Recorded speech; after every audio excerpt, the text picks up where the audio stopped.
Hola chicos, ¿cómo están todos? Espero que estéis todos bien. Hoy veremos una historia increíble, pero antes de comenzar, es solo una humilde petición, si eres nuevo aquí. Suscribid porque en realidad me motiva mucho a publicar más. Además, las historias de mi canal están escritas íntegramente por mí, así que si tienes alguna sugerencia sobre historias hipotéticas, por favor, házmelo saber debajo de la sesión de comentarios. Ahora, sin más demora, comencemos. Y si Harry Potter se uniera a los Cuatro Fantásticos. Harry miró fijamente el arco de pie. Draw y trato de fingir que era solo una puerta. El velo se movía con ese suave y inquieto susurro que recordaba del quinto año. Sonaba como una multitud en la habitación de al lado, demasiado lejos para entenderlo. Lo suficientemente cerca como para ponerle la piel de gallina. El aire en la cámara se sentía frío y pleno. Aquí siempre olía un poco a polvo, como a pergamino y piedra vieja que se dejaban en la oscuridad demasiado tiempo. Su varita se sentía pesada en su mano. No deberías estar aquí, dijo alguna parte razonable de su mente. Ganast, se supone que debes descansar.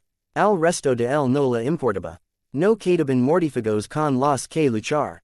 Ninguna profecía que cumplir. Voldemort se había ido. La gente lo llamaba Salvador y Héroe y todas esas otras palabras que sonaban bien en la P. Hortada y se sentían como piedras en sus bolsillos en medio de la noche. Entonces él había venido aquí.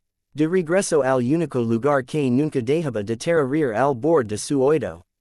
Respiró lentamente. Su corazón latía demasiado rápido de todos modos. Correcto, murmuró a la habitación vacía. Una idea más estúpida. Su voz volvió a él en un débil eco. El departamento de misterios había cambiado desde la guerra. Nuevas protecciones, nueva seguridad, nuevos inefables que lo observaban con cuidadoso y nervioso respeto cada vez que firmaba con la nota de Kingsley. Pero una vez que llegó a los niveles inferiores, se mantuvieron alejados y lo dejaron caminar solo por los pasillos negros. La sala del tiempo todavía vibraba con el ruido de los cristales. Lo había pasado de camino hacia aquí y había visto un estante de garatiempos fijos en estasis. La habitación del amor todavía latía con una extraña calidez al final de otro pasillo. El velo se encontraba entre ellos, como un delgado muro entre ideas que nadie entendía realmente. El quería eso, una pared, normas, algo que tenía sentido, la magia no lo hizo. Harry frotó su pulgar a lo largo de la costura de su varita. Podía sentir el débil go. El pidio de la madera de saco contra su piel, firme y poderoso y completamente desinteresado por la física. Los hechizos funcionaron porque él quería que lo hicieran. La transfiguración funcionó porque McGonagall le había dicho cómo mover la muñeca y cuánto tiempo debía mantener la vocal. Todo se basaba en la emoción y la intención y en un puñado de antiguas palabras latinas que no cabían en ninguna tabla ordenada. Había tratado de explicárselo a Hermione hace 2 noches. Ella le había fruncido el ceño por encima de la letra y las notas apeladas, y le había dicho que parecía cansado. Estaba cansado. No se trata de poder, se dijo. Se trata de control. Se acercó al arco y sacó el otro objeto por el que había firmado. La reliquia descansaba sobre un pedestal de piedra bajo un fino brillo de contención. Parecía un trozo de cristal que había sido retorcido y congelado a mitad de vuelta, con los bordes doblados en ángulos extraños que no coincidían con la habitación que lo rodeaba. Sus ojos, casi se deslizaban si miraba por mucho tiempo. Los inefables no sabían de dónde venía. Uno de ellos había murmurado la palabra extradimensional con una voz que intentaba sonar tranquila. Harry lo llamó el fragmento. Canceló el hechizo de contención con un movimiento cuidadoso y levantó el fragmento con ambas manos. Hacía más calor de lo que parecía. No es calor, simplemente cálido de una manera que se sentía vivo. Sus dedos hormiguearon donde lo tocaron. El plan era sencillo, al menos, estaba simple en su cuaderno. Canaliza la magia a través del fragmento. mantenga un flujo constante. Med si, homo interactúa la energía con algo que está completamente fuera de su mundo. Si podía mantenerlo estable, si podía mantener un flujo constante de poder sin que su estado de ánimo lo alterara, entonces tal vez podría demostrar que su magia seguía reglas. Los reales, no vagos, algo que pudiera probar y repetir. Imagino un gráfico ordenado, pauta, un patrón, su estómago se retorció, vamos, susurró, solo una vez, se normal, se apartó del arco y sostuvo el fragmento a la altura del pecho. Su verita lo apuntó, con la punta solo un dedo de distancia de la extraña superficie. El velo susurró det, rasta el como si alguien le respirara en el cuello. Harry puso sus pies, cerró los ojos por un momento y alcanzó su magia. Durante años le había respondido con desordenado entusiasmo. En la batalla había legado en forma de inundations. En el bosque lo envolvió con calor y frío al mismo tiempo y ahuyentó a la muerte. Era parte de él del mismo modo que sus propias manos eran parte de él. Ahora, cuando lo alcanzó, lo hizo con lentitud. Sus hombros se tensaron, una gota de sudor se formó cerca de la línea del cabello. Bien, murmuró, quieres una razón, las imágenes surgirán, las quisiera o no. Fred cayendo, remas y tonks en el gran comedor. Colin yacía demasiado pequeño bajo una sabana blanca. La forma en que el grito de la señora Weasley había atravesado la batalla cuando pensó que había vuelto a perder a uno de sus hijos. La forma en que la gente lo había mirado a la mañana siguiente. Alivio, gratitud y distancia. Había hecho lo que exige la profecía. Se adentró en el bosque y se dejó morir por ellos. Magia de amor, la había llamado Dumbledore, como si ponerle una etiqueta la hiciera soportable. Harry apretó los dientes y empujó. Respondió power. Salió de ese lugar dolorido y, en su pecho y descendió por su brazo en una corriente limpia y brillante. Su verita vibró en su agarre. La punta brillaba débilmente. Sus dedos apretaron el fragmento cuando la energía lo encontró. Durante un instante no pasó nada. Entonces el fragmento cantó. No parecía ninguna voz humana. La nota se clavó directamente en sus huesos, aguda, fina y lo suficientemente aguda como para hacer que le zumbaran los oídos. La luz brilló a lo largo de las líneas retorcidas dentro del cristal, un azul pálido que rápidamente se profundizó hasta convertirse en algo más cercano al violeta. El aire presionó, pesado y equivocado. A Harry se le erizaron los pelos de los brazos. Bien, pensó, por encima del rito. Bien, estos son datos. Intento mantener constante el flujo. Solo un poco más, manténlo en calma, manténlo en calma. La reliquia no quería calma. El velo susurró más fuerte. La plataforma de piedra bajo sus pies vibró. La luz azul salió disparada del fragmento en forma de lanza dentada y golpeó el arco. Por un instante, la fina cortina detrás de la piedra se quedó quieta. El sonido se detuvo. Harry sintió que el mundo respiraba profundamente. Entonces todo se rompió. El arco gritó. El susur, o precedente del otro lado del velo se convirtió en un rugido que no tenía palabras. Ya no era sonido a través del aire. Era presión dentro de su cráneo. La delgada cortina sobresalió como si algo detrás de él lo hubiera golpeado. Los bordes del arco se agrietaron. Finas líneas corrían a lo largo de la piedra. De tant, sació Harry, y trató de cortar el hechizo. Su magia no asuco. Nunca había estado tranquilo. Nunca había estado limpio. Siempre había seguido sus sentimientos, y ahora mismo, bajo la fina piel del control, estaba vacío y enojado y muy cansado de ser lo que todos los demás empujaban. El fragmento bebió todo y eso y brilló más intensamente. La luz atravesó el arco, a través del velo. No se recuperó. Desapareció en ese espacio interminable y de cambio. El suelo se inclinó. La cámara parecía extenderse en la dirección equivocada. Todas las antorchas alrededor de las paredes se apagaron al mismo tiempo. La única luz que quedaba era el fragmento en sus manos y el delgado contorno del arco. Brillando con el mismo color informazo. Suficiente, gruñó Harry. Finito. Corto el haquiza como lo había hecho miles de veces antes. No pasó nada. El pánico arañó los límites de su atención. Finito, grito, más fuerte. Vertiendo intención en la palabra. La magia seguía fluyendo de todos modos, como una prisa que se había resquebrajado y no se cheraba. La mano de su varita tembló. Su agarre sobre el fragmento resbaló. El velo se abrió. No había un círculo limpio, ni un portal ordenado con bordes visibles.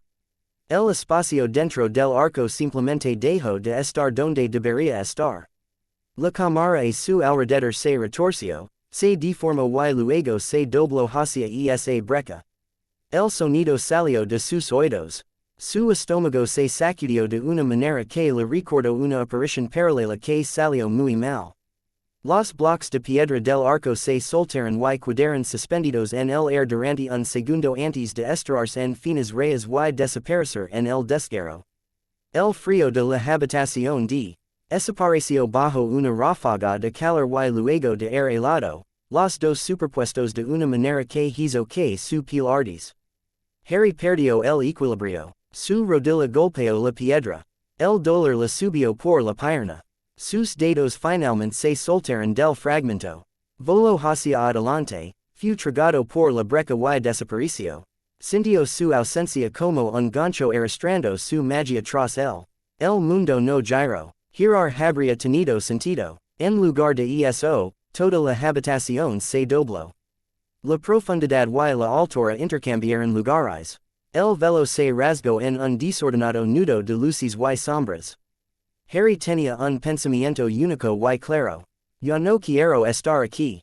Ese deseo nunca había estado a salvo en torno a su poder. La lágrima se lanzó hacia afuera y se lo llevó consigo. Por un segundo no hubo nada en absoluto. Sin sonido, sin peso, no hay sensación de arriba o abajo. La presión sobre su cuerpo desapareció y luego volvió a su lugar desde todas direcciones. Algo caliente y afilado raspó la superficie de su magia. Como papel de lija sobre piel en carne viva. Intentó gritar y no pudo oír su propia voz. Entonces el mundo retrocedió a una velocidad brutal. Golpeó algo duro y inflexible y rebotó. El aire salió de sus pulmones. Rodó una vez, dos veces y se detuvo boca abajo sobre una fría superficie de metal. Se quedó ali y jadío. El olor no era el adecuado. Sin polvo de piedra, no hay un ligero olor a pergamino viejo. El aire contenía metal, aceta, algo afilado y estéril que le provocó un escozor en la nariz. Hubo un leve zumbido bajo su mejilla, el sonido de alguna máquina funcionando en la distancia. Harry se obligó a abrir los ojos. Estaba sobre una plataforma elevada hecha de metal oscuro, marcada con finas líneas brillantes que pulsaban en un azul tenue. Un anillo de maquinaria se alzaba alrededor del borde, alto y curvo y lleno de cables y panels que zumbaban con una luz extraña. Más allá, a través de una enorme ventana, vio estrellas.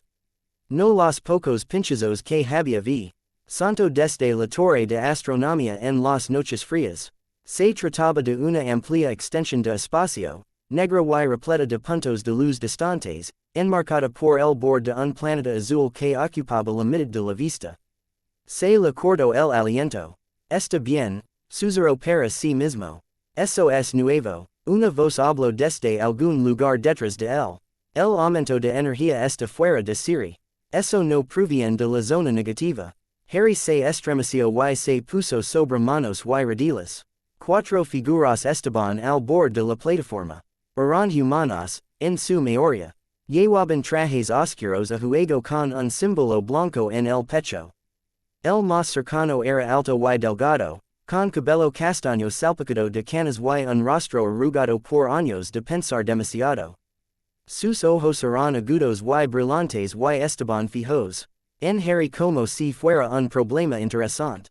Junto a él estaba una mujer con cabello rubio recogido hacia atrás y ojos tranquilos que recorrieron el cuerpo de Harry en un rápido y evaluador barrido. Se mantuvo firme como alguien acostumbrado a mantenerse firme mientras el mundo temblaba. Al otro lado estaba un hombre hecho de piedra. La mente de Harry tartamudeo. La figura era enorme, con los hombros lo suficientemente anchos como para bloquear la mitad de la luz que entraba por la ventana. Su piel parecía una roca áspera de color naranja, agrietada y rugosa, como si alguien hubiera talado a una persona en una roca. Cruzó sus gruesos brazos sobre su pecho y frunció el ceño de una manera que parecía familiar y completamente incorrecta al mismo tiempo. El último de los cuatro descansaba cerca del borde de la plataforma. Con las manos en las caderas. Tenía una sonrisa arrogante y cabello claro que le caía sobre los ojos. El calor brillaba débilmente a su alrededor, como si su cuerpo estuviera 1 o 2 grados más caliente de lo que debería. La mano de Harry apretó su varita. No mortífagos, no horrors, nadie quien había visto nunca en ninguno de los libros de Hermione. Se puso de pie de todos modos. Le temblaron las piernas. El suelo bajo sus botas era demasiado liso. Identifiques, dijo el hombre alto. Su voz era tranquila pero emocionada.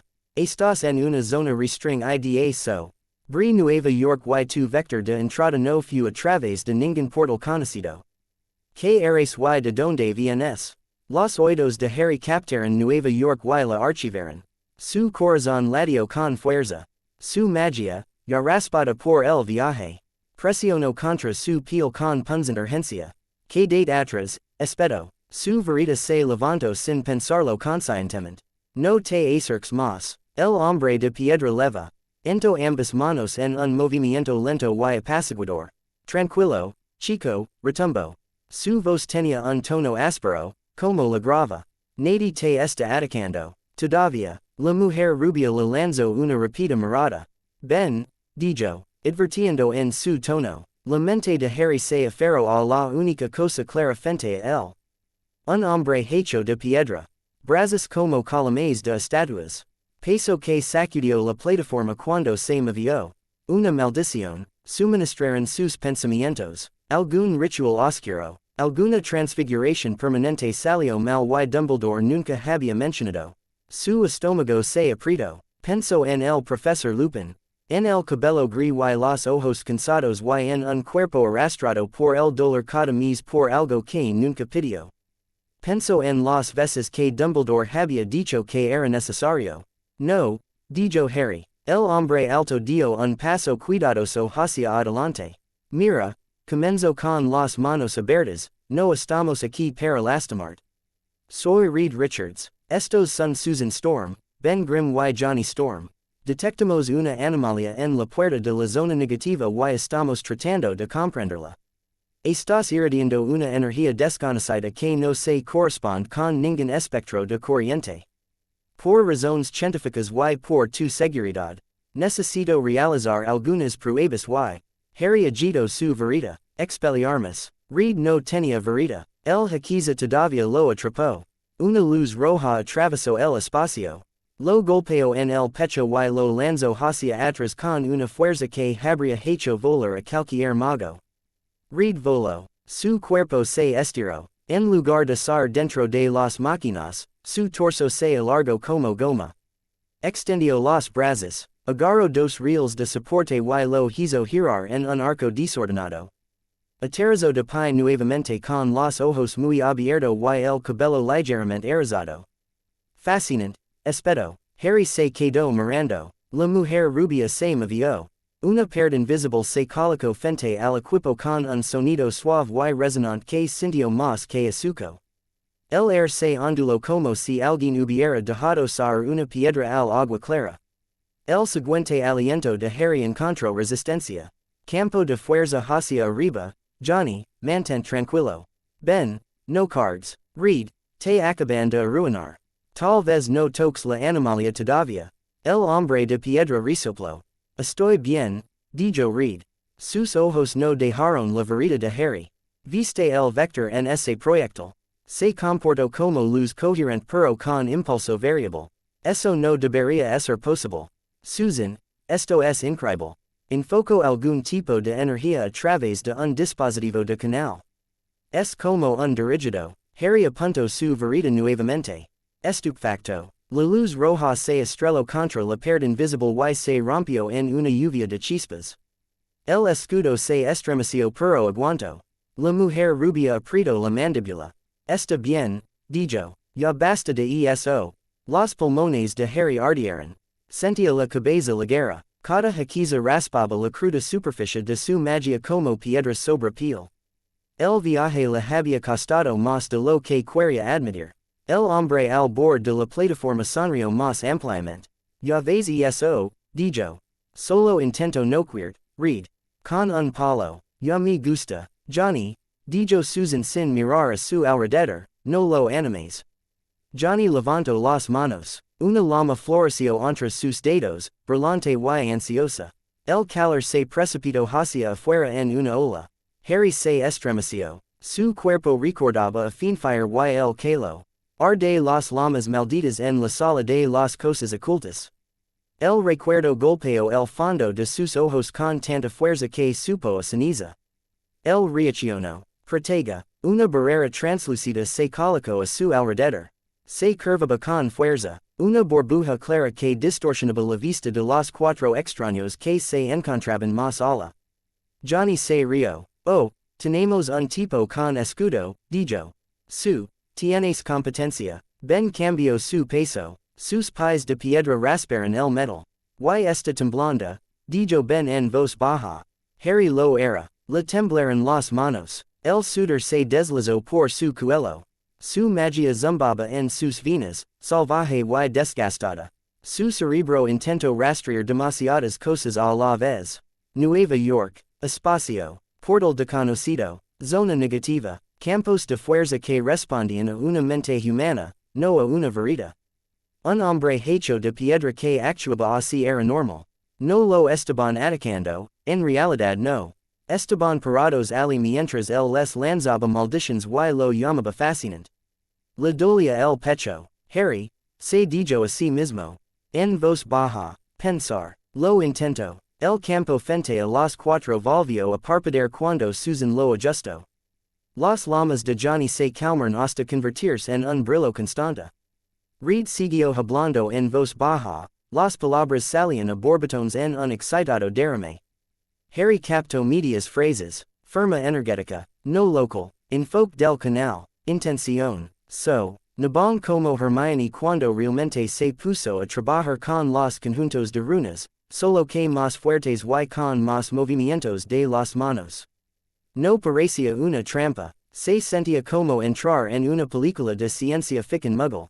Uno de los viejos carteles de Dudley mostraba un grupo de personas con trajes a juego contemplando una explosión en el espacio. Nunca había pensado que estaría al otro lado de ese cristal. El problema era que a su cuerpo no le importaba lo que dijera su cerebro. Su instinto había aprendido solo una regla durante la guerra. Desconocido significaba peligro. El experimento del fragmento había salido mal. El muro entre mundos se había roto.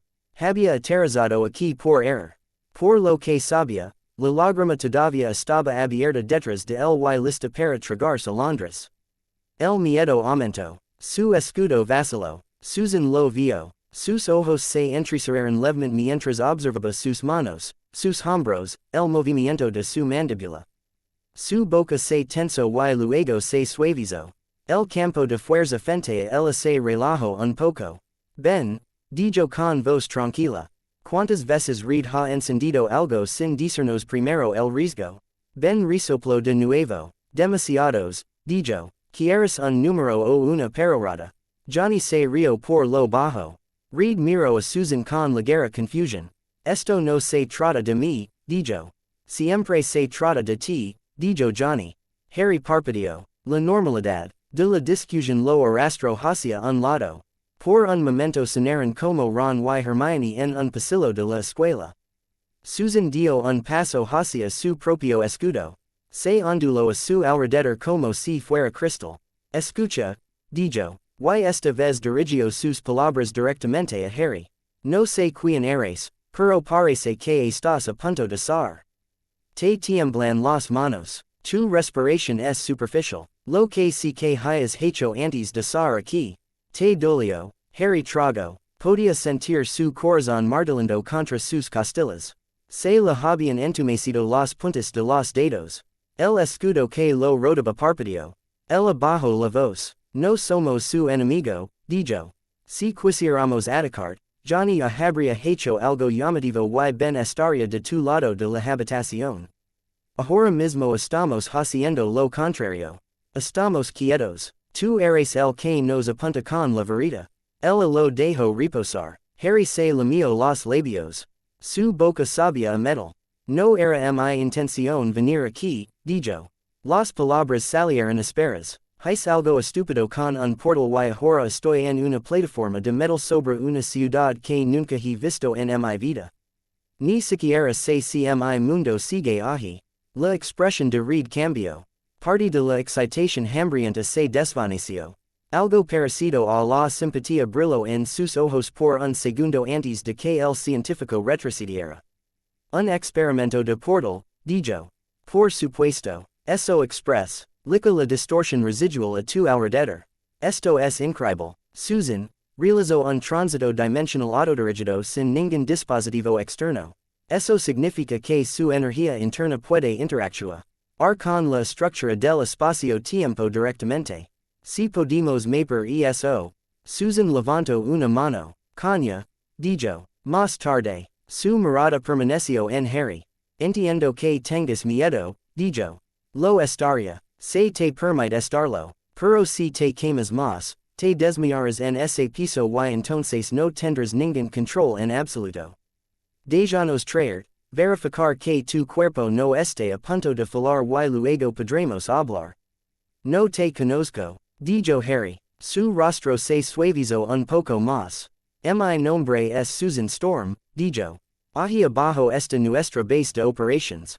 El edificio Baxter. Nos ocupamos de cosas como esta todo el tiempo. Tal vez no exactamente como tú, pero lo suficientemente cerca. Mi trabajo es mantener a la gente con vida. En este momento eso te incluye a ti. Ben inclinó su enorme cabeza. Lady sabe de lo que está hablando, dijo. Crame, si quisiéramos hacerte daño, ya lo habrías sentido. Johnny dejó que las lamas de sus manos se desvanecieran en pequeños destellos. Además, añadió, si te desmayas y te pones de cara, me voy a reír. No quieres eso. Harry los miró a través del brillo cada vez más tenue de su escudo. Le duelen los hombros. Su brazo temblaba con cada respiración. El viaje a través de la lágrima había dejado su magia en carne viva, y cada jaquiza desde entonces había sido como arrastrar ese borde destrozado sobre piedra. Podía decirse a sí mismo que estaba bien todo lo que quisiera. Su cuerpo no estuvo de acuerdo. Podría seguir luchando contra extraños en el espacio. O podría correr el pequeño riesgo de que quisieran decir lo que decían. Quizás este el castigo. Murmuró alguna voz amarga. Querías reglas. Querías estructura. Felicidades. Te dejaste estar en los brazos de las personas más estructuradas que existen. De repente se sintió muy joven. Harry dejó escapar un suspiro que no sabía que había estado conteniendo. Su varita bajo una fracción. Bien, dijo en voz baja. Pero si me encadenas a una mesa, me iré. De una forma u otra. Johnny arqueó las cejas. Las cadenas no son realmente nuestro estilo, dijo. Reed prefiere los escáneres. Los dedos de Harry se aflojaron. Dejó que el escudo se desvaneciera. El air entró con un leve estallido. Olor fresco a metal. Air estallido de lama de Johnny. Susan no abandonó su propio campo por completo, pero se suavizó. La presión resistente frente a ella disminuyó. Da un paso hacia nosotros, suave y lentamente, dijo. Ben, mantente listo por si acaso. Johnny, nada de movimientos bruscos. Reed, por el amor de todos, deja de pensar en voz alta durante 30 segundos. Reed cerró la boca de golpe. La forma en que trabajaba su mandíbula indicaba que se trataba de un esfuerzo físico. Harry dio un paso, luego otro. Sus piernas se sentían como si pertenecieran a otra persona. El met, al bajo sus botas vibró con la vibración de motores distantes. Su visión se volvió borrosa en los bordes. Parpadio con fuerza para aclararlo. Cuando llego al borde del campo de fuerza de Susan. Sus rodillas temblaban tanto que casi se sentó allí mismo. Lo seguro hubiera sido par. Mantenga su verita en alto. Exigir más respuestas. Dio un paso más de todos modos. La presión rozó su piel mientras atravesaba la barrera invisible. Era como caminar por una cascada sin agua, de repente y desaparecida. Los ojos de Susan estaban cerrados ahora. Calma, centrado. Había líneas finas en las esquinas. Es que indicaban que había hecho este tipo de cosas muchas veces antes. Bien, dijo en voz baja. Lo hiciste bien. Los elogios lo golpearon más fuerte de lo que deberían. Su visión se hizo un túnel. Espera, dijo. Necesito saber si la lágrima se cerró.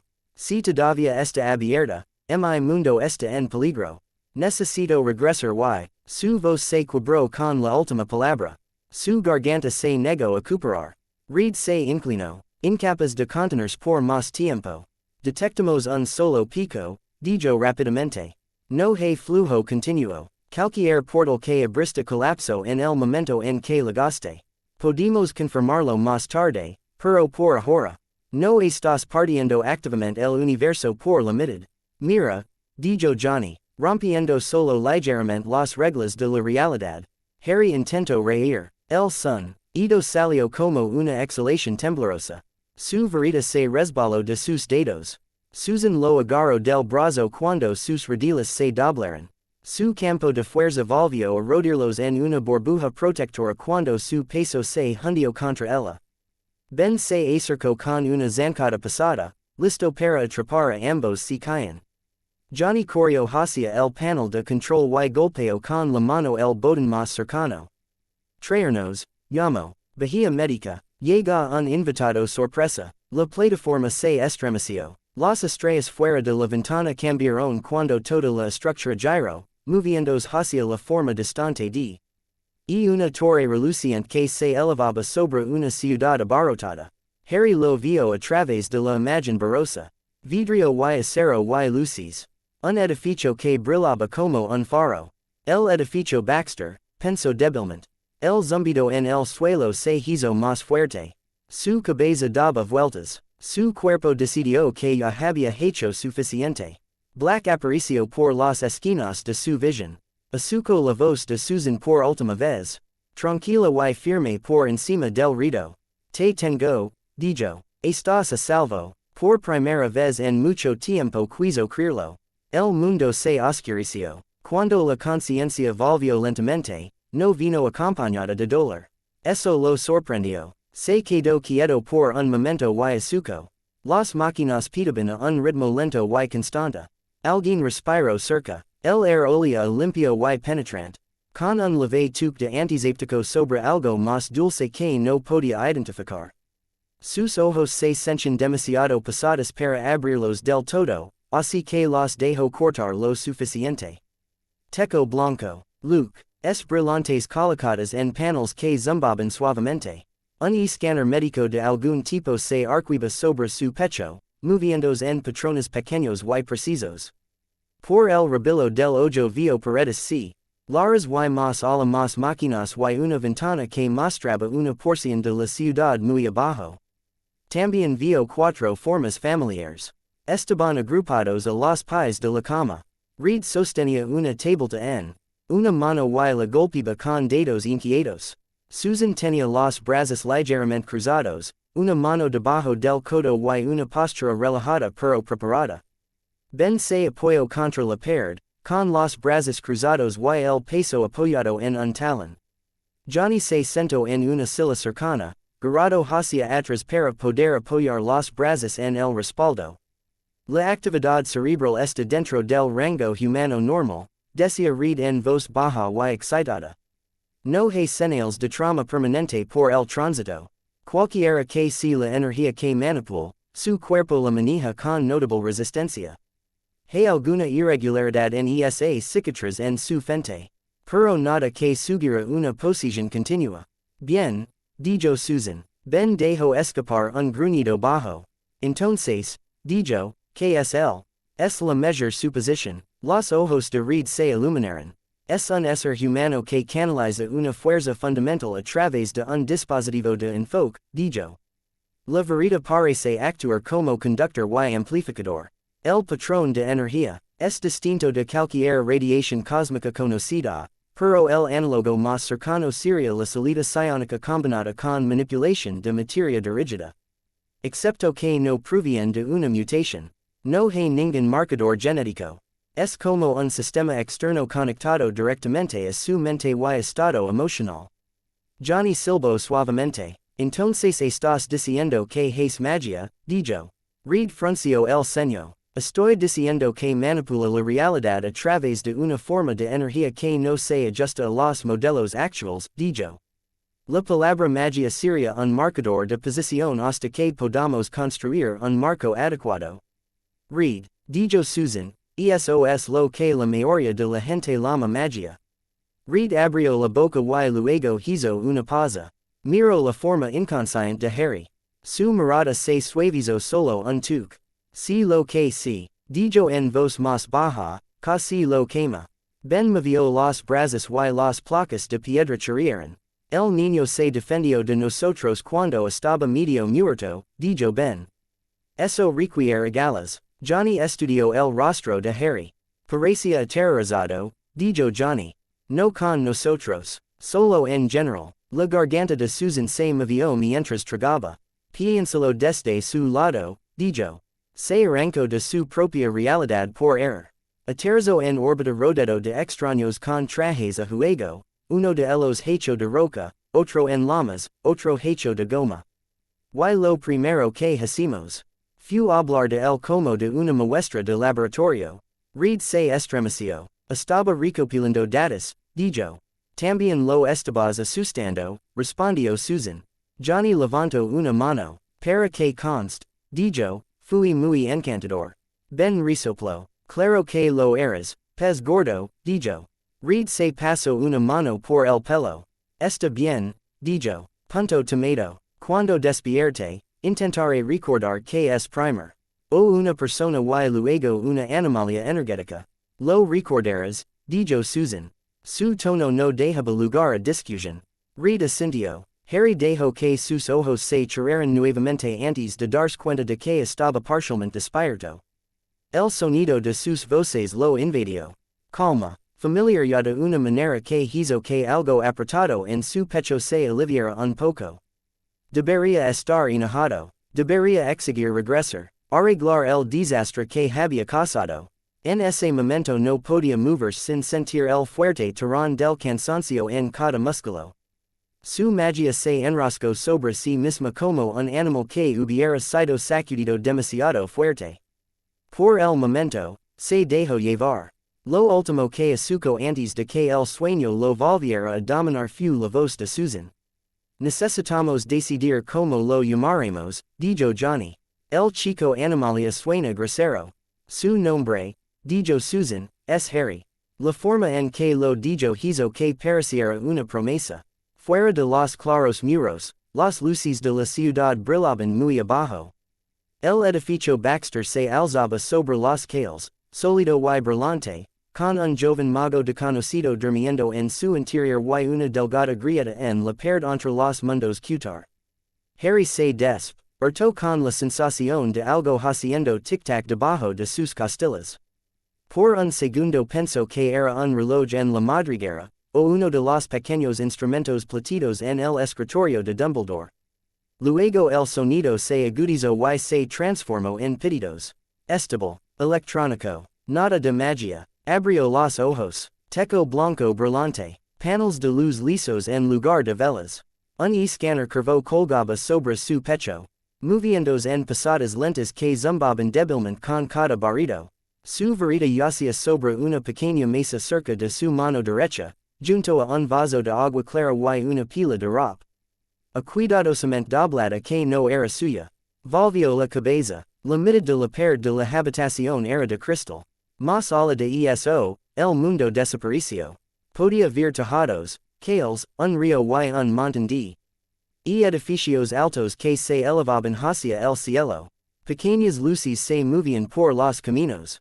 Una pantalla enorme en una torre mostraba un anuncio que parpadeaba y cambiaba cada pocos segundos. Ninguém hakiza ocultaba nada de eso. Sin glamour. No me avises, no. Podía ver directamente una ciudad entera. Se le secó la garganta. La magia aquí estaría a la vista. Sin barreras. Sin estatua de secreto. Ni un funcionario del ministerio estaba dispuesto a mover un dedo y enviar alador si incendia su vereda delante de un muggle. Se dio cuenta de que sus dedos ya estaban alcanzando su vereda. Tranquilo, dijo una voz tranquila. No necesitas eso todavía. Harry se estremeció. Susan Storm estaba en la puerta, con un hombro ligeramente apoyado contra el marco. Lavaba el pelo recogido en una cola suelta. El traje azul y blanco que lavaba lucía igual que antes, pero ahora podía ver tenues costuras a lo largo de los costados, casi como nervaduras. Sus ojos eran agudos y alerta, pero no fríos.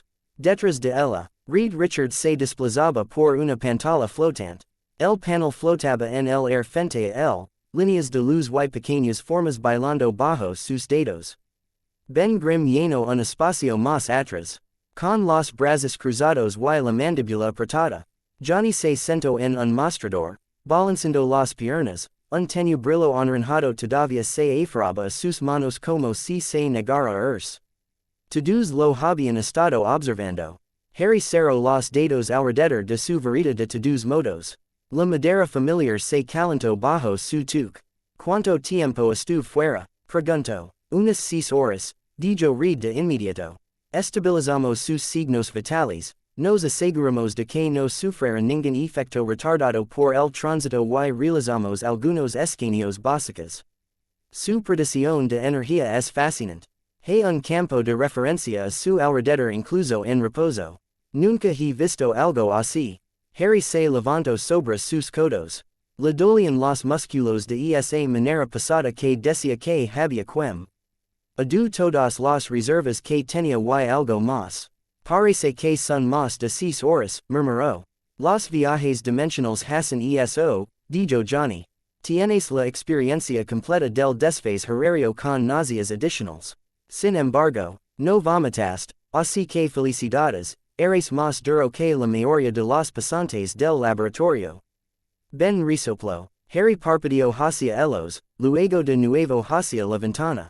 ¿Por qué hay una pared de cristal en una sala médica? Preguntó. Cualquiera podría ver el interior. Susan se acercó, sus pies silenciosos sobre el suelo liso. Esta es una de nuestras bahías privadas, dijo. El cristal puede volverse opaco con un solo pensamiento. En este momento está claro porque queríamos que vieras donde estás. Cuando puedes mirar hacia afuera, puedes sentirte menos como una jala. Ella levantó la mano. El cristal se nubló en el centro y luego fluyó hacia afuera hasta que la vista se convirtió en una suave niebla. Con otro pequeño gesto despejó un trozo en la esquí. Na que enmarcaba un trozo de cielo y la punta de una torre distante. Harry observó cómo la pared se movía y trató de no temblar. Todo está ahí afuera, dijo. Nadie lo oculta. La magia en Hogwarts es. Taba detrás de las piedras y los bosques. El callejón diagon tiene paredes de ladrillo y trucos. Aquí estás en una torre sobre una ciudad con imágenes gigantes brillantes en otros edificios. Johnny sonrió. Bienvenidos a Nueva York, dijo. Intentamos mantener el secreto durante unos 10 minutos. No lo logramos. Reed chasqueó los dedos y envió una serie de lecturas desde el panel flotante a una pantalla cerca de la cama. El edificio Baxter es a la vez un hogar y un centro de investigación, dijo. Tenemos una cara pública. La gente de allí sabe quiénes somos. Saben que lidiamos con eventos anómalos. Eso significa que esperan cosas extrañas en el cielo. Nos da cierta libertad. Harry frunció el ceño. ¿Y estás bien con eso? Preguntó. Simplemente que todos sepan lo que pueden hacer. Algunos días más que otros. Dijo Susan en voz baja. Ben cambió su peso. El banco de metal crujió debajo de él. Te acostumbras a las miradas, retumbó. O finges que lo sabes. Depende del día. Harry aparto la mirada del cristal empañado. Dijiste que realizaste escaneos, le dijo a Reed. Sobre mí. Reed se iluminó de una manera que a Harry le recordó dolorosamente a Hermione cuando una nueva pregunta aterrizó en su regazo. Sí, dijo. Solo no invasivo, dada tu condición. Mepe tus patrones neuronales, actividad muscular y el campo de energía que te rodea incluso cuando no estás lanzando. Es increíble. Eres una fuente estable de lo que solo puedo llamar energía exótica estructurada. Parece estar directamente ligada a tu estado emocional y intención. Cuando te movías mientras dormías, el campo se disparaba. Harry sintió que se le tensaba la mandíbula. Me observaste mientras dormía y tomaste notas de mis pesadillas, dijo. Reed abrió la boca, la volvió a cerrar y luego intentó suavizar el tono.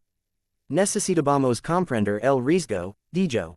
Llegaste a través de un desgarro que dejó fuera de servicio nuestros instrumentos durante 3 segundos completos.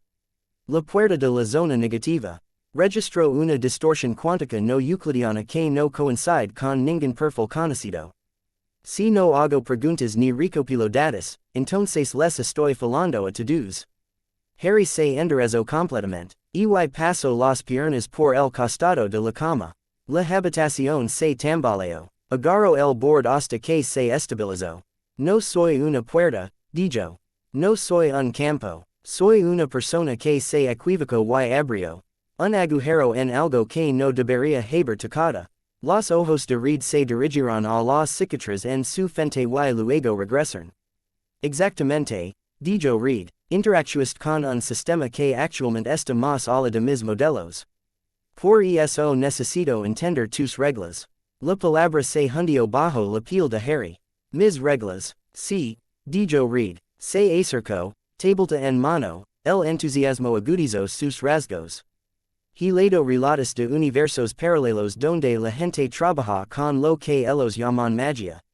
En casi todos los casos, esos sistemas obedecen alguna forma de ley. Encantamientos, gestos específicos, componentes rituals. Todo encaja en patrones consistentes. Mencionaste una ley cuando estabas semiconsciente. La ley Gamps de transfiguración elemental. Eso seguir un marco codificado. Si puedo, por ese marco y compararlo con la forma en que opera la zona negativa, podemos prevenir otra brecha incontrolada. Harry lo miró fijamente. Reed vio un patrón que dibujar, un gráfico que llenar, una puerta que controlar. Harry vio un bosque y los ojos de su madre y a Dumbledore diciendo que la vieja magia se preocupaba más por las elecciones que por cualquier regla clara. Mi mundo tiene reglas, dijo lentamente. Algunos de ellos. La ley Gamps dice que no se puede crear comida de la nada. No se puede crear vida verdadera de la nada. No se puede resucitar a los muertos. Puedes mover cosas, cambiarlas, convocarlas. Los elfos domésticos ignoran la mitad de esas reglas con un chasquido de dedos.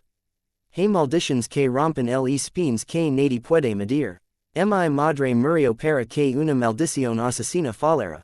Esa no era una variable que pudieras escribir en una pizarra. Reed no se inmutó. Por supuesto que podemos escribirlo, dijo. Causa y efecto. Magia protectora de sacrificio. Y tratamos a tu madre como una fuente de energía antes de su muerte y tu supervivencia como el estado de salida, tiene que haber una función que conecte esos puntos. Puede ser complejo, pero existe. Harry sintió algo caliente subir a su pecho. Ella no era una fuente de energía, espeto. Ella era una persona. Las máquinas cerca de su cabeza patearon más rápido. Un destello de luz parpadeó alred. Dor de su mano antes de que la obligara a bajar. Susan se interpuso entre ellos antes de que Reed pudiera responder. Reed, dijo, con voz tranquila pero firme. Toma un respiro. El parpadeó hacia ella. Solo estoy intentando. Respira. Repitió. Lo hizo, levantando y bajando los hombros. Parte de la vidriosa emoción en sus ojos se atenuó. Susan se volvió hacia Harry. Él no está tratando de insultar a tu madre, dijo. Habla así cuando tiene miedo. Toda esta situación le asusta más de lo que admite. Cuando tiene miedo, recurre a los números. Read hizo un pequeño sonido de protesta, pero no discutió. Harry frotó su pulgar a lo largo de su varita. Su mano todavía temblaba. Estoy cansado de ser un problema que resolver, dijo en voz baja. En casa, eso fue todo lo que siempre fui. Una cicatriz que decodificar. Una profecía que completar. Un riesgo que necesita un plan. Ahora caigo por una lágrima y aterrizo en un laboratorio y empiezas a hablar de funciones y estados de salida. El trago. No voy a pasar por eso otra vez. El silencio se prolongó por un segundo. Johnny se bajó del mostrador y se metió las manos en los bolsillos. Por si sirve de algo, dijo, yo también tuve un poco de eso.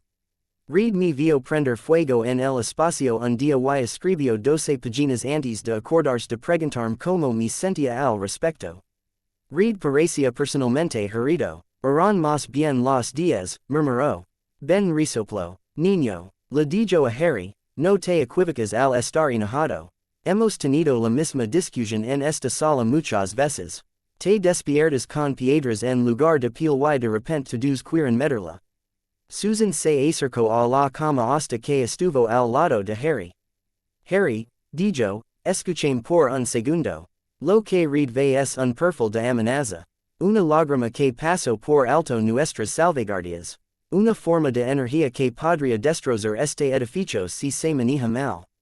Ese es su trabajo. El mío es asegurarme de que la persona en el centro de ese perfil no quede aplastada debajo de él. Él le tendió la mano. Aquí están las reglas, dijo. No eres un espécimen. No eres un proyecto. Eres nuestro invitado. Estás bajo nuestra protección. No te atan a una mesa. No te pinchan sin consentimiento. No pierdes tu derecho a decir que no porque brillas en un escáner. Harry miró fijamente su mano. Tembló levemente, no por miedo, de la tensión de mantener una línea. Soltó la cama y colocó su mano libre en la de ella. Su agarre era cálido y sólido. ¿Qué pasa si digo que no? Preguntó. Luego trabajamos con lo que usted esté dispuesto a dar, dijo. Y nos adaptamos. El mundo aún no se ha acabado sin entender cada campo. Puede esperar un poco más. Reed abrió la boca. Susan miró por encima del hombro. No lo hagas, dijo. La cerró. Harry dejó escapar un suspiro. Todavía hay un problema, dijo. Rompí algo. Ese portal. La lágrima. Si el residuo de eso todavía está flotando alrededor de tu puerta, entonces mi mundo y el tuyo están en riesgo. Dijiste que escapabas en busca de animalias. Querías evitar otra brecha incontrolada. No quiero alejarme de eso. La atención de Reed volvió al presente de una manera más controlada. La puerta de la zona negativa está estable ahora, dijo. La lágrima se derrumbó cuando llegaste.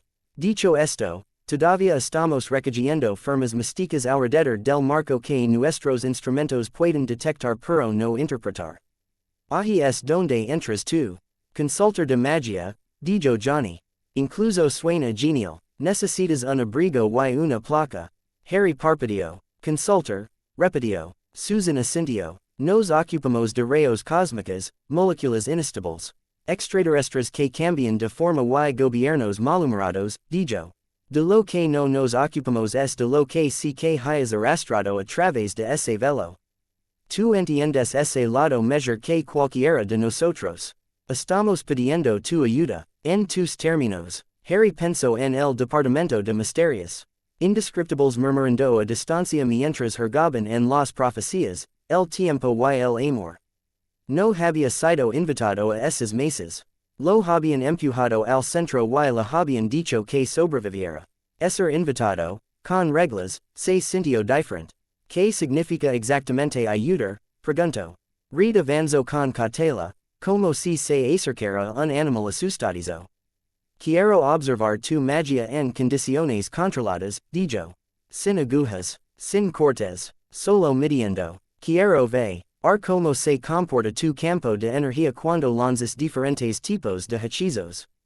Ofensivo, defensivo, transformador. Mencionaste patrones. Esa palabra surgió dos veces mientras dormías. Me gustaría ver uno. Cuando sees lo suficientemente fuerte. El pecho de Harry se aprieto. El recuerdo de la plata brillante y la olida de calidez en su pecho surgirán rápido y agudamente. La visión de un dementor deslizándose por un lago helado. Sirius cayendo más ala del velo. El sonido de la voz de su padre que no era la de su padre. El trago, no son trucos, afirmó. Un patronus no es solo luz. Es un recuerdo, un sentimiento y una elección de pararse frente a algo que quiere quitarte la esperanza. Si conviertes eso en números, perderás lo que importa. Read la sostuvo la mirada. Tal vez, dijo, tal vez encontremos una manera de mantener ambos. La sensación y el marco. No les estoy pidiendo que lo rebajen. Les pido verlo para que la próxima vez que algo intente destrozar este edificio, tengamos una herramienta más que funcione. Harry miró a Susan. Ella le apretó la mano. Tú decides cuándo, dijo. Ahora no mientras estés temblando. Cuando te sientes listo, se dio cuenta de que en realidad estaba temblando. El esfuerzo de sentarse erguido, la discusión, el pico de ira cuando Reed había reducido a su madre a una fuente de energía, todo había agotado la poca fuerza que el breve descanso le había dado. Le dolían los brazos, su cabeza latía de forma sorda y profunda. Bien, dijo, pero primero quiero algo. Johnny se animó. Ya tenéis alojamiento y comida gratis en la torre más alta de la ciudad, dijo. ¿Qué más se puede pedir? Harry lo miró fijamente. Un voto, dijo. Johnny parpadeó. ¿En qué? ¿En cómo funciona esto? Dijo Harry. ¿En qué pruebas realizes? ¿En quién ve los resultados? ¿En si vuelvo a mi mundo en absoluto? No haré esto si solo estoy contigo mientras tú decides que es lo mejor para mí. Te ayudaré, pero no soy tuyo para manejarlo. Susan sonrió, pequeña pero genuina. Hablado como un verdadero miembro de la familia, dijo. Ben gruñó. El niño tiene más columna vertebral que la mitad de las personas con las que hemos trabajado, dijo. Yo voto por que lo escuchemos. Reed vaciló. Cada parte de él quería control. Harry podía verlo en la tensión de su mandíbula, la forma en que sus dedos se movían cerca de la tableta como si tuvieran ganas de consultar gráficos. Entonces Reed asintió. Está bien, dijo. Usted tiene voz y voto. Se discute cada prueba, se explica cada riesgo, puede vetar los procedimientos con los que no se sienta cómodo. A cambio, acepta ayudarnos a proteger cualquier residuo místico que haya dejado en nuestros sistemas y asesorar sobre amenazas potenciales. Harry lo consideró. Pensó en Kingsley dándole una opción después de la batalla. Entrenamiento de oro había tomado ninguna de las dos cosas. En cambio, había querido, arrastrando su alma cansada de regreso a las ruinas de Hogwarts y luego a los pasillos del ministerio. Y finalmente esa cámara donde el velo esperaba. No podía correr aquí, no había ningún lugar a donde huir. Trato hecho, dijo. Reed extendió su mano. Harry lo miró y luego lo agarró una vez, firme y rápido. El contacto fue como sellar un contrato sin pergamino. Bien, dijo Reed. El alivio suavizó su voz. Entonces, para nuestra primera observación controlada, me gustaría ver un hechizo muy pequeño y muy simple. Algo que no te fures. Un hechizo de levitación, tal vez. Podemos bloquear la habitación con el campo de su y rastrear la forma en que se mueve la energía. Harry resopló antes de que pudiera evitarlo.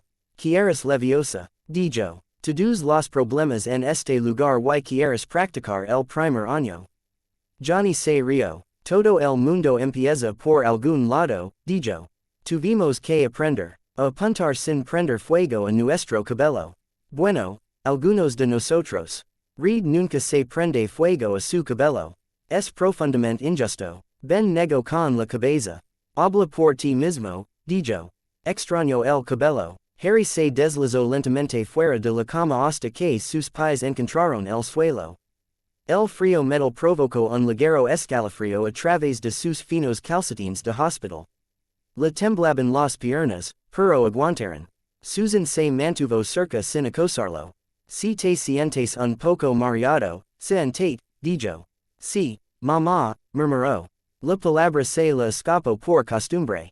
Se quedó helado. Susan también lo hizo. Luego ella sonrió, suavemente en los bordes. Lo tomaré como un cumplido, dijo. Reed tocó un control. Los paneles de las paredes se abrieron, revelando grupos de dispositivos que cobraban vida con un zumbido. Delgados arcos de luz formaban una jala suelta alrededor del espacio central, como una cuadrícula tridimensional. El campo de fuerza de su se instaló sobre todo en un caparazón silencioso y invisible que hizo que el air se sintiera un poco más denso. Contención en línea, dijo. Si algo sale mal, nada se escapa de esta sala. Reconfortant, dijo Harry. Reed sen. Aló una bandeja de metal sobre un soporte cerca de los pies de la cama. Levanten eso, dijo.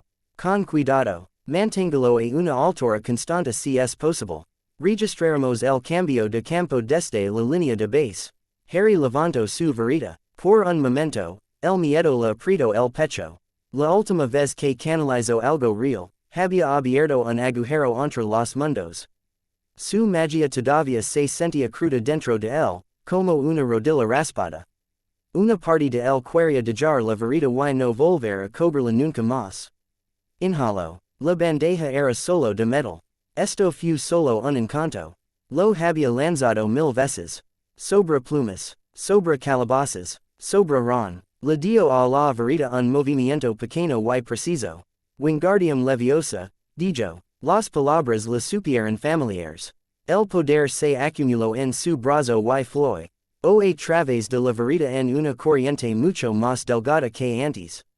No una inundación, un hilo. La bandeja se sacudió, luego se elevó y se tambaleó ligeramente cuando llegó a un punto aproximadamente a un metro del soporte. El escáner encima de su cama pitó más rápidamente. Los arcos de luz en el air cambiaron de color cerca de él, pasando del azul al verde suave a medida que el campo alrededor de su cuerpo cambiaba. Reed observó cómo los números se desplazaban hacia abajo en una pantalla.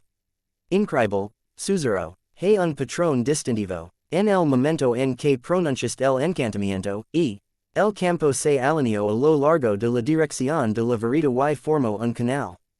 Hubo un pico en lo que parece ser una tensión espacio-temporal local, pero colapsó tan pronto como la bandeja se estabilizó. Tu enfoque es lo que lo sostiene. Si lo sueltas mentalmente, cara.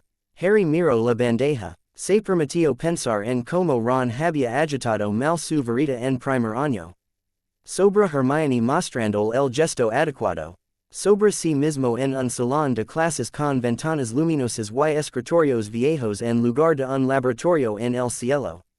La bandeja se hundió. Intensificó su concentración. Se estabilizó. Intención, dijo entre dientes.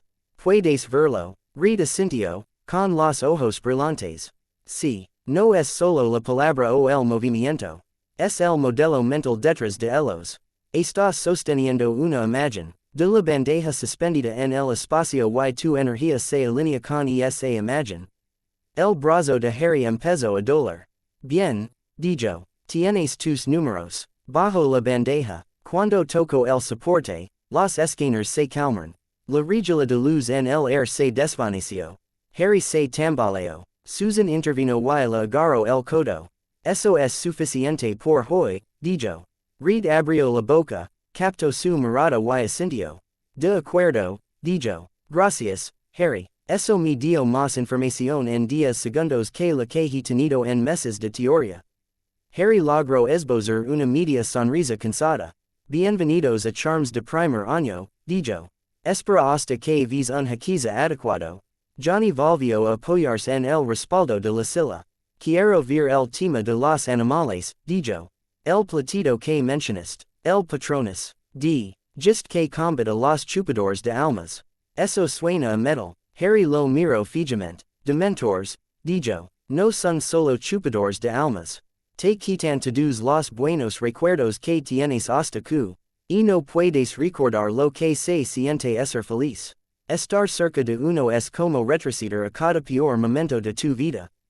Johnny hizo una mueca. Está bien, dijo. Menos metal. Mas horrible, Susan le aprieto el brazo. No he patrones hasta que estés descansado, dijo. No te arrastraremos a través de eso mientras apenas puedes mantenerte en pie. Harry asintió, agradecido por la salida. Él dejó que el hilo guiara de regreso a la cama. El colchoncillo bajo su peso con un suave suspiro. Esta vez, cuando se recostó, el escáner encima de él se apagó a un zumbido bajo y las luces se atenuaron, com. O si Reed le hubiera ordenado que dejara de mirar tan de cerca. Descansa, dijo Reed, más tarde, si te apetece, te llevaremos a ver la puerta. Me gustaría tu opinión sobre los residuos que hay allí. Te prometo que será un paseo y una mirada, nada más. Harry inclinó la cabeza hacia él. Hay muchas promesas en juego en esto, dijo. Reed le dedicó una sonrisa honesta y cansada. Lo sé, dijo. Tengo la intención de conservarlos. Ben se apartó de la pared. Me aseguraré de que la sala de la zona negativa esté libre de robots callejeros, dijo. Lo último que necesitamos es un Doombot paseando. Mientras el niño sufra un ataque de pánico. Ben, dijo Susan, levantó las manos. Bien, episodio de ansiedad leve. Harry casi se rió. En cambio, un bostezo lo atrapó. Se dio cuenta de lo pesadas que estaban sus párpados. La discusión, el encanto, el esfuerzo de no inmutarse cada vez que sonaba una máquina lo habían desgastado. Su magia se hizo baja y silenciosa, contenta por el momento. Mientras flotaba, sintió unos dedos ajustar la manta sobre su pecho. Duerme, dijo Susan en voz baja. Nos encargaremos del resto por un tiempo. Quería argumentar que había pasado toda su vida soportándolo, que descansar era como fracasar. Las palabras no salieron de sus labios. En la bruma entre la vigilia y el sueño, surgió un pensamiento, absurdo y simple. Puerta lógica. Reed tenía sus ecuations. Harry tenía sus opciones. En algún punto entre ambos, podría abrirse un camino que no terminara con el mundo rompiéndose. Por ahora, dejó la puerta cerrada. El edificio Baxter zumbaba a su alrededor. Lleno de máquinas y personas y más preguntas que respuestas, y Harry Potter dormía en el corazón de él. Ya no era solo una anomalía que caía, sino el primer mago en ser invitado a ayudar a trazar las líneas. La segunda vez que Harry despertó en el edificio Baxter, había música.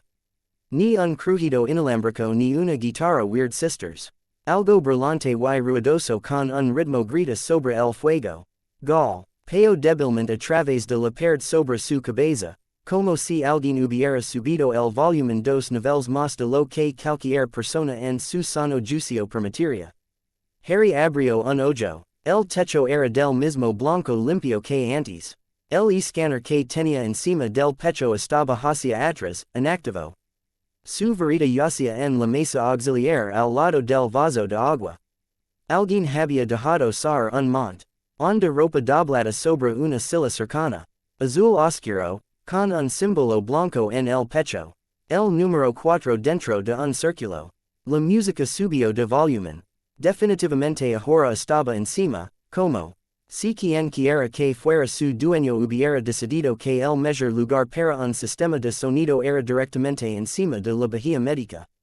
La cama tembló ligeramente debajo de él al ritmo del bajo. Harry gimió y se pasó una mano por la cara. ¿Por qué?, murmuró, el edificio está en llamas tan temprano. No te preocupes, dijo una voz alegre desde la puerta. Si estuviera en llamas, me vería mucho más engreído. Johnny Storm se recostó contra el marco, con los brazos cruzados. Se había puesto una versión limpia del mismo traje que Harry había visto antes, con la cremallera bajada hasta la mitad del pecho de una manera que parecía casual y completamente deliberada. Tenía el pelo húmedo, como si acabara de derramar algo explosivo. Detrás de él, Susan puso los ojos en blanco sin calor. No. Le dijiste que lo dejaríamos dormir hasta tarde, dijo. Lo prometiste. Le dejé dormir hasta tarde, dijo Johnny. Es casi mediodía, lo que significa que ya es hora de que conozca las partes importantes del edificio Baxter. Harry parpadeó. Pense que ya las conocía, dijo. Laboratorio espacial. Portales de pánico. Escáneres de energía. Hombre hecho de piedra. Johnny negó con la cabeza. Conociste las partes aburridas, dijo. On no has visto la cocina. Apenas le han dado permiso para ponerse de pie sin tambalears, dijo Susan. Puedes al menos pretender que te preocupas por su calendario de recuperación. Johnny le dio una mirada inocente. Me importa profundamente, dijo. Es por eso que lo invito a desayunar. O almorzar. O como llamemos a la comida donde red olvida la hora y ben se come la mitad del refrigerador. Necesita comida. La comida cura. Tengo la ciencia de mi lado. Harry se sentó lentamente, probando su equilibrio. Sus músculos se quejaron pero no cedieron bajo él. Su magia se sentía menos como un borde raspado y más como un hematoma. Todavía duele, pero no sangra. La idea de comer le hizo rugir el estómago. Susan lo asuco. Su boca se torció. Bien, dijo ella. Lo autorizaré para actividad ligera. On no hay pruebas. No hay magia. No hay argumentos. Honor de los scouts, dijo Johnny. Susan le dirigió una mirada fía. Nunca fuiste un explorador, dijo. Entonces honor de mago, dijo Johnny, sonriendo a Harry. Vamos. Tienes que ver como ben cum cereal. Es un evento. Harry deslizó sus piernas fuera de la cama. El suelo estaba frío bajo sus pies. La ropa, dijo Susan. Señalando la pila doblada. No teníamos nada de tu tala excepto uniformes de repuesto. Están hechos de moléculas inestables, por lo que se adaptaron a cualquier tontería que hagas con tu magia. También son muy cómodos. Creme. Te conseguiremos ropa real más tarde. Harry recogió el traje. Se sentía ligero y extraño, casi como si la piel de un dragón y el algodón hubieran discutido y hubieran decidido llegar a un acuerdo. El círculo blanco y el número azul lo miraron fijamente. ¿Usar esto me hace parte de la pandilla? Preguntó. Siento que debería haber algún tipo de prueba. El juicio antes del desayuno, dijo Johnny. El más peligroso de todos. Susan señaló a Johnny. Quédate en el pasillo mientras él se cambia, dijo. Si miras, te atravesaré una pared. Johnny levantó ambas manos y retrocedió. Oye, dijo. Límites. Los respeto. Sobre todo, se perdió de vista. Harry se cambió rápidamente, agradecido de que las vendas que no recordaba haber puesto ya se hubieran ido. El traje se movió mientras se lo ponía, apretándose un poco en los hombros, aflojándose en los rodiles, colocándose en su lugar como si lo hubieran hecho a medida para él. Se vislumbró a sí mismo en la superficie reflectante del escáner. El chico que le devolvía la mirada vestía una túnica escolar azul en lugar de negra. Su cabello todavía estaba pegado por todas partes. Tenía la cicatriz en la frente. Pálida y testaruda. El círculo blanco en su pecho no parecía correcto. Nunca antes había usado un símbolo que anunciara con quién estaba. Susan golpeó ligeramente el marco. ¿Listo? Preguntó. Él asintió. Ella dio un paso atrás para que él pudiera pasar junto a ella y salir al pasillo. El edificio Baxter fuera de la enfermera se sentía diferente cuando estaba de pie. Las paredes todavía estaban lisas y blancas. Pero había marcas de desgaste cerca de las esquinas y pequeñas estilas donde algo más pesado que una persona había raspado. Las puertas se alineaban en el pasillo. Algunas estaban abiertas, mostrando destellos de laboratorios, salas de almacenamiento y una oficina que parecía como si el papel hubiera explotado en su interior. Johnny saltó delante de ellos, tarareando la canción que Harry había escuchado antes. ¿Te das cuenta? Dijo Susan, que red va a pedir un informe completo de cómo reacciona ante el diseño del edificio. Él puede preguntar, dijo Johnny. Le diré la verdad. El niño miró el ascensor y no se inmutó. Eso es más que algunas personas. Harry miró hacia el ascensor al final del pasillo. Las puertas estaban cerradas. La luz brillaba sobre ellos. He estado en ascensores antes, dijo. El ministerio tenía uno. Few horrible. La nuestra tiene mejor música, dijo Johnny. El viaje en ascensor fue suave y rápido. Sin puertas ruidosas. Sin clics ni explosions encantadas. Solo un suave timbre cuando las puertas se abrieron a un amplio piso con ventanas a ambos lados. Harry salió y se detuvo. La cocina y la sala de estar ocupaban todo el nivel. A un lado había un mostrador largo con fregaderos, hornos y una nevera lo suficientemente grande como para esconder a Hagrid. El otro lado tenía sofás, mesas y sillas dispersas alrededor de una pantalla central. La ciudad los envolvía en todas direcciones a través de paredes de vidrio, la luz del sol entraba raudales hasta que todo el lugar brillaba. La habitación se sentía habitada. Había tazas sobre la encimera. Un plato con migas de pan al final de la mesa y una chaqueta tirada sobre el respaldo de una silla. Junto a la puerta había un par de botas pasadas, con polvo de piedra en la pisada. Ben Grimm estaba de pie junto a la estufa, con una espátula en la mano, volteando algo en una sartén que silbaba y humaba levemente. Huele bien, dijo Johnny. Ganas extra por nuestro nuevo huésped. Ben miró por encima del hombro. La gran cara de piedra no tenía muchos músculos con los que trabajar, pero Harry podía ver el esfuerzo en la forma en que su boca se curvaba. El niño finalmente se despertó, dijo Ben. Bien, estaba empezando a pensar que Reed lo había asustado hasta dejarlo en coma. Harry logró esbozar una pequeña sonrisa. Esa sigue siendo una opción, dijo.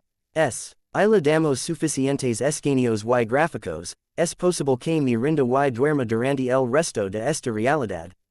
Johnny se rió y le dio una ligera palmada en el hombro.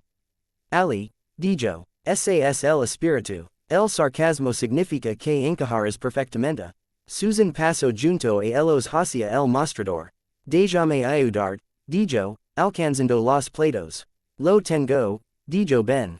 Le das un poco de jugo al niño. A menos que tome café a su edad.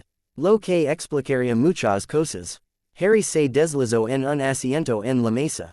La silla crujió como si se adaptara al peso. Observó a Ben moverse. Cada movimiento parecía pesado pero cuidadoso.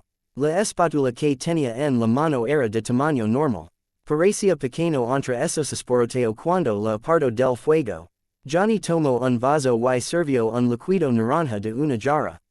Aquí, dijo, colocándolo frente a Harry, vitamina algo, se me olvida el número. Reed siempre dice que es importante. Harry tomó un sorbo cauteloso. Tenía un sabor brillante, picante y dulce. Como morder una naranja fresca sin cáscara. Ben se apartó de la estufa y puso un plato frente a él. Tres panqueques, dorados y espesos, con un generoso cuadrado de mantequilla derritiéndose encima.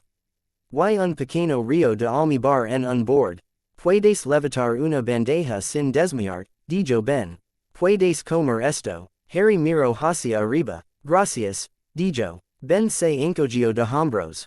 El niño tiene que comer, dijo. Salvaste nuestros lamentables traseros de una posible fusión de la puerta al zar a través de ella. Lo menos que puedo hacer. Johnny se dejó caer en una silla frente a Harry, ALC. Anzando ya el plato que Ben había puesto frente a él. Susan se sentó a la izquierda de Harry, con una postura relajada pero ojos agudos. Durante unos minutos, los únicos sonidos fueron los cubiertos. Osyl leve zumbido de la ciudad afuera. Harry caminó lentamente al principio, luego más rápido cuando su cuerpo decidió que la comida era, de hecho, la mejor magia de la habitación. Los panqueques eran más ligeros de lo que parecían, con un leve sabor a vainilla debajo del almíbar. Terminó uno, luego la mitad del siguiente, antes de darse cuenta de que no había querido detenerse entre bocado y bocado. Te ves menos gris, dijo Susan en voz baja. Me siento menos medio muerto, dijo Harry. Es agradable no despertarse en una tienda de campaña o en el campo por una vez. Johnny ladeó la cabeza. ¿Vivías en una tienda de campaña? Preguntó. Como a tiempo completo. Durante la guerra, por un tiempo, dijo Harry. Estábamos huyendo, escondiéndonos, cazando horcruxes. No fue un viaje de campamento divertido. Johnny mastico pensativamente, realmente cresciste en un mundo diferente, dijo. Harry resoplo. Te prendes fuego por diversión, dijo. Creo que eso lo equilibra. Johnny sonrió. Es cierto, dijo. Hablando de diversión, tenemos que hablar de algo muy importante. Harry lo miró. Que, Johnny se inclinó hacia adelante, con los codos sobre la mesa. Bromas, dijo. Susan suspiró. Johnny, dijo. Que, protestó. Tenemos un nuevo mago en la torre. Esta triste y serio y piensa demasiado. Es mi deber moral asegurarme de que recuerde cómo es la diversión. Además, nunca he tenido un objetivo que pueda hacer que las cosas floten sin tocarlas. Ben dejo el tenedor con un golpe. Si le haces una broma al niño, me haces una broma a mí, dijo. Hemos hablado de esto. Johnny le apuntó con el tenedor. Lo dices como si fuera algo malo, dijo. Vamos, grandolin. Sabes que te encanta cuando te pongo brillantina en las botas. Ben lo fulminó con la mirada. Encontré esa basura durante semanas, dijo. Sabes lo difícil que es sacar destellos a la piel de piedra. Harry intentó imaginárselo. Brillo, dijo. Sobre las rocas. Johnny se iluminó. Oh, me gustas, dijo. Obtienes las cosas importantes. Susan dejó su vaso. Johnny, dijo en ese tono que sonó como una advertencia y una súplica al mismo tiempo. No vamos a convertir a Harry en un juguete nuevo. Harry abrió la boca para decir que estaba bien, que podía soportar un poco de sal si eso significaba no quedarse solo con sus pensamientos. Nunca tuvo la oportunidad. Su silla se deslizó hacia un lado. Gritó Juan. Du el asiento debajo de él se sacudió un centímetro hacia la izquierda, luego otro, moviendo solo sobre el suelo liso. Sus manos se dispararon y agarraron el borde de la mesa. El vaso de zumo se tambaleó y luego se estabilizó. Johnny se echó a reír. Oh, la cara, dijo. Perfecto. Harry miró hacia abajo. Las patas de su silla descansaban sobre un tenue disco de luz. El disco brillaba al compás de los pequeños arcos que había visto en el laboratorio. Un poco de tecnología reutilizada debajo del asiento. Harry entrecerró los ojos. De verdad, dijo. Empiezas por los muebles. Johnny extendió las manos. Empieza siempre de forma sencilla, dijo. Regla de la broma 1. Nadie sea lastimado. Regla de la broma 2. La humiliación debe ser igualdad de oportunidades. 2. Yo, Ben, incluso. Read si podemos pasar a hurtadillas a Susan. Regla de la broma 3. No hay fuego en la cocina. Aprendí eso de la manera más difícil. Susan presionó sus dedos contra el puente de su nariz. Voy a arrepentirme de haberte dejado salir de la cama, le dijo a Harry. Harry sintió la risa burbujir en su pecho antes de que pudiera detenerla. Estalo, agudo y sorprendido. Johnny se reclinó, satisfecho. Ahí está, dijo. El niño se ríe. Mi trabajo aquí ha terminado. La silla se deslizó unos centímetros más. Harry movió su varita debajo de la mesa. Finito, dijo. El disco luminoso se apagó. La silla se asentó con un suave golpe. Johnny parpadeó. Oye, dijo. Lo hice calibrar para una molestia máxima y lenta. Harry levantó su vaso y tomó un sorbo tranquilo. La magia es útil, dijo. Ben se rió entre dientes. Un sonido bajo que retumbó por la habitación. Bienvenido al club, chico, dijo. Si le devuelves la broma, no diré una palabra. Johnny se agarró el pecho. Traidor, dijo. Regla de la broma 4, dijo Ben. No te metas con quien ha pasado por una guerra a menos que estés preparado para que él se defienda. Johnny señaló a Harry. Ya oís eso, dijo. Esto ahora es una guerra de bromas oficial. Estás en el tablero. Felicitaciones. Harry sacudió la cabeza, todavía sonriendo a pesar de la advertencia en sus entrañas que decía que esto era peligroso, que el apego dolía. No es una guerra, dijo. Es un juego. Para ti tal vez, dijo Johnny. Para mí, esto es un arte serio. Susan se puso de pie, recogiendo los platos. mantenga el arte pequeño y inofensivo, dijo. Si vuelves a hacer un agujero en la cocina. Read empezar a poner etiquetas en todo y nadie quiere eso. Johnny se estremeció. Todavía tengo pesadillas sobre cuando etiqueto los compartimentos del frigorífico por categoría nutricional, dijo. Solo proteínas. Estant de carbohidratos. Few horrible. Ben miro a Harry. El niño ha visto verdaderas pesadillas, dijo. No compares el trauma de tu frigorífico con eso. El humor en su voz tenía un trasfondo que Harry reconoció. Era el mismo tono que había escuchado de los horrores mayores cuando Ron bromaba sobre el papeleo después de una mala misión. Harry lo miró a los ojos. Algo de silencio pasó entre ellos. Johnny se levantó de un salto, agarró su plato y lo llevó al mostrador. Les dejaré dos tipos serios para que reflexionen, dijo. Tengo una cita con la cabina de vuelo. Susan le lanzó una mirada. No hay acrobacias sobre el río, dijo. Te asuco, respondió Johnny. Se encendió. Las llamas corrieron sobre su cuerpo en una olita suave. No salvaje como finfire pero controlada. Su piel desapareció bajo el fuego. El air oscilaba a su alrededor con calor. Harry sintió una punzada en la cicatriz de su frente. Llama encendida, dijo Johnny con una sonrisa. Y salió disparado a través de una escotilla en el techo que se abrió justo a tiempo. La escotilla se cerró detrás de él. Harry miró fijamente el lugar donde había desaparecido. Esa frase es ridícula, afirmó. Te crees, dijo Susan. Deberías escucharla cuando intenta inventar frases para Ben. Ben gruñó. No los vamos a repetir, dijo. Susan se llevó los platos. Voy a trepar a read antes de que desaparezca en el laboratorio durante 8 horas, le dijo a Harry. Tómatelo con calma. Si Ben se pone demasiado de mal humor, dale un golpe en el brazo y mira si tu verita sobrevive. Ella los dejó en paz.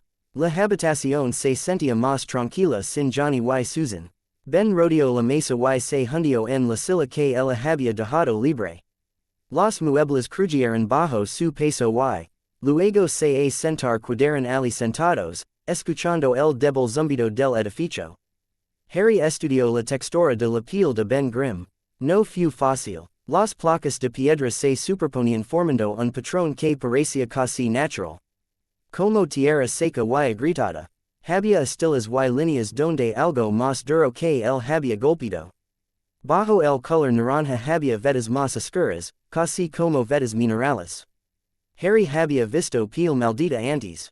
Gris donde la vida se había esfumado. Negro donde la magia oscura había atravesado. Había visto escamas, pelaje, transformaciones que no encajaban del todo cuando se invertían. Esto fue diferente. Ben se miró las manos, con los dedos apoyados sobre la mesa. Estás mirando lo feo, dijo, sin levantar la vista. Comenzó Harry. Lo siento, dijo rápidamente. No quise ser grosero. Solo estoy tratando de entender. Eso es todo lo que hago últimamente. Tratar de entender cosas que no tienen sentido. Ben dejó escapar un suspiro que no era del todo una risa. Niño, si me enojara cada vez que alguien me mirara, estaría cansado todo el día, dijo. Al menos lo estás haciendo en silencio. Levantó una mano pesada y la flexionó, sus nudillos de piedra crujeron suavemente. Rayos cósmicos, dijo Ben. Estábamos en el espacio. Nos golpeó algo extraño. Reed se estira como chicle. Su hacia cosa de campo. Johnny se enciende como una antorcha. Me convertí en un montón de piedras. No lo pedí. Lo tengo de todos modos. Harry trago. La maldición te eligió, dijo. Ben frunció el ceño. Fue radiation, dijo. No es magia. Harry negó con la cabeza. En mi mundo, dijo, esto parece una maldición. Una transfiguración permanente con una fuente de energía junta. Es estable, lo cual es extraño. La mayoría de maldiciones como esta devoran a la persona que está dentro. Tu alma siente lo mismo que cualquier persona normal. Por eso me molesta. Ben lo miro correctamente ahora. Mi alma se siente normal contigo, preguntó. Harry asintió. Tu magia, si la tuvieras, se quedaría ahí perfectamente. Dijo, pero en lugar de eso, hay otra capa. Algo que empapó tu cuerpo y se quedó atascado. Como si alguien pintara una nueva forma sobre ti y la pintura se hundiera. Ben miro fijamente la mesa. Muchas personas me han dicho quién soy, dijo. Monstruo, arrow, mascota, roca andante. No muchos lo han llamado pintura. Es una mala pintura, dijo Harry. ¿Quién hay? Zo esto no sabía lo que estaba haciendo. Ben resoplo. El espacio lo hizo, dijo. El genio de space y reads ymi mala toma de decisiones. Eso tiene mucha culpa de una maldición. Harry se miró las manos. La guerra fue peor con menos. Dijo en voz baja. Ben se movió en su asiento. Las placas de piedra a lo largo de sus hombros rasparon levemente. Mencionaste una guerra, dijo. De vuelta a casa, el pecho de Harry se apretó. Más de una vez, dijo. Ben esperó. Él no presionó. No pidió fechas ni números. Se limitó a sentarse, con una presencia pesada y firme, como una pared que seguiría allí si te apoyaras en ella.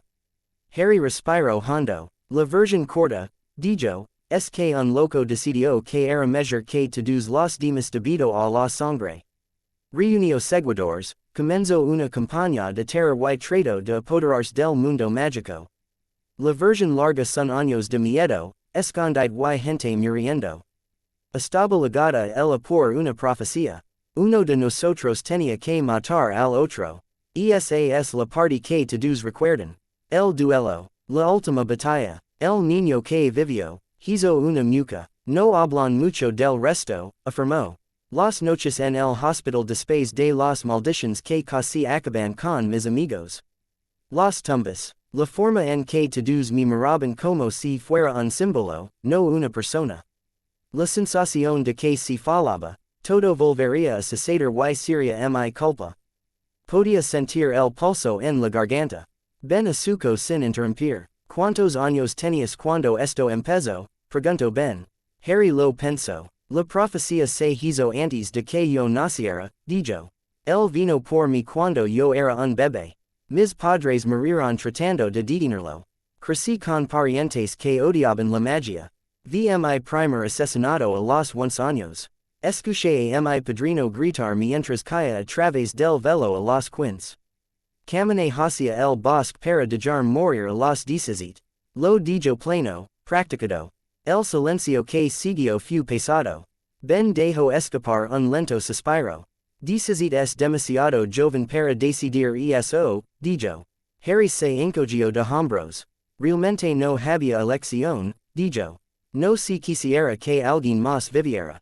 Magia antigua, sangre y sacrificio. Dumbledore lo explicó como si fuera inteligente. Lo vi como el único camino que quedaba. Y ganaste, dijo Ben. Harry dejó escapar una breve risa que no tenía humor. Sobreviví, dijo. Murió. La gente aplaudió. Luego volvieron a sus vidas y me di cuenta de que no sabía cómo era eso para mí. Volvió a mirar hacia arriba. Así que cuando te vio, dijo, no vio una mascota. Vio a alguien que fue cambiado sin consentimiento y siguió adelante. Vio una maldición y una persona que la leva. Me enoja. La boca de piedra de Ben se torció en algo que no era del todo una sonrisa. Mucha gente se enoja por mí, dijo. Gritan y dicen que no es justo. Luego vuelven a sus cuerpos y manos normales y yo sigo siendo yo. Volvió a levantar una mano. Extraño sentir mi propia piel, dijo en voz baja. Extraño tomar un lápiz sin romperlo. Extraño scarm la nariz sin preocuparme de romperme la cara. Es una carga. No tiene sentido fingir que no lo es. Los dedos de Harry se apretaron alrededor de su varita. Y si no tuviera que ser así, dijo. Ben lo miró. Niño, dijo. Todos los genios de este piso han intentado cambiarme de nuevo. Reed construyó máquinas que podían reescribir la materia. Trabajaron durante un día, luego algo se rompió y yo estaba de nuevo en las rocas. El universo tiene opinión sobre lo que soy. No soy el universo, dijo Harry. Soy un rompemaldiciones con acceso a la magia al que no le importan tus situaciones. Déjame intentarlo. Los ojos de Ben se entrecerraron. Acabas de decirme lo cansado que estás, dijo. Todavía parece que podrías quedarte. No voy a dejar que te quemes jugando al doctor en mi piel. Harry negó con la cabeza. Ese es el punto, dijo. Levo años quemando por cosas que no elijo. Esta sería mi elección.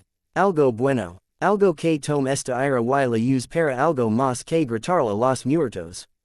Ben lo estudió. ¿Crees que puedes arreglarme? Dijo.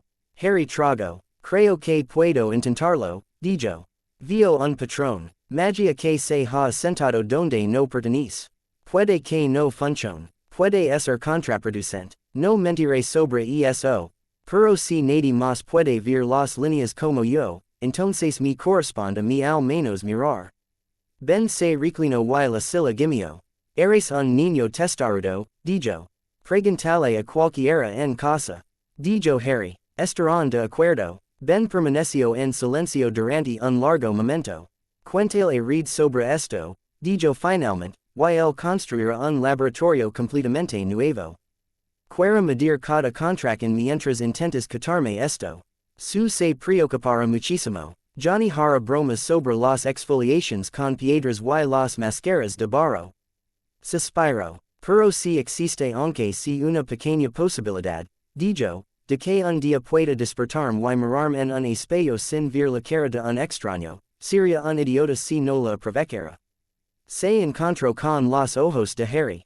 Está bien, chico, dijo. Tienes tu oportunidad. Uno. Si estalas, paramos. Sin argumentos. Entendido. Harry asintió. Entendido, dijo. Ben se levantó. Vamos entonces, dijo. Vamos a alimentar al genio con un problema al que no puede resistir. Reed Richards parecía exactamente un hombre al que le habían entregado su rompecabezas favorito y le habían dicho que podía matar a alguien. Estaba en su laboratorio con una docena de pantallas flotando a su alrededor, cada una diferente. Mientras Harry explicaba su idea, los ojos de Reed se volvieron más brillantes y distantes al mismo tiempo. Sus dedos se movieron como si dibujara diagramas en el aire. ¿Crees que la mutación inducida por los rayos cósmicos se comporta como una superposición mágica? Dijo Reed. Un sí. Ampo persistente anclado a la estructura física de Ben en lugar de su código genético. Sí, dijo Harry. Cuando lo miro con hechizos de diagnóstico, vio una red. No coincide con nada en nuestros libros de maldiciones. Pero se comporta como una atadura. Mantiene su forma original suprimida y canaliza algún tipo de energía externa a través de su cuerpo. Reed asintió lentamente. Siempre lo himo. Es tratado como una reescritura genética, dijo. Un cambio en el nivel básico de su plano físico. Si estás en lo cierto y en cambio es un patrón impuesto, entonces eliminarlo podría no ser tan simple como accionar un interruptor. Tendrías que desconectar un campo que se ha convertido en parte de su física básica. Bienvenido a mi mundo, dijo Harry. Nuestras maldiciones se hundan en quien eres. Romperlas significa trabajar en la misma profundidad. Ben se movió cerca de la puerta, con los brazos cruzados. No hables de mí como si no estuviera aquí, dijo. Reed parpadeó y miró hacia arriba, como sorprendido al verlo. Lo siento, Ben, dijo. Habito. Ben gruñó. Harry sacó su varita de su manga. Quiero empezar poco a poco, dijo. Primero el diagnóstico. Sin cambios. Sin cortes, solo una buena mirada mientras observas. Los hombros de Reed se relajaron.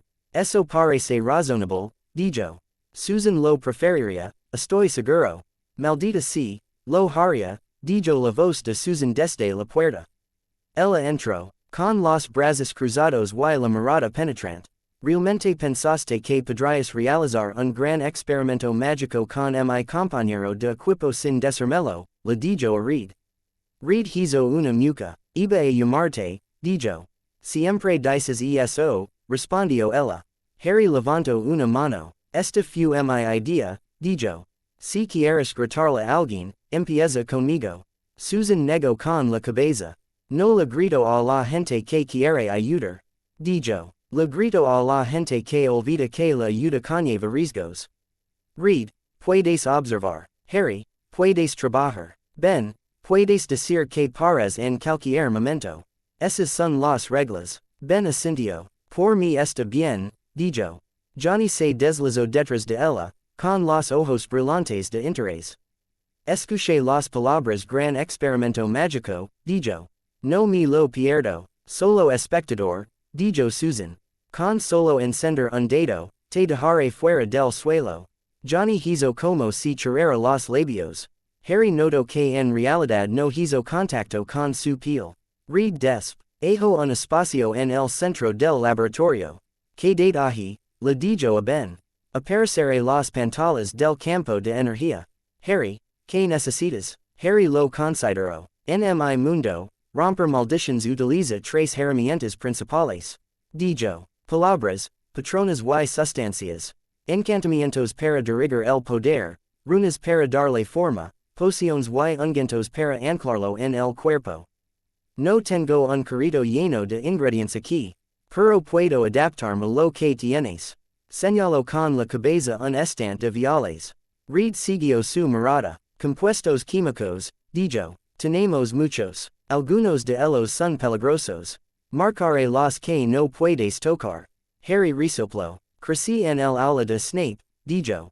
Puedo manejar las etiquetas. Se acercó a Ben. Listo, preguntó. Ben cuadró los hombros. Hazlo, dijo. Harry levantó su varita. El primer paso, dijo, principalmente para beneficio de Reed, es ver que nos enfrentamos. Dibujó un lento círculo en el aire. Revelio maledictus, murmuró. La magia fluyó en una suave ola. Azul blanca y delgada, bañando la forma de Ben. En la pantalla más cercana, los instrumentos de Reed captaron una llamarada en el campo de energía que lo rodeaba.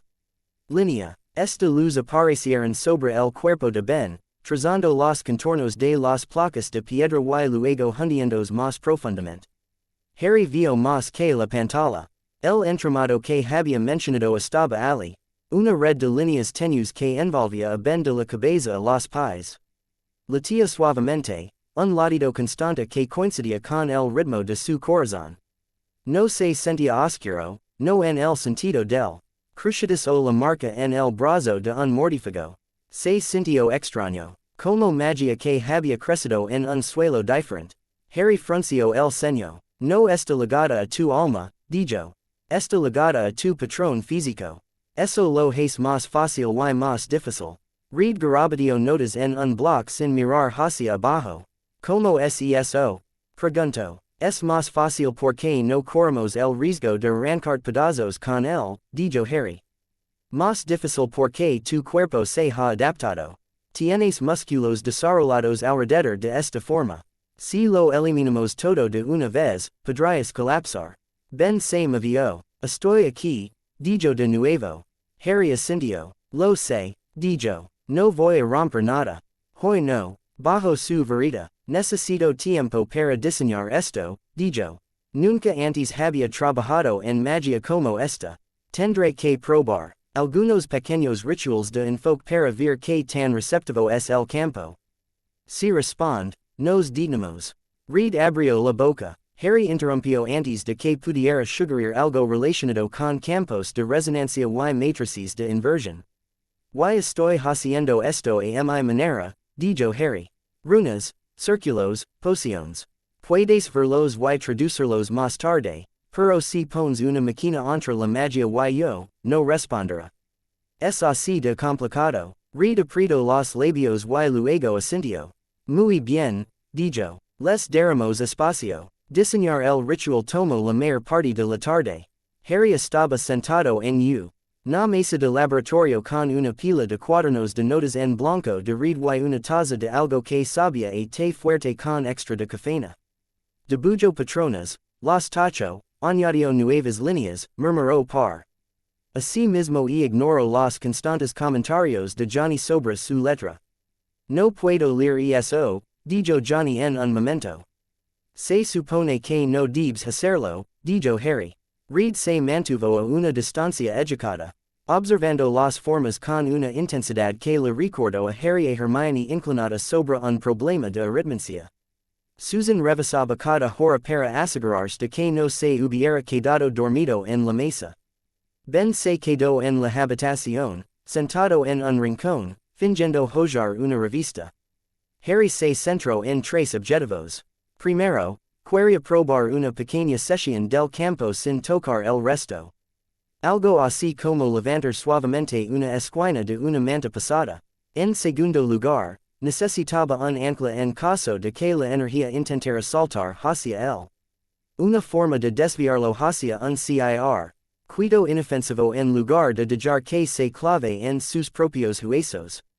En tercer lugar, quería que Ben estuviera consciente y pudiera hablar durante el proceso. Demasiados rompedores de maldiciones ha bien perdido pacientes al no quererlos y esperar que la magia se comportara. Por la noche, hizo dibujar un círculo con tiza en el suelo. El patrón envolvía un lugar marcado donde se pararía Ben. Los ellas irradiaban hacia pequeños puntos de enfoque donde Harry había colocado viales y trozos de metal. Reed le aseguró que estaban inertes. Había mezclado una poción simple de hierbas locales y una base de las tiendas de Reed. Algo que ayudaría a estabilizar los músculos si la piedra se movía aunque fuera un poco. Susan miró la configuración con el ceño fruncido con escepticismo.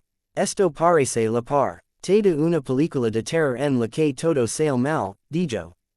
Harry sonrió con fuerza. En mi experiencia, las películas de terror nunca muestran el papeleo, dijo. Lo he comprobado 3 veces. Reed se agachó cerca de uno de los puntos de enfoque, con cuidado de no manchar la tiza. La simetría es interesante, dijo. Estás creando múltiples drenajes alrededor de un punto central, cada uno de él. O es sintonizado con un resultado como construir una red de seguridad de reeds. Exactamente, dijo Harry. Si un ancla falla, los demás toman el relevo. No quiero que haya magia suelta en este laboratorio. Miro a Ben. Última oportunidad para echarse atrás, dijo. Una vez que empecemos, delera. Ben entró en el círculo. Niño, dijo, me levanto cada mañana y me miro en un espejo que no coincide con como me siento por dentro. Eso duele más que cualquier cosa que estés a punto de hacer. Ocupó su lugar en el centro. Harry se movió hacia su propia marca en el board. Su túnica había sido reemplazada por el traje azul. Pero todavía sentía como si se estuviera poniendo su sombrero para romper maldiciones. Giró los hombros y sintió el peso desgastado de los años instalarse en su postura. Todos se quedan detrás de la línea. Les dijo a Reed, Susan y Johnny. Si el círculo se enciende, no lo cruces. Si grito pidiendo ayuda, no me agarres. Agarra a Ben, sacalo. Johnny arqueó las cejas. Reconfortant, dijo. La mandíbula de Susan estaba apretada. Estamos aquí, afirmó. Harry asintió una vez. Levantó su varita. Ankle primero, murmuró. Trazo una línea desde su corazón hasta el primer frasco. Murmurando un hechizo de conexión a tierra que olía levemente a Romero y Hierro. Sintió que el círculo aceptaba el vínculo, un tirón silencioso en el borde de su conciencia. Lo repitió para cada punto de anclaje hasta que el círculo se sintió equilibrado. Luego se centró en Ben. Revelio, dijo en voz baja. El enrejado que rodeaba a Ben se iluminó ante sus ojos. La red de energía extraña se iluminó, los hilos brillaron. Harry eligió un lugar en el antebrazo izquierdo de Ben, donde las placas de piedra eran gruesas pero no críticas. Tocó su varita hasta ese punto, justo encima de la superficie rugosa. Incisió lumen, respiro. El hechizo era antiguo, utilizado por los rompedores de maldiciones para desentrañar amuletos enredados. No cortaba como lo hacía un cuchillo. Se separó, cr. Indo una delgada línea por donde se podía extraer la magia. El efecto fue inmediato. Ben gruñó cuando una sensación aguda recorrió su brazo. En la pantalla, los instrumentos de Reed mostraron un pico. El campo alrededor del antebrazo de Ben brilló más intensamente, luego se adelgazó en una franja estrecha donde tocó la vereda de Harry. Harry sintió resistencia, la energía extraña se aferró con fuerza, como hydra clavada en piedra. No lo forzó. En lugar de eso, susurró la segunda parte del hechizo.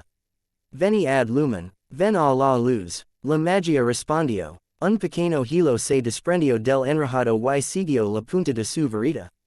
Como un trozo de niebla arrastrado por la brisa. Fluyó a lo largo del camino talado en el círculo hacia el vial de ancla más cercano. El vial brilló débilmente mientras absorbía la energía perdida. Reed hizo un sonido emocionado. Susan, dijo, ¿ves esto? El campo externo se está redirigiendo sin desestabilizar la estructura central. Mantén tus comentarios en silencio, dijo Susan. Si lo distraes, insonorizaré toda la habitación. Harry mantuvo su atención en el hilo. Cuando la magia extranjera abandonó la tierra, la piedra bajo su varita hormigueo. Por un instante, sintió algo debajo. Carne, humano, cálido, frágil. Ben respiró hondo. Harry, dijo con voz áspera. Mi brazo. Puedo sentir el aire en él. El corazón de Harry dio un vuelco. Solo por un momento, dijo. Quedate quieto. Saco más energía. Saco otro hilo y lo guió hacia el círculo. La tensión lo golpeó de repente. Su magia, que ya estaba trabajando duro para mantener firme el encantamiento. Se resistió ante la sensación del campo extraño. No le gustaba tocar algo que no seguía sus reglas. El sudor brotó a lo largo de la línea del cabello de Harry. Su mano tembló. Los anclas terra riban. Uno de los viales se rompió con un sonido agudo cuando demasiada energía lo golpeó a la vez. El círculo se estremeció. Susan se puso tensa. Harry, dijo ella, lo sé, espero. Redirigió el flujo al siguiente ancla, ajustando la runa con un movimiento de su varita. La línea de poder se dobló, deslizándose alejándose del cristal roto. La franja expuesta a lo largo del brazo de Ben se hizo más ancha. Bajo la piedra, la piel se movió. Por un segundo, Harry vio un trozo de carne normal, pálida y pecosa, con pelos erizados bajo el frío del aire del laboratorio. Ben lo miró fijamente. Todo su cuerpo se estremeció. Eso es mío, susurró. A Harry le dolía el pecho. Sí, dijo. Ese eres tú. La energía extranjera contraatacó. La red alrededor del parche expuesto latía, enviando zarcios hacia adentro. Tratando de recuperar las líneas faltantes. Surgió a lo largo de los bordes de la tierra cortada, empujando contra el hechizo de Harry. El dolor recorrió el brazo de Harry cuando su magia chocó con el campo. El sacio. Johnny dio un paso involuntario hacia adelante. Harry, ladró Susan. Johnny se detuvo. Harry profundizó. Todavía no, respiró. Vertió más de su propio poder en el encantamiento, reforzando la separación. Los anclas brillaron más. Dos viales más se rompieron bajo la presión y el vidrio se astiló. El círculo se tambaleó. La voz de Reed atravesó la bruma. El campo externo está compensando, afirmó. Está tratando de restablecer el equilibrio. Si se empuja más, retrocederá con más fuerza o colapsará por completo. Traduce eso, gruñó Ben, con los dientes apretados. Él está diciendo que estamos al límite. Logró decir Harry. La magia extranjera surgió de nuevo. Harry sintió que arañaba su propia energía, tratando de usar su varita como puente. Su mano se entumeció. Su visión se volvió borrosa. Tenía una opción. Empuja más fuerte y corre el riesgo de que toda la red detone, haciendo que lo que sí que estuviera colapsando a través de su propio sistema.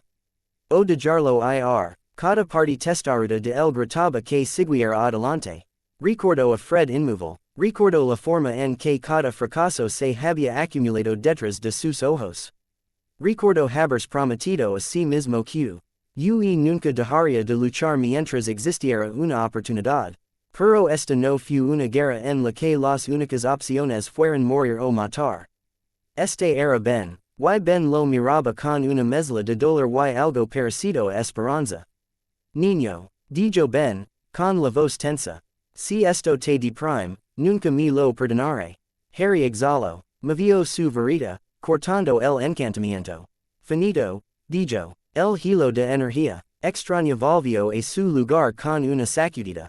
El trozo expuesto de piel humana desapareció bajo la piedra en un abrir y cerrar de ojos, como agua que vuelve a sobre una roca. Los anclas se atenuaron, el círculo se calmó, Harry se tambaleó, sus rodillas tocaron el suelo.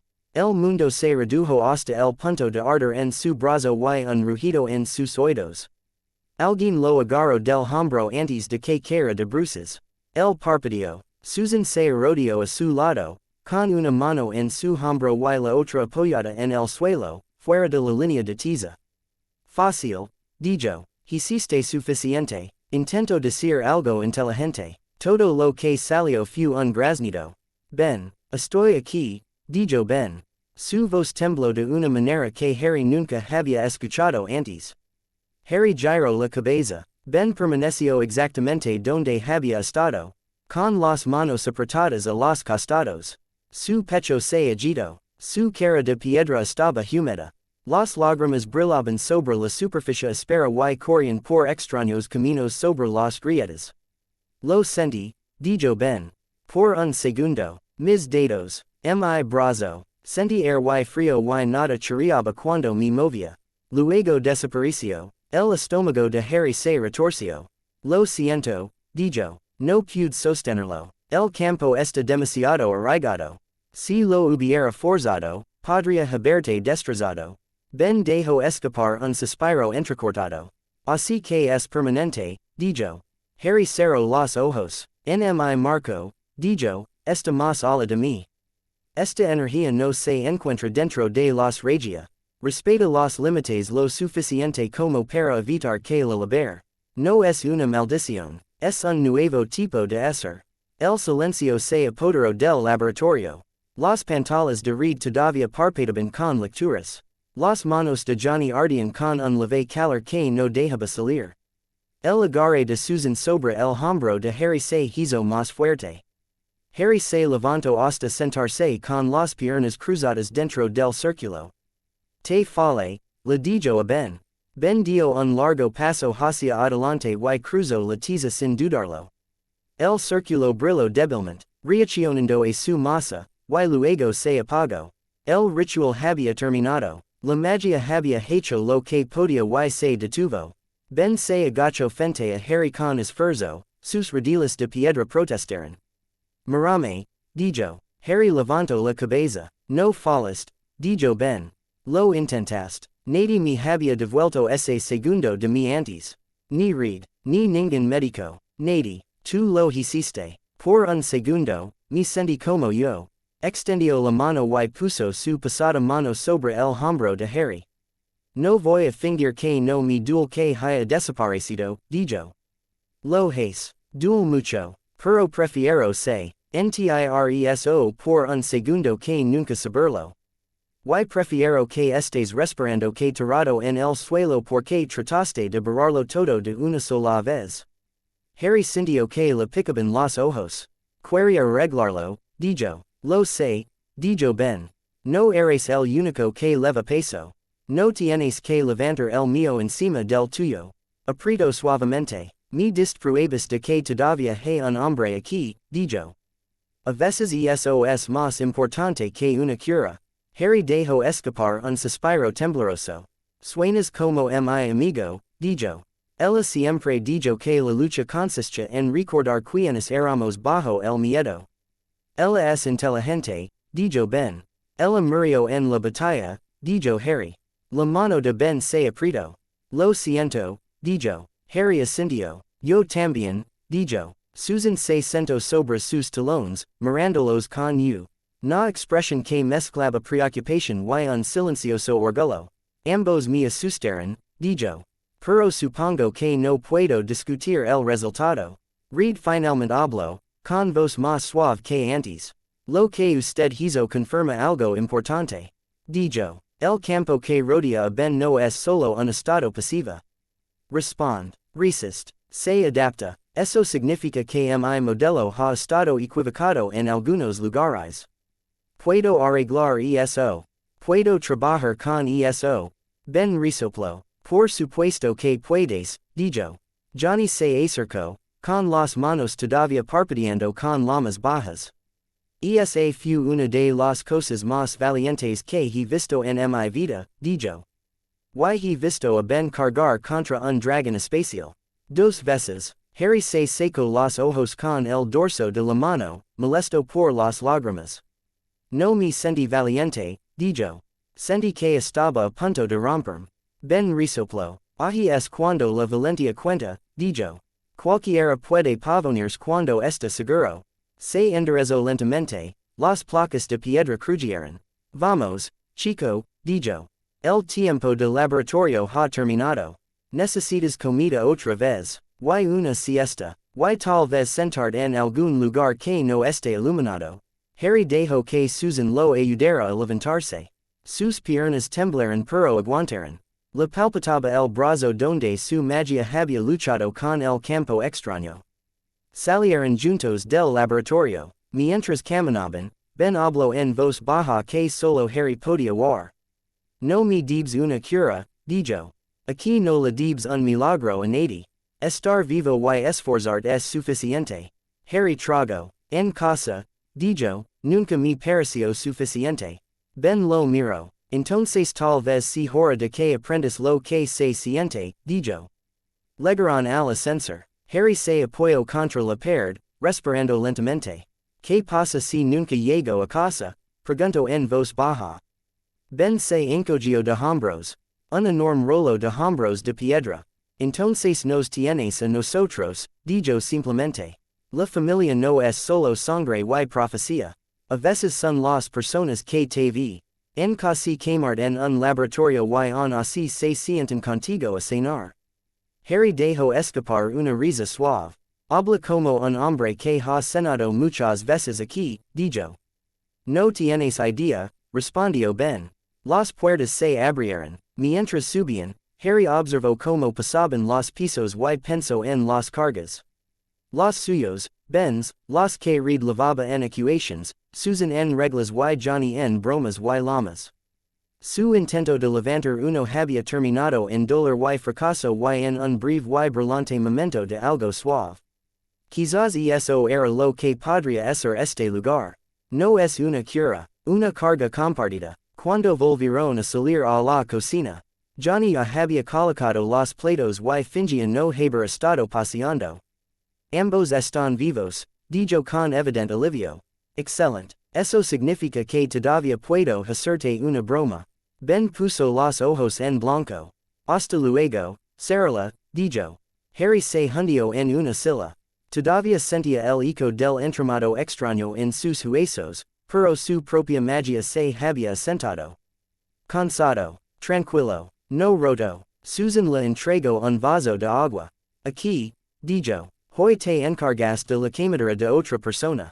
Déjanos ayudarte a lavarla. Él encontró su mirada. Por primera vez desde que había quedado a través del velo, sintió el peso en su pecho compartido. Bebió y el edificio Baxter zumbó a su alrededor, una extraña torre donde los rayos cósmicos y la vieja magia podían chocar y falar y on dejar espacio para algo nuevo. Respeto, aceptación. Y el frágil comienzo de una familia que entendió que algunas cargas no se podían quitar, solo lavarlas juntas. La alarma no sonó como peligro. Sonaba como una tecla de piano mantenida demasiado tiempo. Harry levantó la vista del cuaderno que Reed le había dado, la pluma se detuvo sobre una runa a medio terminar. El tono tenue flotó por el laboratorio. Suave y firme, ni una sirena. Ni el agudo ladrido de una alerta de emergencia. Solo una larga nota que se escuchó entre el zumbido de las máquinas. Al otro lado de la habitación, Reed se detuvo a mitad de la frase. Había estado en medio de una conferencia sobre formas de deformación cuántica en la puerta de la zona negativa, con las manos dibujando diagramas en el aire. Mientras una pantalla flotante reflejaba sus movimientos con líneas limpias. La nota atravesó su atención como un hechizo. Sus ojos se dirigieron hacia la pantalla principal. Esa fue la primera vez que Ue Harry vio a read movers tan rápido sin esperarse.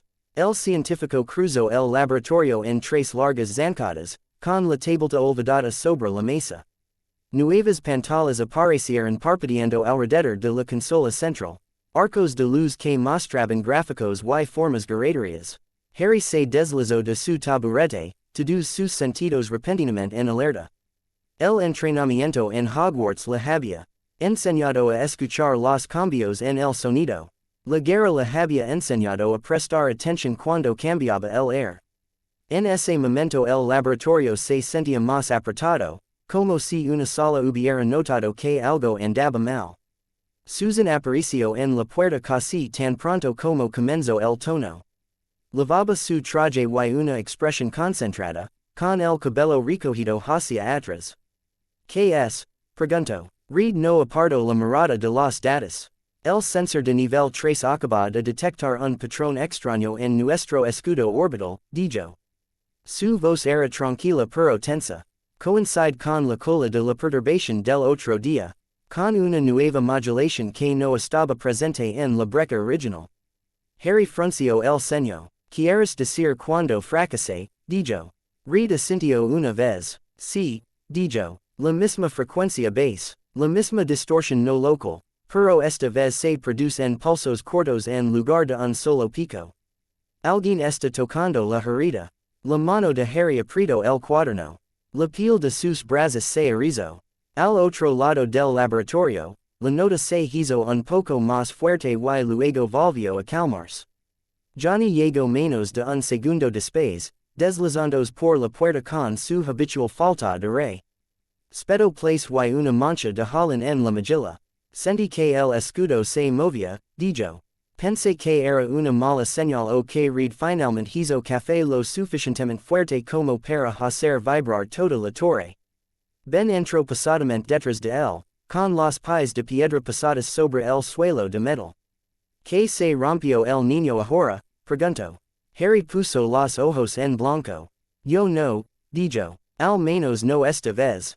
Reed pasó los dedos por uno de los gráficos, expandiendo un conjunto de líneas que a Harry le parecieron un desastre de picos y caídas. La mirada de Reed se agudizó. Ahí está, murmuró. ¿Ves que el campo spike de su registro el mismo cambio de phase 3 veces en los últimos 10 minutos? Intervalos iguales. Eso no es ruido aleatorio. Susan se acercó, con los ojos fijos en las lecturas. ¿Cuánto tiempo leva haciendo eso? Preguntó. Desde 3 minutos antes de que comenzara la alerta, dijo Reed. El sistema lo marcó una vez que confirmó un patrón. Los pulsos son débiles pero enfocados. Están sintonizando directamente con los residuos alrededor de la puerta. Harry se acercó. No entendía los números. No era necesario. Su magia reaccionó antes de que su mente lo alcanzara. El aire alrededor de su piel se sentía más fino. No más frío. Estirado. Se sienten como si fueran hechizos de seguimiento, dijo en voz baja. En casa, si quieres encontrar a alguien, le aplique. Es un hechizo un objeto personal y lo utilizas como hogar. Esto se siente así, pero más grande. Menos personal. Más bien como si alguien estuviera tratando de encontrar las cicatrices en la realidad misma.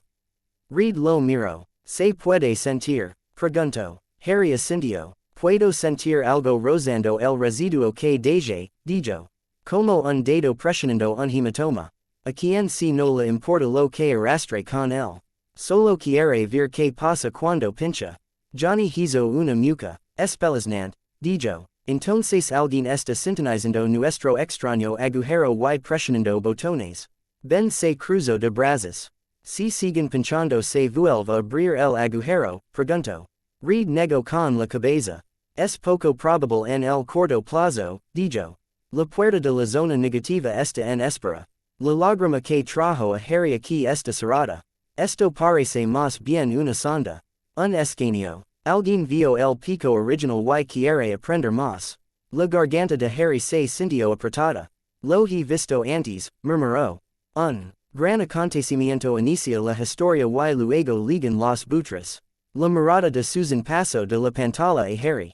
¿Reconoces este tipo de cosas? Preguntó. No con esta tecnología, dijo Harry. Pero la intención resulta familiar. A los mortífagos les encantaba probar nuevas maldiciones en cualquiera que sobreviviera al último lot. Y el ministerio registró todo lo que pudo. Una vez que iluminas un mapa. Todos los que tienen una varita y una idea quieren una pizza.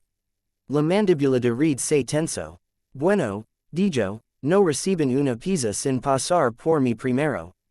Johnny sonrió. Y su, añadió. Y la roca. Y la hoguera ambulante. Harry miró los gráficos nuevamente. Puedes rastrearlo, le preguntó a Reed. Encuentra de donde vienen los golpes. Reed exhaló lentamente. No directamente, dijo. La señal pasa a través de tres satélites y una capa reflectante que no reconozco. Inteligente. Quien esté detrás de esto sabe cómo esconderse. Pero el perfil de frecuencia es interesante. Hizo zoom en una sesión del gráfico. Mira esa música, dijo. Esto no es estándar para ninguno de los programas conocidos que escanean nuestro campo. Hay una corrección de phase ali que coincide solo con una persona que conozco. Los hombros de Susan se tensaron. ¿Crees que es él? Dijo. Reed no respondió de inmediato. Harry miró entre ellos. ¿Debería saber de quién estás hablando? Preguntó. Ben resoplo. Bienvenidos al encantador mundo de Doctor Doom, dijo. El monarca de un país muy pequeño pero muy testarudo. Ama la ciencia, la magia y el sonido de su propia voz. Johnny se apoyó en la consola. Victor Von Doom, dijo. Dirige Latveria, piensa en Reed, con armadura y menos paciencia. Tiene su propio tipo de hechicería y un grave problema de control. Hay rencor entre ellos. La mandíbula de Reed se apretó ante el nombre. Trabajamos juntos una vez, dijo en tono tenso. No termino bien. Tiene una forma única de integrar la teoría mística en sistemas tecnológicos. Esta firma podría ser suya. Nadie más courage ese tipo de deriva de phase exactamente de esta manera. Harry frunció el ceño. ¿Mes la magia con máquinas? Preguntó. Sí, dijo Reed. Él no ve ninguna razón para mantenerlos separados. No le importan los variables desconocidas mientras tenga poder. Si sintió el desgarro que causaste, quiere controlarlo. El estómago de Harry cayó. Entonces él no solo está mirando, dijo.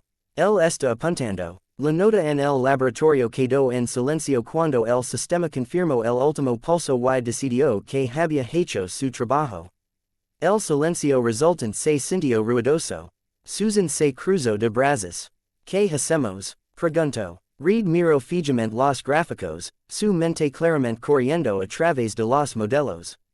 Finalmente se enderezó. Cerramos todas las puertas que pueda utilizar, dijo. Aseguramos la puerta. Fortalecemos los escudos y bloqueamos sus sondas para que no obtengan nada útil.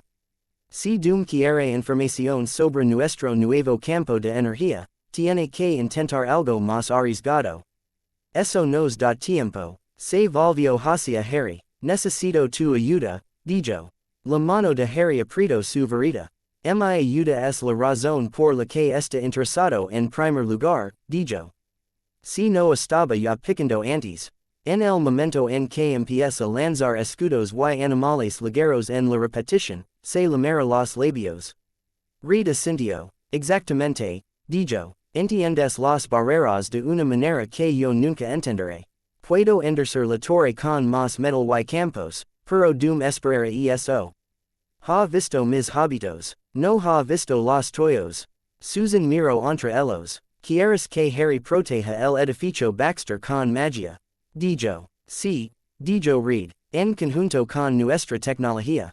Puedo alimentar su estructura de protección en los generadores de escudo y podemos crear una defensa en capas que Doom nunca ha encontrado. Harry tragó. La protección a esa escala no es sencilla, afirmó. El castillo de Hogwarts tardó siglos en construir sus protecciones. Puedo esbozar algo, pero no será perfecto. Los ojos de Reed se suavizan por un momento. La perfección puede esperar, dijo. Ahora mismo necesito que Doom vea una cosa. Que esta torre no es una herida abierta. Es una puerta vigilada. Harry miró a Susan. Su mirada sostuvo la de él. No tienes que hacer esto, dijo en voz baja. No eres responsable de doom. Lo sé, dijo. Solo eso se sentía extraño.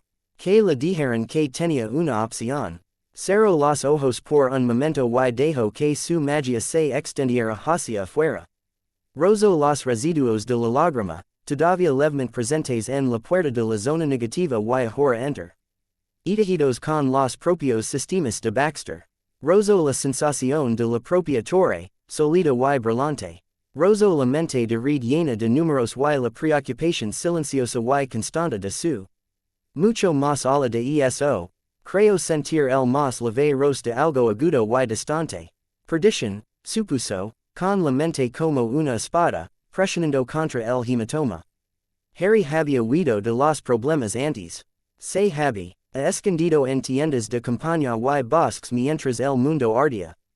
Estaba cansado de correr. Abrió los ojos. Muéstrame el borde de tu escudo, dijo. Entonces construiremos algo encima, al otro lado del océano. Lejos de la brillante torre de vidrio y metal, se alzaba una fortaleza muy diferente bajo un cielo gris. Castle Doom se levantó de las colinas de Latveria como si hubiera surgido de la propia roca. Muros altos, torres altas, la piedra era antigua pero estaba reforzada con y circuitos verde brillantes que recorrían las almenas y se hundían en el suelo.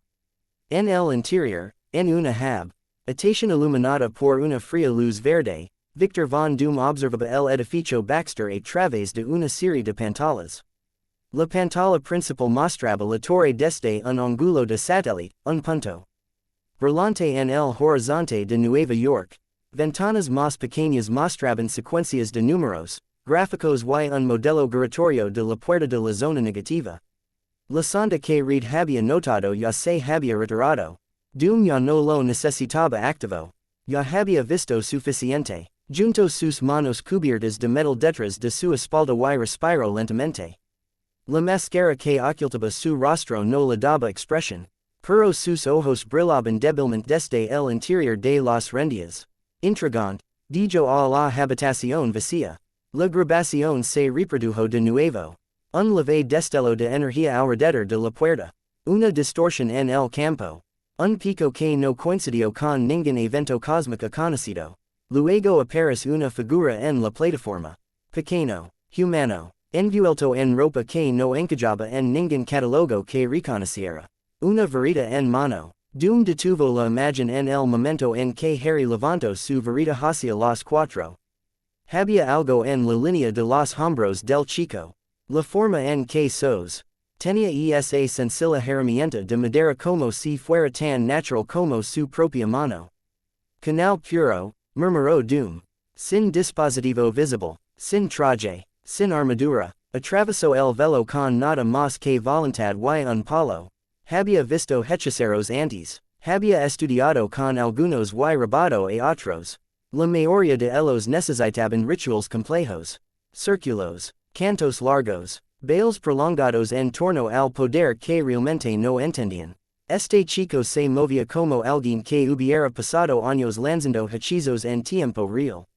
Doom chasqueó los dedos. Otro conjunto de datos apareció a la vista. Las lecturas de campo del breve choque cuando Harry disparó ese primer hechizo a Reed y luego levantó un escudo.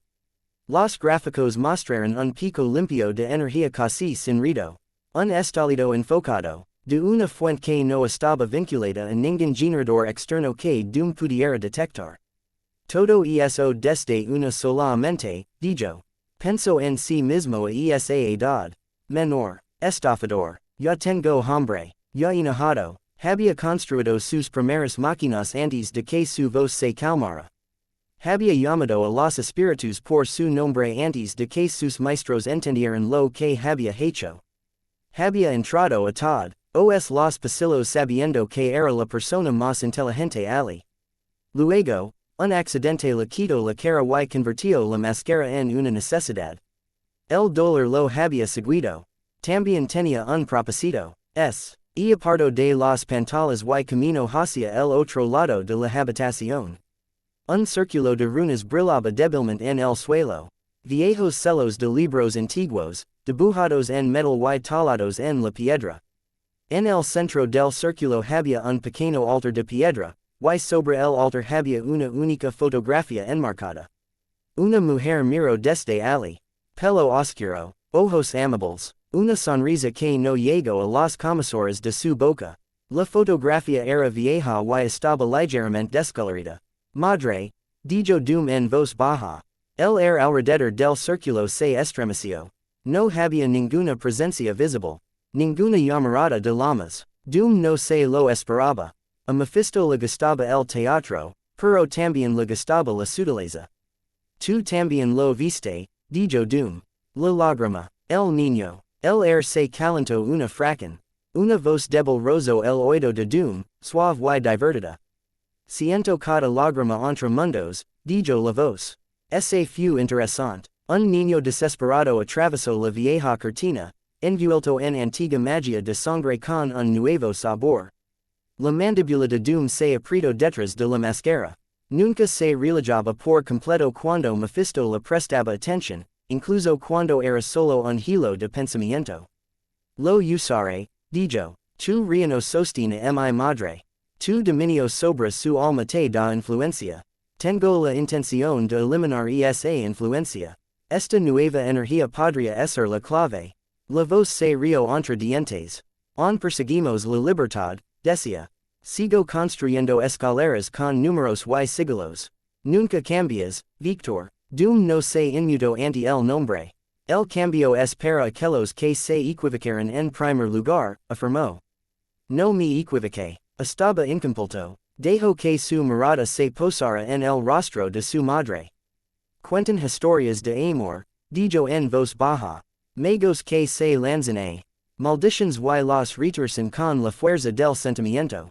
Una mujer que murió por su hijo y desvió la muerte. Un niño que caminó hacia el bosque listo para ser para que otros pudieran vivir. Lo idealizan. Vio una fuente de poder. El aire se enfrió. Palabras peligrosas, dijo la voz. Palabras precisas, respondió Doom. Había leído sobre Harry Potter. Sus espías en otros mundos le habían enviado fragmentos de historias. Relatos susurrados de un niño que sobrevivió a una maldición asesina porque su madre murió por él. Informes posteriores hablaron de que se enfrentó a la muerte nuevamente y regresó caminando. En la mayoría de los universos, ese niño permaneció en su propio mundo. En este, una lágrima lo había arrastrado hacia la puerta del cielo de Baxter. Doom sonrió detrás de la máscara. Reed pensara en él como un rompecabezas que maper, dijo. Susan vira a un niño herido.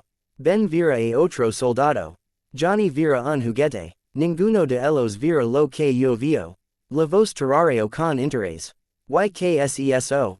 Preguntó. Una constante, dijo Doom. Una fuente de energía ligada al sacrificio, la lealtad y la intención inquebrantable. Él es la prueba viviente de que la vieja magia puede cambiar las reglas de la muerte. Si puedo maper el patrón de su campo y unirlo en un dispositivo, puedo cortar tus contratos como si fueran papel.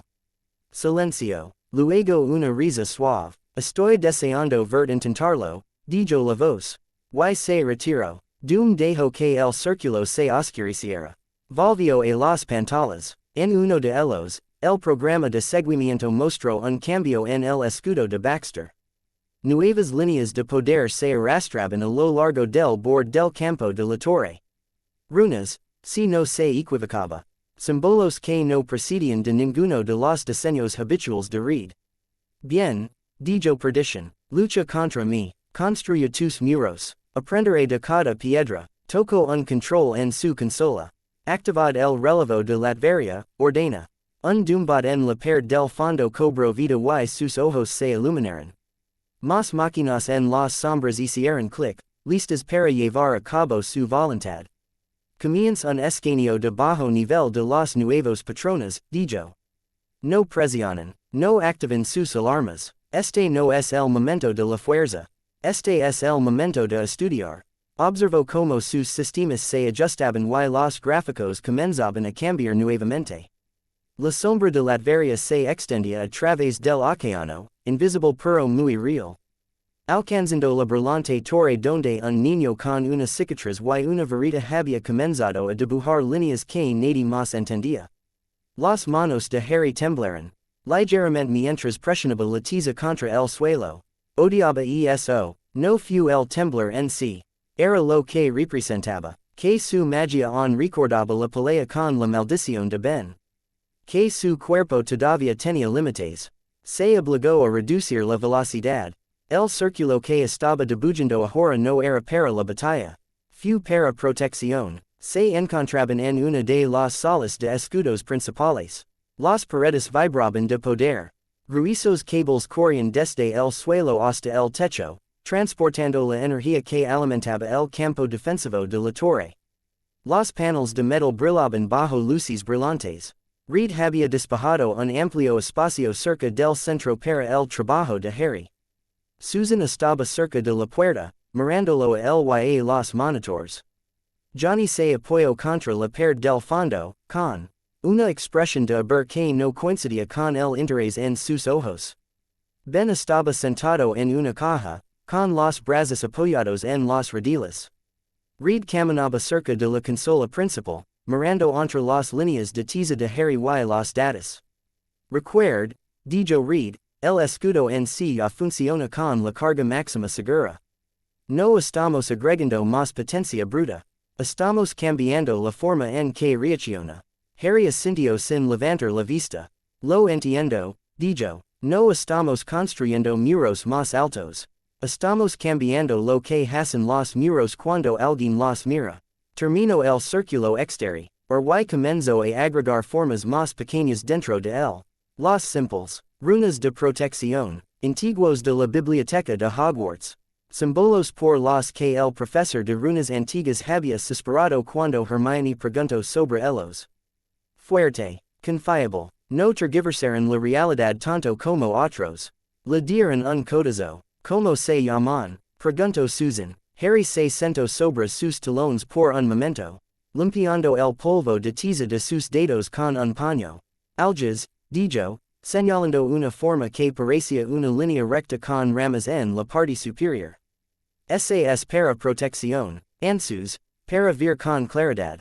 Gibo, para un intercambio justo. Johnny silbó suavemente. Suena como si se hubiera tragado un curso de idiomas, dijo. Tenía un amigo al que le encantaban estas cosas, dijo Harry. Él me hizo aprender. Dijo que lo necesitaría cuando la fuerza bruta dejara de ser suficiente. Sonrió levemente al recordar el rostro exasperado de Hermione. Ben cambió su peso. Ella tenía razón, dijo. Harry eligió sus siguientes líneas con cuidado. No estamos tratando de ocultar la torre por completo, dijo. Eso sería sospechoso. Solo estamos agregando ruido. Si Doom intenta mapar nuestro campo. Sus lecturas mostraron algo que parece estético. Muchos pequeños falsos positivos, pequeños ecos. Será más difícil saber qué pico soy yo. Los ojos de Reed se iluminaron. Se está introduciendo un ROR deliberado en cualquier observación externa, dijo. Una especie de cifrado mágico. Puedo introducirlo en el generador de campo. Si aleatorizamos el tiempo, incluso un sistema inteligente tendrá dificultades para filtrarlo. Harry sonrió. Me alegro que te guste, dijo. Solíamos hacer algo similar con el mapa de merodeadores. Un poco de confusión ayuda mucho. Susan arqueó una ceja. Mapa de merodeadores, preguntó. Harry vaciló y luego se rió entre dientes. Pedazo de pergamino encantado, dijo. Mostró el diseño de Hogwarts en todo momento, junto con cada persona en el castillo. Estaba fuertemente protegido. Solo se abría para ciertas frases. Lo usábamos para escabullirnos por la noche. Los ojos de Johnny se abrieron como platos. Tenías un mapa espía en vivo de tu escuela y lo usabas para tomar refrigerios nocturnos. Dijo. Respeto. La garganta de Harry se apretó. No salvo la vida más de una vez, dijo en voz baja. Pero todavía lo usábamos para tonterías cuando podíamos. Fingir que las cosas eran normales nos mantenía cuerdos. Susan observó su rostro. Puedes hablar de eso más tarde, dijo suavemente. Por ahora, Concentrate en el aquí y el ahora. El encuentro su mirada, su expresión era suave, pero había acero detrás de ella. El asintió, correcto, dijo, las salas primero, hablando después, se puso de pie y se acercó a la pared. Read, dijo, necesito un conductor. Algo que pueda tener un efecto mágico a lo largo del marco de tu campo. El cobre funciona en casa. La plata es measure. Tienes algo de eso aquí. Read señaló un gabinete. Lo measure, dijo. 10. Hemos bebidas de aleación conductora ali. No es plata pura, pero canaliza muy bien la energía. Harry abrió el gabinete y sacó un rollo de alambre fino y brillante. Su varita zumbó en su mano. Se sintió cansado. El intento con Ben le había quitado más de lo que le gustaba admitir, y su recuperación no fue perfecta. La idea de derramar más energía hizo que le dolieran los huesos. Pero esto no fue un ataque. Esto fue tomando forma. El podría dar forma. Dibujaré las runas sobre esto, dijo. Luego lo fijamos a lo largo del marco del escudo. El patrón recorrerá tu campo. Piensa en ello como si tuviera escribiendo en la piel de la torre en lugar de intentar reescribir los huesos. Read sonrió. Me gusta cuando hablas de estructura, dijo. Susan lo miró. Más tarde, dijo. Harry se sentó a la mesa y comenzó a inscribir runas a lo largo del alambre. Su mano se estabilizó mientras trabajaba. Había una calma que venía con este tipo de magia. Sin gritos, sin luz intermitente, solo caricias cuidadosas y respiraciones constantes. Lo había aprendido al lado de Bill Weasley en tiendas de campaña y cuartos traseros, rompiendo maldiciones en bebidas antiguas. Tu tacto es más ligero cuando haces eso, observó Susan. Harry levantó la vista. Que, tu magia, dijo. El aire se siente menos nítido. Más tranquilo. El parpadeó. Se puede sentir, preguntó. Ella asintió. Siempre siento campos, dijo. Se presionan contra la mía. Cuando levanto una pantalla, puedo sentir donde toca otra energía. La tuya suele ser ruidosa. En este momento está silenciosa. Concentrada. Harry miró el cable. Esa es la influencia de Bill, dijo. Me enseñó que no todos los problemas necesitan un martillo. Algunos necesitan una llave. Ben soltó una carcajada. Reed podría aprender esa lección, dijo. Oye, dijo Johnny. Reed es muy gentil cuando no nos expone accidentalmente a los rayos cósmicos. Reed fingió no war. Harry terminó la última runa y se puso de pie. Listo, dijo. Reed se dirigió a la consola principal. A tu señal, dijo. Harry respiró hondo. Camino hasta el punto central de la sala, donde convergen los cables más importantes. Envolvió el cable alrededor de esa unión, fijándola en su lugar. Las runas brillaron débilmente cuando tocaron el campo. Un suave cosquilleo recorrió sus dedos. Luego levantó su varita. No hay inundations, murmuró para sí mismo.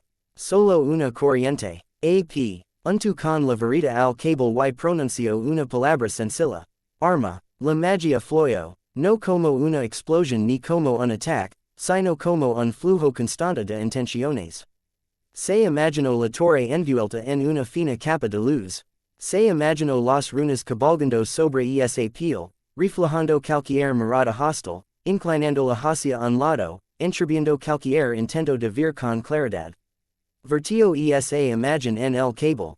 Las runas brillaron con más intensidad y luego se atenuaron cuando el efecto se instaló en el campo. Reed miró sus pantallas. El perfil del escudo principal cambió. Ya lo vio, dijo con voz llena de interés. El campo de referencia ha adquirido una sutil irregularidad. Para nosotros parecerá un rito leve. Para un escaneo externo, parecerá datos basura. Si Doom intenta mapar tu firma nuevamente. Sus números mentieron. Susan cerró los ojos por un momento. Su campo de fuerza parpadeó y apareció a su alrededor, un caparazón de presión invisible que Harry podía sentir incluso si no podía verlo. Lo probó con el nuevo patrón. Su ceño se arrugó y luego se suavizó. Encaja, dijo. Los dos campos no se peleen. Se tejen. Johnny ladeo la cabeza, como sabes eso, pregunto. Por qué mi campo no me pica, dijo. Cuando read lanza un juguete nuevo al escudo, lo siento como arena debajo de mi piel hasta que el sistema se asienta. Se siente suave, Harry dejó sar su varita. Le dolía el brazo, pero esta vez el dolor era sordo, más parecido a la rigidez después de una larga práctica que el desgarro que había sentido con Ben. Se tambaleó. Susan dio un paso adelante por instinto. Su mano se levantó, flotando cerca de su codo, sin llegar a tocarlo. Sentate, dijo. El lo hizo. Su respiración se volvió un poco rápida hasta que la obligó a disminuir. La habitación zumbaba. Durante unos minutos nadie habló. Ellos escucharon. Nada explotó. Ninguna alarma sonó. Los gráficos se mantuvieron estables. Entonces uno de los monitores sonó. Reed frunció el ceño y lo golpeó. Quote, un escaneo de bajo nivel acaba de rozar el campo exterior, dijo. Fuente desconocida. El patrón es similar a las sondas interiores. Harry se tensó. ¿Why? Preguntó. El ceño de Reed se transformó en algo parecido a la satisfacción. Rebotó. Dijo. Nuestro campo arrolló una serie de picos falsos. El punto de origen se ajustó dos veces y luego cortó el escaneo. Saben que algo ha cambiado, pero no saben que. Ben sonrió, abriendo la boca de piedra. Anota uno para el mago, dijo. Johnny apretó el puño. Toma eso, máscara de hojalata, dijo. Harry se rió, con la respiración todavía un poco temblorosa. Máscara de hojalata, repitió. Johnny se encogió de hombros. He visto la capa, dijo. Puntos dramáticos, claro. Sudals, no tanto. Susan apoyó una mano ligeramente sobre el hombro de Harry. Lo hiciste bien, dijo. Los elogios todavía lo golpeaban de manera extraña. Él la miró. Ni siquiera me conocías hace unos días, dijo. No me debes nada. Sin embargo, aquí estás diciendo que lo hice bien. Ella sostuvo su mirada. Harry, dijo. No mido a las personas por el tiempo completo. Los mido por lo que hacen cuando las cosas se ponen difíciles. Que a través de nuestro cielo con la mi. Tad de tu alma raspada y aún así encontraste espacio para preocuparte por los escudos de otras personas. Eso te gana el respeto. Se le hizo un nudo en la garganta. Se miró las manos. No sé qué hacer con eso, admitió. Empieza por creerlo, dijo. Dejo reposar las palabras. Se sienten pasadas y cálidos al mismo tiempo. Reed se aclaró la garganta. Continuaré monitoreando el campo, dijo. Si Doom está detrás de las sondas. Se adaptará. Siempre lo hace. Pero ahora tiene que trabajar más duro. Y cada vez que toca nuestros escudos, obtengo más datos sobre sus métodos actuales. Johnny sonrió. Estudiar a Doom mientras él nos estudia a nosotros, dijo. Muy apropiado. Ben negó con la cabeza. No intenten hacer que esto parezca inteligente, dijo. Tenemos un rey loco con una obsesión por él. A tecnología y la magia mirando nuestra torre. Eso es suficiente. Harry se reclinó en la silla. El polvo de tiza de sus dedos le picaba. Se frotó las manos y observó como el polvo caía al suelo. Latveria, dijo lentamente. Nunca había oído hablar de eso. Mi mundo tiene sus propios tiranos. Diferentes nombres, la misma cara. Susan le apretó suavemente el hombro y luego lo soltó. Este viene con una máscara de metal y un trono, dijo. Y a él no le gusta perder. La cicatriz de Harry hormigueo. Recordó a otro hombre que odiaba perder. Una risa aguda y fría. Una verita levantada. Una voz que gritaba palabras que habían ardido su vida. Cerró los ojos por un momento y los volvió a abrir. No soy el mismo chico que él reconocería, dijo en voz baja. He aprendido algunos trucos nuevos. Johnny sonrió. Y nos tienes a nosotros. Dijo. Antorcha humana. Pantalla invisible. Genio del estiramiento. Muro de roca. Y ahora consultar mago. Ben apunto con un dedo pesado a Harry. No olvides a tu compañero de broma, dijo. Harry sonrió, pequeña pero real. No lo haré, dijo. La sala de escudos se sentía un poco menos como un campo de batalla y más como un nuevo hogar extraño. Afuera, la sombra de Latveria observaba y esperaba. Su monarca conspiraba en un castillo más antiguo que muchos de los cales de la ciudad. Dentro del edificio Baxter, un niño de otro mundo había trazado su primera línea de defensa verdadera. No solo para él, sino para todos los que se encontraban bajo ese techo de cristal. Por una vez, él no era un arma apuntada por otros. Él era un muro, y doom, por inteligente que fuera. Aprendería que algunos muros estaban construidos con algo más que piedra y cerquitos. Fueron construidos por elección. Harry no se dio cuenta de que estaba tarareando hasta que la tiza se partió. Se quedó mirando el palo roto que tenía en la mano y luego la marca de la sala medio terminar cerca del respiradero del techo. La línea que había estado dibujando se detuvo a un centímetro de donde debería haber garado. Brillante, murmuró, muy profesional. Quedó suspendido en el aire durante un segundo, en equilibrio sobre un disco plano de fuerza invisible justo debajo del techo del pasillo. El campo de Susan zumbaba silenciosamente bajo sus botas. El aire del edificio Baxter circulaba a su alrededor, colido por los regiles de ventilación. ¿Cuántas veces te he dicho que no insultes mi tiza? Dijo Johnny desde abajo. Tiene sentimientos. Harry miró hacia abajo. Johnny estaba tirado de espaldas en el suelo del pasillo, con las manos cruzadas detrás de la cabeza, mirándolo como un gato mirando una cuerda. Pequeños destellos de calor recorrieron sus dedos, subiendo y desapareciendo. Tu tiza está bien, dijo Harry. Mi mano es una idiota. No tienes que terminar eso ahora, dijo la voz de Susan desde el otro extremo del pasillo. No estamos bajo asedio inmediato. Camino hacia ellos con una tableta en una mano, con pasos ligeros. Lavaba el pelo recogido y vestía el traje azul. Esta vez con la cremallera subida. Los círculos bajo sus ojos eran tenues pero estaban allí. Harry negó con la cabeza. El patrón tiene que ser continuo, dijo. Si dejo un espacio, la capa de confusión se vuelve más delgada en los regiles de ventilación. Doom es inteligente. Hergara donde el patrón es más débil. Johnny levantó una mano. Recordatorio, dijo. Ya nos han pinchado. Más de una vez. El mundo no explotó. Puedes tomar un descanso. Harry cambió su agarre sobre la tiza.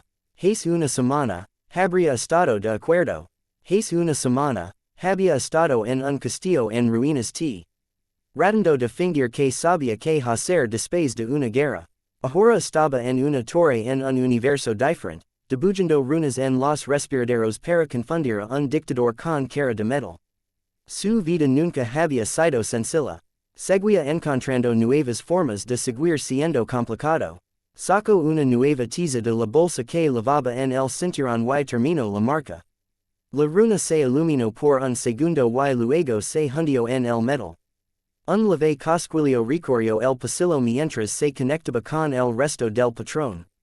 Hecho, dijo. Susan chasqueó los dedos. El disco de fuerza bajo sus botas se movió suavemente, llevándolo de regreso al suelo. Se puso al lado de Johnny. Trabajas demasiado, dijo. Lo sabes, hábito ocupacional, dijo Harry. La gente tiende a morir si olvido un paso. Johnny rodó sobre su costado y se levantó. Nadie está muriendo en este corredor, dijo. A menos que ben tropes con una de tus líneas de tiza y derab toda la perd. Justo en ese momento, el suelo vibró cuando ben dobló la esquina. ¿Quién está sacando qué? Preguntó Ben. Nada, dijo Susan rápidamente. Apenas estamos terminando el último círculo de confusión en este piso. Ben observó los débiles rastros de tiza cerca de los respiraderos. Se siente lo mismo, dijo. Se supone que sí, dijo Harry. El punto es meterse con la gente de afuera, no contigo. Si sientes un tirón agudo o un nudo en el estómago, dímelo. Eso significa que el patrón se está volviendo demasiado agresiva. Johnny estiró los brazos por encima de la cabeza hasta que sus hombros saltaron. Terminamos por la mañana, pregunto. ¿Por qué me han dicho que se avecina una excursión emocionante? Harry miró a Susan. Ella sonrió levemente. Reed finalmente ha terminado de enojarse por el ruido adicional en sus gráficos, dijo. Quiere llevar a Harry para ver la puerta de la zona negativa. El estómago de Harry dio un vuelco. No por miedo, de algo más nítido. Ya había visto la puerta una vez, entre destellos y pánico. Apenas recordaba nada más allá de la luz y la sensación de su magia gritando mientras se desgarraba.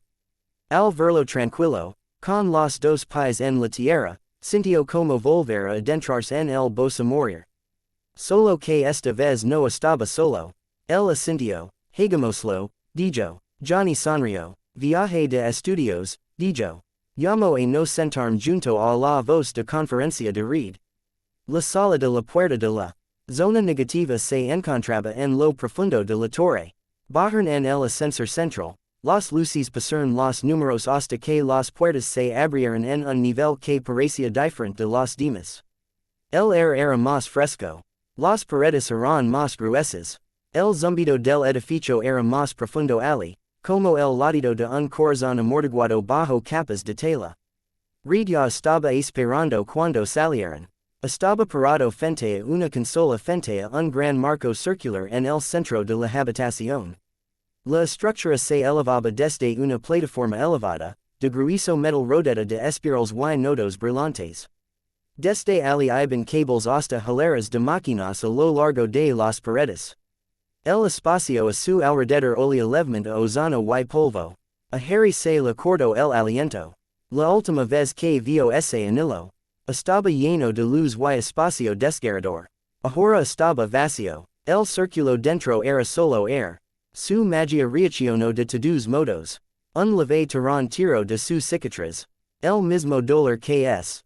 Encha cuando los dementores estaban cerca, pero sin el frío. Una sensación de algo al otro lado, esperando. Reed levantó la vista de su consola. Bienvenidos a nuestro juguete peligroso favorito, dijo. Esta es la puerta principal de la zona negativa.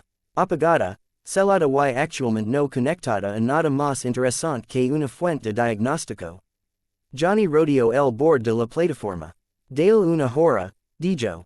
Se abrirá y volverá a encenderlo. Reed lo señaló sin mirar. Escuché eso, dijo. Ben se acercó a uno de los puntales de soporte, con los brazos cruzados, como si pudiera agarrar el anillo si decidiera zar. Susan se quedó cerca de Harry. Puede ser, dijo en voz baja. Si el solo hecho de estar en la habitación te hace sentir como si te estuvieras cayendo de nuevo, hoy no hacemos esto. Harry tragó. Podía sentir la necesidad de retroceder como un empujón físico en sus hombros.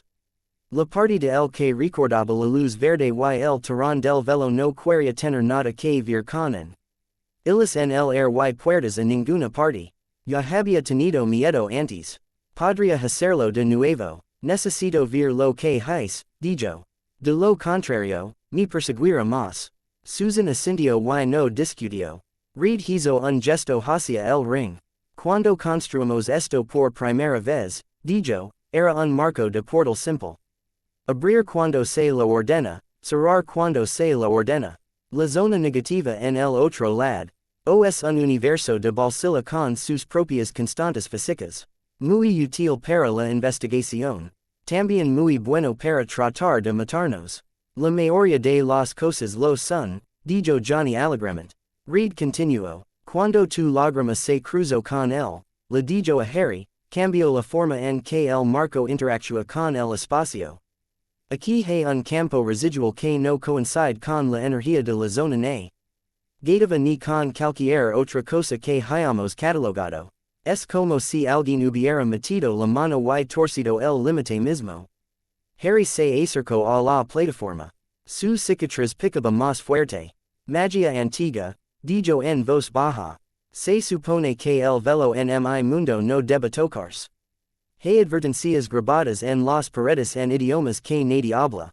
Entramos de todos modos. Ben asintió lentamente. Sí que ahora tenemos un pedazo de tu maldita cortina pegada a nuestra puerta, dijo. Lo suficientemente preciso, dijo Harry. Read pulso una orden, el anillo zumbo, no del todo, no la activación rugiente que Harry había escuchado antes. Solo un zumbido bajo cuando el marco encendió su modo de diagnóstico. La luz parpadeaba a lo largo de las bobinas. Una neblina brillante apareció en el centro del anillo, débil y delgada. Como el calor sobre una carretera. La magia de Harry se sacudió. Sintió la misma extraña doble atracción que había sentido en el departamento de misterios. Un empujón para dar un paso adelante y un empujón para correr. El velo siempre había susurrado. Esta puerta susurró en una lengua diferente, pero la intención era la misma.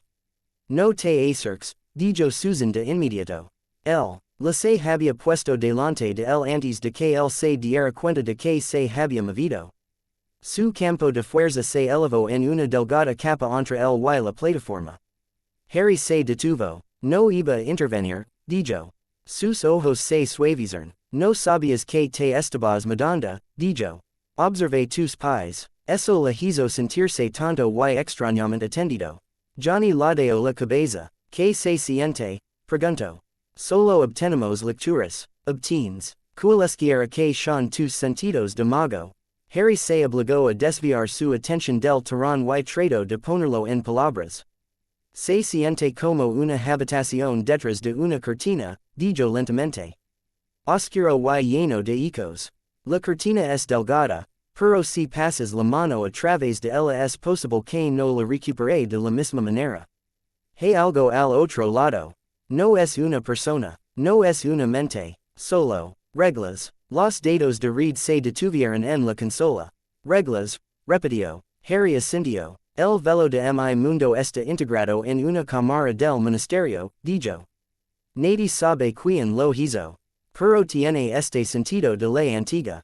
No lo rompes. Pasas según sus términos o no lo haces. Esto se siente similar. La zona negativa tiene su propia ley. Nuestra lágrima. Arrastro parte de esa ley hacia tu puerta y dejó un pedazo de la antigua detrás. Los ojos de Reed se iluminaron a pesar de la tensión. Estás describiendo condiciones límite, dijo. Los diferentes universos tienen diferentes condiciones básicas. Cuando te separas de ellos, hay una negociación. El hecho de que sientas que son intencionales sugiere que la magia en tu mundo está íntimamente ligada a las reglas subyacentes. Eso es increíble. Susan le lanzó una mirada. Reed, dijo en tono de advertencia. El parpadeó. Correcto, dijo. No es el momento de estar emocionado. Harry dejó escapar un suspiro tembloroso. ¿Sientes algo ahora mismo desde afuera? Preguntó. Más golpes. Reed comprobó una pantalla lateral. No hay nuevos patrones de investigación en la última hora, dijo. Nuestra capa de confusión se mantiene. Si Doom todavía está mirando, lo está haciendo desde detrás de más capas. La cicatriz de Harry volvió a punzar. Alguien está mirando, dijo. Tal vez no de la manera que quieres decir. Pero ese lado del desgarro se siente menos relajado que antes. Como si algo lo hubiera empujado recientemente. Ben miró la neblina brillante. ¿Puede lo que sí que este del otro lado retroceder? Preguntó. La boca de Reed se apretó. En teoría, no, dijo. En la práctica, prefiero no enterarme. Maravilloso, dijo Johnny. Me encanta esa confianza. Harry movió su varita a su mano sin pensar. No lo señaló. Simplemente lo sostuvo. La puerta zumbó silenciosamente. El aire tenía un sabor metálico. Luego, sin previo aviso, todas las luces de la habitación se atenuaron durante medio segundo. La cabeza de Reed se levantó de golpe. Ese no era yo, dijo. La bruma de la puerta se iluminó. Una delgada línea de luz verde se trazó a lo largo del borde interior del anillo. Comenzando en la parte inferior y arrastrándose hacia arriba. Reed, dijo Susan. Ya lo vio, dijo. Sus dedos volaron sobre la consola. Lo voy a cerrar. El marco no respondió. El zumbido se hizo más profundo. La línea verde completó su círculo y se encendió. La mano de la varita de Harry hormigueó. Eso se siente mal, dijo. La luz se disparó hacia adentro. Por un instant, el círculo se llenó de un brillo esmeralda. Los pulmones de Harry se olvidaron de funcionar. Ese color se había grabado a fuego en su memoria una noche de Halloween y nuevamente en un bosque. Verlo aquí, en una torre de Nueva York, me pareció una broma de mal gusto. Luego el verde se desvaneció. En el centro del círculo, donde antes había a forma flotaba en el aire. No era un portal completo. Tampoco era sólido. Un disco flotante de metal y cristal. Del tamaño aproximado de un escudo grande, giraba lentamente, sostenido por nada. Líneas de tenues símbolos verdes se movían por su superficie. Unos delgados brazos, mecánicos se plegaban y desplegaban a lo largo de su bord. Reed maldijo en voz baja. Perdición, dijo. El campo de Susan se espesó alrededor de Harry sin pensamiento consciente. Las manos de Johnny estallaron en llamas más brillantes. Ben dio un paso adelante, colocando su cuerpo entre la plataforma y el resto de la habitación. Harry entrecerró los ojos. Esto entró por la puerta, preguntó. Reed comprobó las lecturas. No exactamente, dijo. Se introdujo en el mismo segmento de la realidad. Una superposición dimensional. Enganchó un dispositivo en nuestra lágrima como una garrapata y forzó una manifestación parcial. Traducción, dijo Johnny. Hizo trampa. La superficie del disco se movió. Una lente en su centro se abrió como un hoyo. Un rayo de luz verde se deslizó y escaneó la habitación. Pasó por encima de Ben, de Reed, de Susan y Johnny. Cuando golpeó a Harry, se detuvo. Su cicatriz ardía. El sacio y se levó una mano a la frente. El rayo brilló con más intensidad y luego se hizo más tenue. Harry sintió algo tirando de los bordes de su magia, como dedos tratando de agarrar hilos sueltos. Retrocede, gruñó, movió su varita, protega, el escudo surgió frente a él, un claro plano de fuerza teñido de azul. El rayo lo alcanzó y se dispersó, rompiéndose en líneas más pequeñas. Al otro lado del escudo, la lente se ajustó. Una voz salió del disco. Era rico y profundo, con un rastro de acento que Harry no podía identificar. Calma, demasiado tranquilo, interesante, dijo la voz.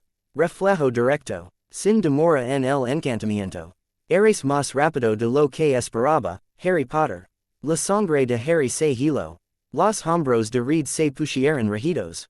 Victor, dijo. El has se estrecho y enfocó. La superficie del disco brilló. Una imagen se formó encima de él. Una figura alta vestida de verde y metal. Con una capa cayendo en pesados pliegues. Una máscara de metal con ranuras para ojos y boca. Los ojos dentro de la máscara brillan débilmente. Dr. Muert, incluso como imagen proyectada, llenó la habitación. Richards, dijo Muert, sigues entrometiendo donde no entiendes. La mandíbula de Reed se apretó. Enviaste un dispositivo a través de mi puerta, dijo. Eso es más que una intromisión. Es un acto de agresión. No lo vistan con el lenguaje de la diplomacia, dijo Doom.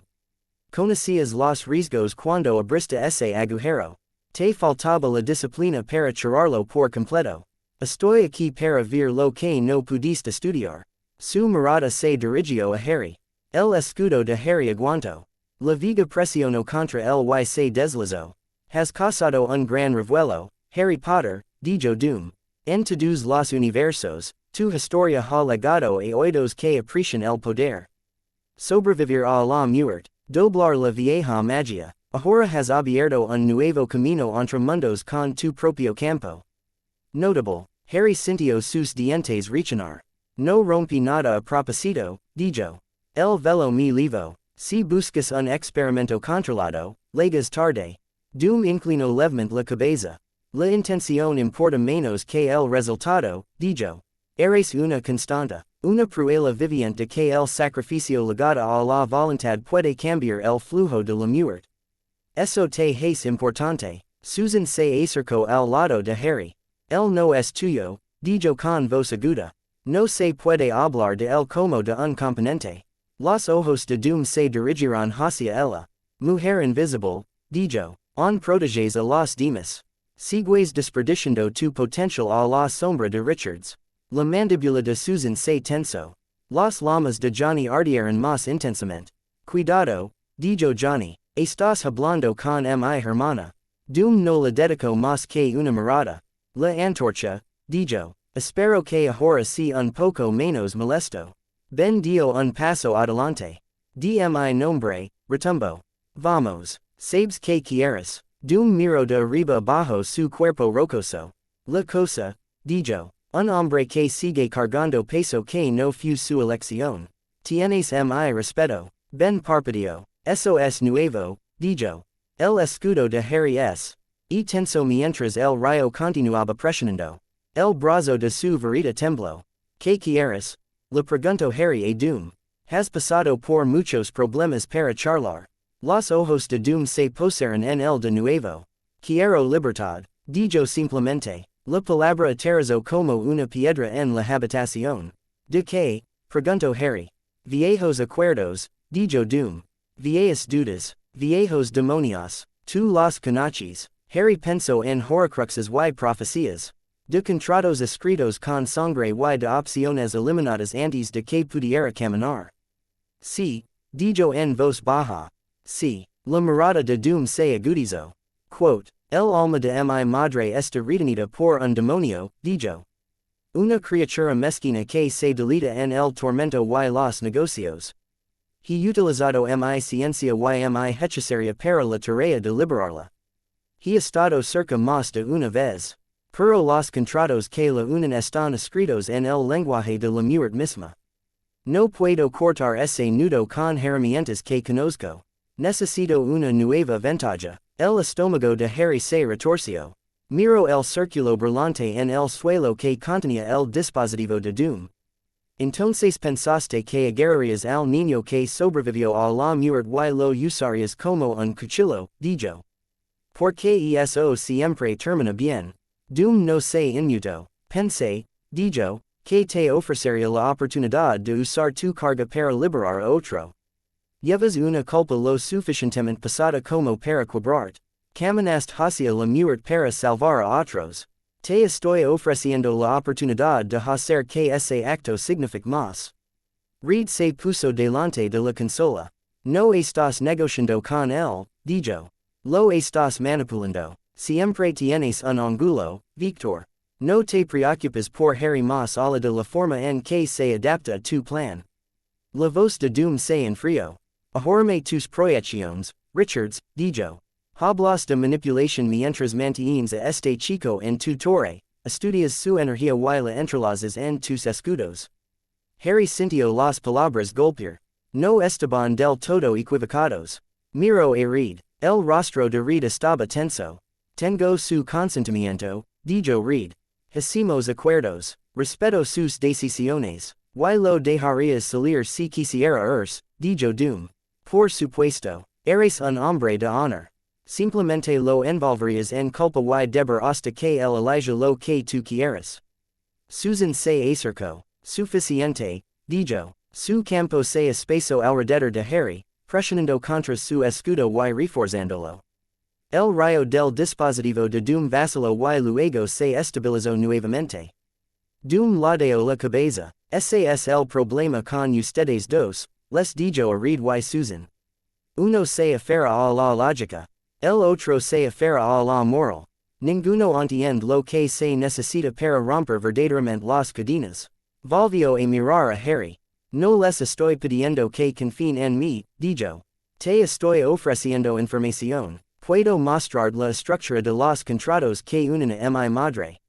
Puedo mostrar lugares donde tu magia podría cortarlos. A cambio, déjame estudiar cómo hiciste lo que hiciste. Cómo sobreviviste a esa maldición. Cómo rasgaste ese velo. La garganta de Harry se sintió seca. La imagen de su madre, de pie entre él y la luz verde, surgió espontáneamente. Recordó sus ojos. La sensación del bosque. La forma en que la muerte lo había envuelto como una manta fría y luego lo había dejado ir. Pensó en otra madre, atrapada en el reino de algún demonio porque su hijo no había logrado liberarla. ¿Qué me pasará cuando termines de estudiar? Preguntó. Muert hizo una pausa, por una fracción de segundo, la máscara no ocultó el brillo en sus ojos. Si sobrevives, dijo, te irás viendo que has cambiado el juego al infierno. Si no lo haces, tu sacrificio no será en vano. Harry soltó una carcajada. Eso suena familiar, dijo. La gente me ha estado diciendo eso toda mi vida. Mira por el bien común. Sangra por la causa. Sé un símbolo. No, gracias. La mirada de Doom se enfrió en más. Hablas como si tuvieras otra opción, dijo. Harry levantó su varita. Su escudo se iluminó. Esa es la diferencia entre tú y Voldemort, dijo. Él nunca fingió que lo hacía. El nombre quedó flotando en el air. Reed frunció el ceño. ¿Quién? Preguntó. Mago oscuro en casa, dijo Harry sin mirarlo. Amaba el poder, odiaba la elección, murió en el lado equivocado de su propia maldición. Los ojos de Doom se entrecerraron. Me equiparon con un tirano de poca monta, dijo. Harry encontró su mirada. Estás en un castillo y hablas de libertad mientras planeas quitármelo sin importar si vivo o no, dijo. Tienes bonitas palabras, el mismo núcleo, la habitación se sentía más calurosa. Entonces Harry se dio cuenta de que no era solo una sensación. Las llamas de Johnny se habían encendido, lamiendo sus brazos y hombros. Sus ojos ardían con el mismo calor. Ya escuchaste al hombre, dijo Johnny. Oferta denegada, Ben hizo crujir sus nudillos. El niño no es una muestra de laboratorio, dijo. Si quieres hablar de contratos, habla con un abogado. Si quieres hablar de nombres de demonios, hazlo en otro lugar. El campo de Susan Ladio. Termina la conexión, Victor, dijo. O lo terminaré por ti. La mirada de Doom los recorrió uno por uno. Ustedes cuatro están alrededor de él como una pared, dijo. No será suficiente. Levantó una mano de metal en la proyección. El disco en la plataforma brilló más. El rayo se intensificó, golpeando el escudo de Harry con más fuerza. El impacto sacudió su brazo. Su magia estalló, ahora enojada. No fue solo la presión. Era la intención detrás de esto. Doom no se limitaba a escanear. Estaba tratando de marcar. Harry podía sentir símbolos formandos en el borde del rayo. Una marca diseñada para aferrarse a su campo y permanecer allí. Un ancla que podría llamar desde lejos. No, dijo Harry. El retrocedió. El escudo se hizo más grueso, pero el rayo aún intentaba penetrar. El campo de su la infundió más fuerza. Reed, espero ella. Deten la conexión. Lo estoy intentando, dijo Reed con los dientes apretados y los dedos volando. Ha secuestrado el campo residual de la puerta. Está actuando como su foco. Entonces rompe el enfoque, dijo Ben. El tambor zumbó más fuerte. Los símbolos verde en la superficie del disco giraron más rápido. La cicatriz de Harry ardía como fuego. Podía sentir la marca de Doom raspando los bordes de su magia, buscando una manera de entrar. Si se arreglaba, Doom tendría un hilo directo hacia él. Llevaba años con una marca en el cuerpo. Una conexión con un loco que la había usado para invadir su mente y llamar a sus seguidores. No volvería a hacer eso. Tomó una decisión. Dijo entre dientes. Deja tu campo. Que, dijo ella, en absoluto. Confía en mí, dijo. Por favor. Ella dudó durante medio segundo. Luego, con visible esfuerzo, retiró su campo de fuerza del escudo. El rayo G. Golpeó la barrera de Harry con toda su fuerza. Su brazo tembló. Dejó salir el escudo. Antes de que la marca de Doom pudiera engancharse, Harry entró en el hueco. Llegó a través de la conexión. No físicamente. Con su magia, agarró la viga como si fuera una cuerda y tiró. Por un instante, sintió directamente la presencia de Doom. No solo la proyección, una mente como el acero. Afilado. Centrados en un único objetivo. No hay lugar a dudas. No hay lugar para la piedad. Doom también lo sintió. Harry asucó su sorprendida inhalación de aire a través de dos eslabones y una dimensión. Interesante, dijo Doom en voz baja. Harry no le dio más tiempo. Vertio su propia magia en la conexión. No es una maldición. No es un maleficio. Un patronus habría sido demasiado complejo con la mitad de sus fuerzas agotadas. En lugar de eso, optó por algo más simple. La misma vieja magia que lo había envuelto en el bosque. Elección. Pensó en su madre. Pensó en los Weasley reunidos alrededor de una mesa. Pensó en la mano de Hermione en su brazo. Pensó en los cuatro que estaban a su alrededor ahora. Luego empujó esa sensación de amor humano y obstinado por la vida. El efecto fue desordenado. El dispositivo de Doom no fue diseñado para manejar ese tipo de energía. La luz verde parpadeó. Los símbolos estaban revueltos. La lente del centro se rompió. En la plataforma, el disco se estremeció. En el otro extremo, en Latveria, Doom se tambaleó. Había vinculado parte de su conciencia al relevo. La conmoción golpeó su mente como un golpe físico. El sabor del amor extraño, no cálido sino feroz, surgió a través de su percepción. Rompió la conexión antes de que pudiera profundizarse más. De vuelta en la sala de la puerta, la proyección parpadeó. La imagen de Doom distorsionada. Te atreves, gruñó. El pelo de Harry se puso de punta. Sal de mi cabeza, espeto. Y fuera de esta torre. Giro su verita, expulso. La maldición explosiva golpeó de lleno el disco dañado. El dispositivo explotó en una explosión de luz y fragmentos. El campo de Susan se elevó alrededor de la plataforma, atrapando los fragmentos antes de que pudieran salpicar la habitación. La luz verde desapareció. El zumbido del tambor volvió a su tono grave anterior. El silencio se hizo presente. Harry estaba de pie con su varita levantada, su pecho agitado y sudor en su frente. Le dolía la cicatriz, pero el dolor ya estaba disminuyendo. La sensación de una marca intentando aferrarse se desvaneció. Reed se quedó mirando los restos humanos del disco dentro de la burbuja del campo de fuerza. Conexión cortada, dijo en voz baja. No hay canal residual. Tendré que construir uno nuevo desde cero. Johnny dejó que sus llamas se apagaran. Bueno, dijo. Eso fue mejor que algunas de nuestras llamadas con él. Ben exhaló un largo suspiro. Se va a enojar, dijo. Rubia. Quote. Susan dejó salir el campo alrededor de la plataforma y se volvió hacia Harry. Déjame ver, dijo. El parpadeó. Que. Tu cicatriz, dijo. El vaciló y luego se apartó el flequillo. Su se inclinó. Con los ojos penetrantes. La cicatriz del rayo en su frente estaba más roja de lo habitual y la piel a su alrededor estaba sonrojada. No brillar nuevas marcas. Sin símbolos. Nada de verde. Ella dejó escapar un lento suspiro. Parece dolor de cabeza y algo de irritación, dijo. Nada extra. Harry se hundió un poco de alivio. Bien, dijo. No me interesa coleccionar más logotipos. Reed se pasó una mano por la cara. Obtuvo lecturas, dijo. Incluso a través del escudo. Vio como tu campo responde bajo estrés. Vio tu magia interactuar con su relay. Aprenderá de eso. Harry asintió. Y vi como piensa, dijo. Utiliza contratos como maldiciones. Líneas de fuerza ligadas a condiciones. Si lo intenta de nuevo, reconoceré su truque. Johnny miró entre ellos. Y ahora que, preguntó. Solo esperamos la segunda ronda. Susan negó con la cabeza. No, dijo ella. Nos preparamos. Advertimos a las personas adecuadas. Y nos aseguramos de que Harry no esté solo él.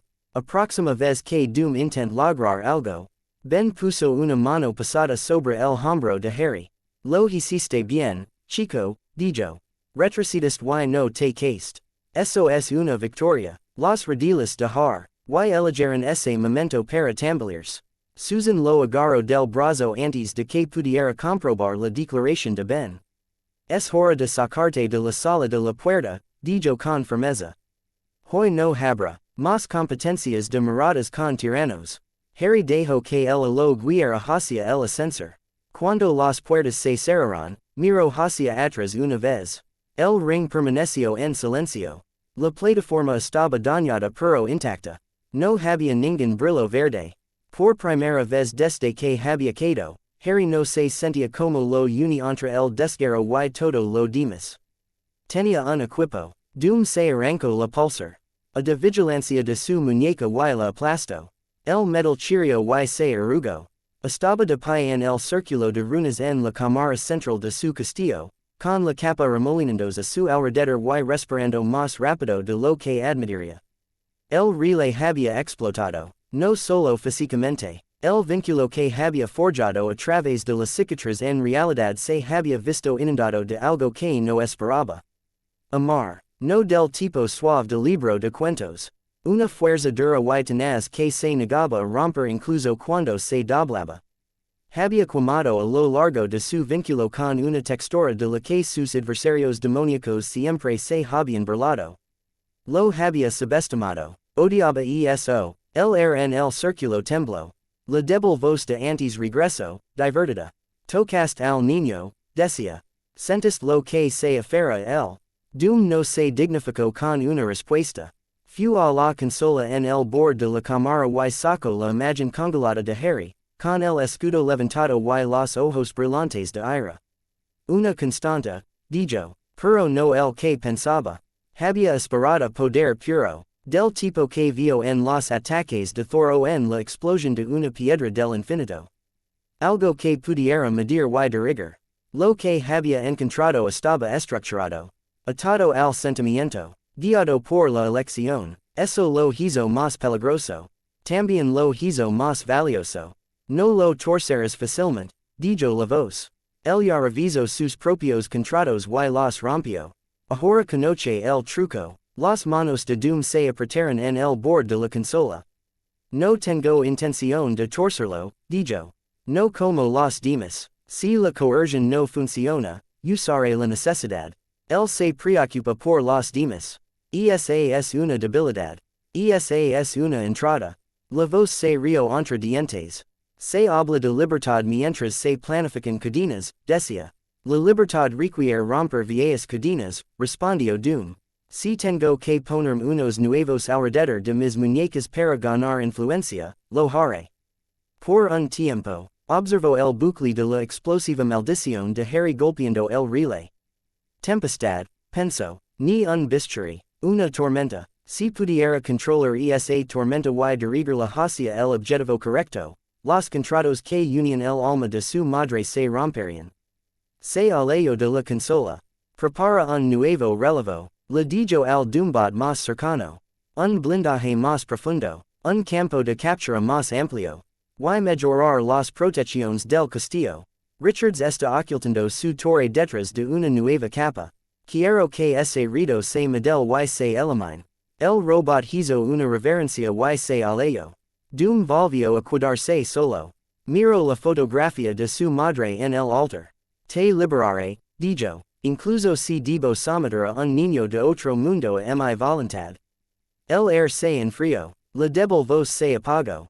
Doom cerró los ojos por un momento. El eco de la magia de Harry todavía hormigaba en los bordes de su percepción. Le molestó. Le intrigó. Le recordó ser joven, hambriento y herido. Apretó la mandíbula. La primera ronda es para ti, Harry Potter, dijo en voz baja. Disfrútala. Doom no pierde dos veces. Harry se sentó en el borde del techo del edificio Baxter, con los pies colgando sobre el precipicio. El sol estaba bajo, tiñendo de naranja las fachadas de cristal de las torres cercanas. Abajo, el tráfico se movía en ráfagas de luces diminutas. El ruido de la ciudad se elevaba en un murmullo constante, lo suficientemente distante como para parecer un mar en lugar de una multitud. Johnny se sentó a unos metros de distancia, con las piernas estiradas y recostados sobre sus manos. Sabes, dijo Johnny, su nos va a gritar a los dos si nos encuentra aquí sin su campo abrazando la cornisa. Harry resopló. Ella ya lo hizo, dijo. Dos veces. Johnny sonrió. Bien, dijo. Me alegro de no ser el único. Permanecieron sentados en amigable silencio por un momento. El viento tiró del cabello de Harry. Su varita yacía en el techo a su lado, al alcance de la mano. Su cicatriz palpitaba sordamente, Su magia se sentia como si hubiera querido un meriton y luego tropezara en la línea de meta. Lo sacudiste, dijo Johnny de repente. Harry lo miró. Que, perdición, dijo Johnny. Nunca había visto su imagen falar así. Sacudiste su jala. Eso es nuevo. Harry miró hacia la ciudad. Estaba tratando de marcarme, dijo. Ya estoy harto de que me marquen. Reaccione. Johnny asintió. Justo, dijo. Por si sirve de algo, te veas aterradora. De una manera genial. Harry soltó una pequeña risa. Estaba aterrorizado, dijo. Ese rayo se sintió como la marca de Tom. Forma diferente. Misma intención, Tom, repitió Johnny. El mago oscuro. Sí, dijo Harry. No le gustó que dijeran su verdadero nombre. Lo hacía parecer humano. Prefería el que daba miedo. Johnny hurgó en una grieta del cemento con su zapato. No entiendo toda la teoría mágica, dijo. Eso te lo dejo a ti read. Pero tengo monstruos. Y tengo tipos que piensan que las reglas no se aplican a ellos. Doom es uno de ellos. Tom suena como otro. Vences a uno. Puedes manejar al otro. Harry dejó reposar las palabras. No estabas allí, dijo en voz baja. En Hogwarts. En el bosque. En el pasillo después. No viste cuántas personas quieren antes de que llegáramos allí. La voz de Johnny se suavizó. Tienes razón, dijo. No lo estaba. No voy a fingir que sé cómo se siente. Se acercó, lo suficiente como para que sus hombros casi se tocaran. Pero puedo estar aquí ahora, dijo. Eso cuenta para algo. Harry lo miró. Realmente no te calas, ¿verdad? Dijo. Johnny sonrió. No, si puedo evitarlo, dijo. El silencio le da un espacio en tu cabeza. También lo es la culpa. No le permitiré alquilar espacio allí sin pagar. Harry resopló. La culpa es cara, dijo. Se arruinará. Se quedaron en silencio nuevamente. Después de un minuto, Harry habló. Se ofreció a ayudarme, dijo. A su manera. Muestrame como romper contratos. Liberar a su madre. Liberar a los demás. Una parte de mí quería decir que sí. Johnny asintió lentamente. Una parte de ti todavía quiere arreglarlo todo, dijo. Incluso cuando arreglarlo podría romper. Los dedos de Harry se curvaron sobre el cemento. En casa sobreviví porque mi madre murió, dijo. Porque la vieja magia garaba alrededor de su amor. Si pudiera usar eso para sacar a alguien más. Una parte de mí piensa que debería hacerlo. Incluso si es la madre de Doom. La cosa es, dijo Johnny, tú no sabes dónde está la línea. El sí, te arrastrará sobre el y te dirá que es por un bien mayor. Harry suspiró. Esa phrase debería prohibirse, afirmó. De acuerdo, dijo Johnny. Se reclinó y miró al cielo. ¿Sabes lo que pienso? Preguntó. No, dijo Harry. Quote. Pero eso nunca te ha impedido decírmelo. Johnny sonrió. Creo que te encontraremos el camino a casa, dijo. En nuestros términos. No en Dooms. No en los de algún demonio. Los nuestros. Pasaste por una lágrima. Las lágrimas pueden ir en ambos sentidos. A reed le encantan los desafíos. Con tu magia y su cerebro, podemos descubrir algo. El pecho de Harry se apretó. Me ayudarías a irme, dijo.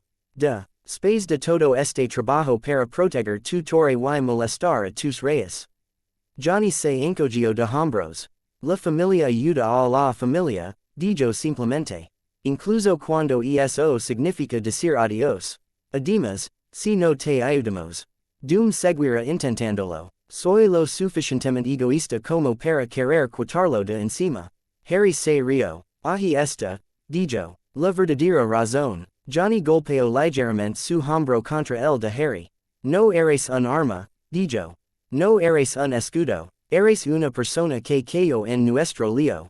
Tienes voz y voto en lo que sucederá después. Harry miró hacia la calle, muy abajo. Personas diminutas se movían como hormigas. ¿Y qué pasa si no sé lo que quiero? Dijo en voz baja. Regresar significa enfrentar todo lo que dejé. Quedarme significa no volver a verlos nunca más opciones parece fácil. Johnny permaneció en silencio durante un largo momento. Entonces ganamos tiempo, dijo. Te mantenemos con vida, mantenemos a doom fuera, te dejamos respirar por una vez sin que nadie te diga que el mundo se acabará si no eliges lo suficientemente rápido. Harry trago. Respirar sin una fecha límite sonaba extraño. Miró a Johnny. Gracias, dijo. Johnny le dedicó una sonrisa torcida. No lo menciones, dijo. Nunca. Tengo una reputación que mantener. Harry puso los ojos en blanco. Idiota ruidoso, dijo. Exactamente, dijo Johnny. Una ráfaga de viento barrió el tejado. Harry sintió que los barreras alrededor de la torre respondían, un leve cosquilleo en el borde de su sentido. Estaban aguantando. Por ahora, cogió su varita y la giró entre sus dedos. Le había dicho a Doom que no. Él había retrocedido. No barró el miedo. No barró la tentación. Pero fue su elección. Y por primera vez en mucho tiempo, eso pareció más que una mentira. La gente le dijo que hiciera que un plan fuera más fácil. En algún lugar lejano, en un castillo bajo un cielo gris, un monarca planeó su próximo movimiento. En lo alto de una torre de cristal, un niño de otro mundo se sentaba con una antorcha humana y contemplaba la puesta de sol. La primera ronda había terminado. La guerra aún no había comenzado realmente. Pero Harry Potter ya no estaba solo. Y Doom no tenía idea de lo peligroso que eso lo hacía. La segunda vez que sonó la alarma, Harry ya conocía la nota. Un tono tenue recorrió el edificio Baxter, casi suave. Sin sirena, sin pitidos entrecortados, solo ese sonido de piano. O estrado significaba que el escudo había sentido algo extraño y no le gustaba. Harry dejó caer su tostada en el plato. Estaban en la cocina principal. La luz de la mañana entraba por los enormes ventanales. Ben estaba sentado a la mesa con un cuenco del tamaño de un fregadero, trabajando con cereales que parecían más bien grava. Johnny se apoyó contra el mostrador, taza en mano, fingiendo que su café era más importante que la gravedad. Reed tenía tres pantallas flotando sobre la mesa, líneas de gráficos y modelos proyectados, mientras su plato real permanecía intacto. Su estaba junto a la estufa, volteando algo en una sartén. La alarma lo atravesó todo. Reed levantó la vista de inmediato. Nivel 3, dijo. Solo campo exterior. Harry también lo sintió. Un leve rosa lo largo de sus protecciones. El patrón de confusión que habían tejido en los escudos se estremeció en un lugar como una telaraña golpeada por un guijarro. Es el mismo lado que dijo Harry. Cuadrante sureste, aproximadamente a la mitad. Su apagó la estufa y dejó la sartén a un lado. Todos muévanse, dijo. Sin gritos, sin pánico. Solo esa voz de mando que Harry había comenzado a asociar con ella. Se mudaron. Reed cerró las pantallas con un gesto y se dirigió al ascensor más cercano. Ben dejó el cuenco y se puso de pie, con los hombros de piedra rodando. Johnny se bebió el resto de su café de un trago. Y siguió con una queja murmurada sobre el desayuno frío. Harry tomó su varita del mostrador donde la había dejado y la metió en su manga. Extendió su magia mientras caminaban, sintiendo el laberinto de salas y campos. El golpe todavía estaba allí. Más ligero que el que lavaba el relevo de Doom. Más cuidado. Como pasar un dedo con pintura para ver si estaba seca. El patrón de confusión está funcionando. Dijo mientras se cerraban las puertas del ascensor. Quiera que sí, lo que está haciendo es un desastre en lugar de una línea limpia. Pero siguen probando la misma zona. Reed asintió, con los ojos distantes. Ese punto se alinea con la línea de visión de uno de los satélites espías de Latveria, dijo. Doom los USA para mirarnos incluso cuando finge que no le importa. Nuestro último encuentro de relevo se produjo desde un ángulo similar. Probablemente esté ajustando sus instrumentos. Ben frunció el ceño. ¿Se puede decir que es el solo por eso? Preguntó. Sí, dijo Reed. La señal leva un componente que vimos en el relay antes de que explotara. Hey una capa extra. Sos lo que me preocupa. El ascensor se abrió en la plataforma de monitores. Esta era una de las habitaciones favoritas de Harry. A pesar de la razón por la que siempre venían aquí. Pantallas de piso a techo, algunas muestran la ciudad exterior, otras muestran formas abstractas de energía. El propio latido del edificio Baxter. Dibujado en forma de líneas y colores. En una pared había un mapa de la tierra en suaves colores azul y blanco. Pequeños puntos de luz marcaban satélites y objetos en órbita. Algunos brillaban de rojo. Un único punto latía en un tono más oscuro. Relevo de Latveria, dijo Reed, subiendo a la plataforma elevada frente a la consola principal. Baja potencia, lo suficiente para sentir los bordes. Johnny Silbo, no es más que persistente, dijo. Harry se acercó a la exhibición más grande. Mostraba un modelo del escudo de la torre. Una cascara translucida alrededor de un contorno simple del edificio. Sus barreras de confusión parpadean a través de él en líneas tenues, cambiando constantemente. Un parche cerca del medio latía ligeramente más brillante. Allí, dijo Harry, señalando. Allí es donde está golpeando. Reed amplió la sesión. La vista se amplió hasta que las líneas de las salas se convirtieron en una apretada malla de hilos brillantes. Un fino rayo de luz, verdosa procedente del exterior tocó la malla y se extendió, intentando encontrar un camino. La magia de Harry reaccionó. Podía sentir el toque como una fría presión en el borde de su conciencia. Él no está tratando de quemarse, dijo Harry. Él está escuchando. Reed lo miró. Descríbelo, dijo. Harry frunció el ceño, buscando palabras. Se siente como una pluma sobre un pergamino, dijo lentamente. No estoy escribiendo, solo estoy probando el grano. Está enviando un pulso simple y luego leyendo el eco. Una y otra vez, diferentes intensidades, diferentes tiempos, sonda de forma de onda, dijo Reed. Viejo truco, nuevo objetivo, su se cruzó de brazos. Puede superar la capa de confusión al hacer eso, preguntó. No es fácil, dijo Reed. Nuestro patrón es aleatorio y está vinculado a las runas de Harry. Pero él podría ser capaz de mapar el patrón en sí. Si puede separar nuestro ruido de su señal, puede construir un filtro. Luego, la próxima vez que presione, verá más. Harry apretó la mandíbula. Entonces no lo dejamos, dijo. Ben gruñó. Es más fácil decirlo que hacerlo, dijo. No podemos desconectar exactamente la torre. Harry miró la red de luz. Un pensamiento comenzó a formarse. ¿Qué pasa si retrocedemos? Dijo. No como la última vez. No a través de su relevo. A través del eco. Reed arqueó una ceja. ¿Te refieres a cambiar la forma en que el campo responde cada vez que empuja? Dijo. Alimentalo con lo que espera, pero esconded más detrás de ello. Harry asintió. Hacemos que el eco mienta, afirmó. La primera capa de ruido oculta el edificio. La segunda capa oculta el ruido. Si cree que ha roto el patrón, le damos una respuesta falsa. Johnny sonrió. Una falsificación mágica, dijo. Me gusta. Su se golpeó ligeramente el brazo con los dedos. ¿Puedes hacer eso sin frerte? Le preguntó a Harry. Dudo. Puedo intentarlo, dijo. No tenemos que destruirlo. Solo etiquetar su sonda. Un pequeño marcador que fía algo que está usando. Los ojos de Reed se agudizan. ¿Quieres llevar su rayo de regreso a la fuente? Dijo. Harry asintió de nuevo. Si insiste en hurgar en nuestro muro, dijo, podríamos ver que hay de su lado. No lo hicieron de inmediato. Harry había aprendido esa lección.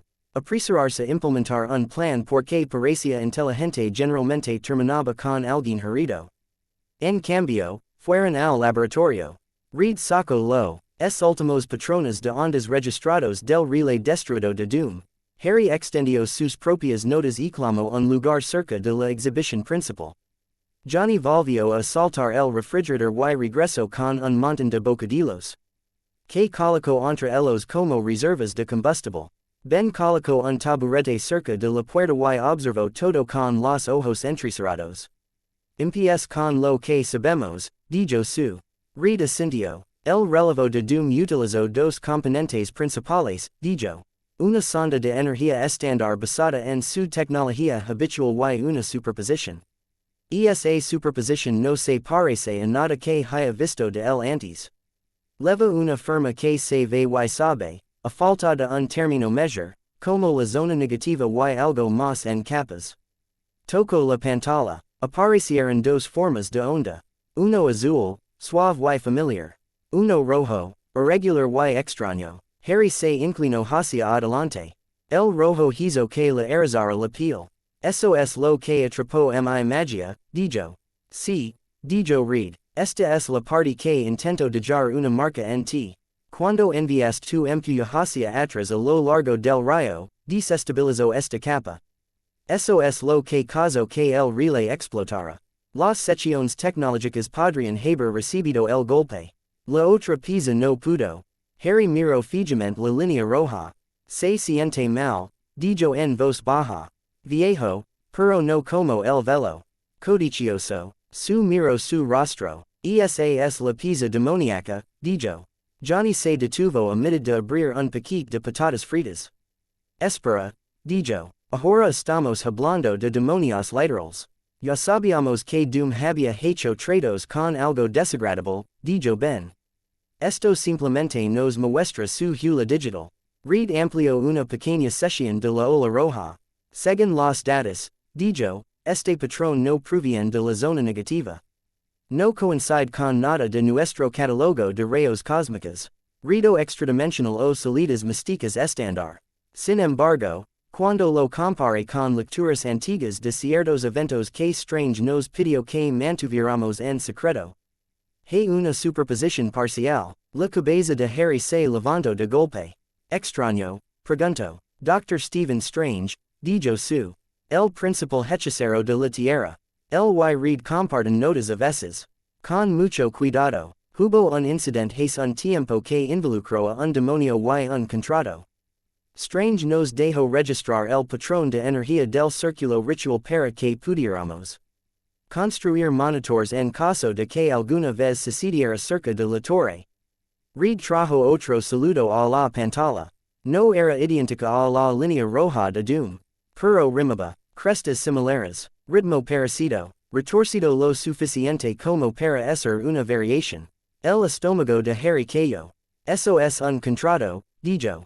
Johnny parpadeó. Ven de nuevo, dijo. En mi mundo, dijo Harry, los contratos mágicos tienen una sensación. Un voto irrompible se une a los participantes como cadenas. Lo sientes en el air. El voto se hace cumplir. La línea que tienes aquí se siente así. Una promesa que castiga si se rompe. Solo que esta no es entre personas. Esta entre Doom y algo del otro lado. Ben se rascó la barbilla. ¿De qué otro lado? Preguntó. Harry negó con la cabeza. No es el velo que conozco, dijo. Un lugar diferente, pero la estructura es la misma. Condiciones, sanciones, recompensas. Doom se inscribió en algo que atrapó a su madre en la red. Ahora quiere eliminarla. Su frunció el ceño. El mismo te lo dijo. El quiere libertad. Cree que esta es la única manera. El cree que su camino es el único, dijo Harry. Eso es diferente a que no haya manera. Reed volvió a señalar las dos líneas rojas. La parte interesante, dijo, es que el patrón actual de Doom tiene una modulación adicional que la grabación de Strange no tenía. Aquí hay una oscilación sutil. Un tercer ancla entretejida en el contrato. Harry se acercó más. Tercera ancla, repitió. El primero es el propio Doom, dijo Reed. La segunda es la entidad que sostiene a su madre. La tercera es nueva. La frecuencia coincide con algo que solo hemos visto en un lugar. Sacó otra línea. Este Harry lo conocía. No necesitaba verlo. Él lo sintió. El campo leyendo la noche en que apareció en su puerta. El pico con la extraña curva. El rastro de magia antigua que no pertenece a este universo. Su estómago se apretó. Ese soy yo, dijo. Reed asintió con expresión sombría. Antes de que llegaras, la arquitectura del sí. Entreto de doom solo lo involucraba a ly al demonio, dijo. Cuando se formó la grieta y fracasaste, tu campo alcanzó las condiciones límite de ambos universos a la vez. Eso cambió la ecuación. Doom ha revisado su contrato. Ahora está incorporando tu firma al trato como un tercer mandado. El rostro de Johnny se ensombreció. Así que no está simplemente tratando de lanzar un hechizo de rastrillo a Harry, dijo. Está reconstruyendo un trato con el infierno usando a Harry como cláusula. Harry trago. ¿Qué significa eso en la práctica? Preguntó.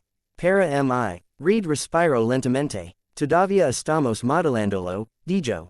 Pero en términos simples, Doom está tratando de explotar la forma en que tu magia manejó la maldición asesina. Sobreviviste un ritual letal debido a como el sacrificio te envolvió. Eso rompió un conjunto de reglas. Doom piensa que al vincular tu campo a su contrato, puede romper otra regla. Quiere que tu evento de supervivencia se propague al acuerdo demoníaco y lo abra desde adentro.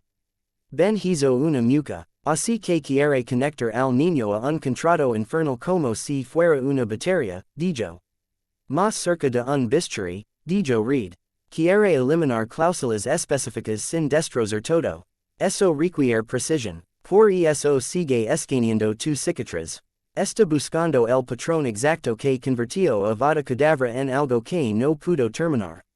La mano de Harry se dirigió a su frente. No se dio cuenta de que lo estaba haciendo hasta que sus dedos rozaron la cicatriz. Se sentía caliente bajo su tuque. Así que mi cicatriz no es solo un recordatorio, dijo en voz baja. Es un fragmento de código que cree que puede copiar. Su se acercó a él. Mírame, dijo. Apartó la mirada de la pantalla y la miró a los ojos. No eres un recurso, dijo. No para Doom, no para nadie. Mi ois, el asintió. La palabra on no llegó como el aquaria, pero el asintió. Reed apagó la proyección por un momento, dejando las pantallas en blanco. Necesito decir algo, dijo. Todos lo miraron. He estado tratando tu magia como datos, le dijo a Harry. Desde el momento en que apareciste, mi instinto fue medir, trazar y modelar. Así es como entiendo el mundo. Pero al escuchar Doom enmarcar como una constante y ver su código de contrato, me doy cuenta de que no estoy tan lejos de él como me gusta pensar. Los ojos de su se suavizan, pero permaneció calada. Johnny Pear, chia como si quisiera saltar y gritar que Reed no se parecía en nada a Doom, pero se contuvo. Ben espero. Harry frunció el ceño. No se están construyendo contratos que unen almas, dijo. No, dijo Reed, pero todavía estoy en peligro de convertir en un medio para un fin. Me digo a mí mismo que los fines son nobles. Protección, conocimiento, mejores defensas. Así es como hombres como Doom justifican todo lo que hacen. No quiero dar ni un paso por ese camino.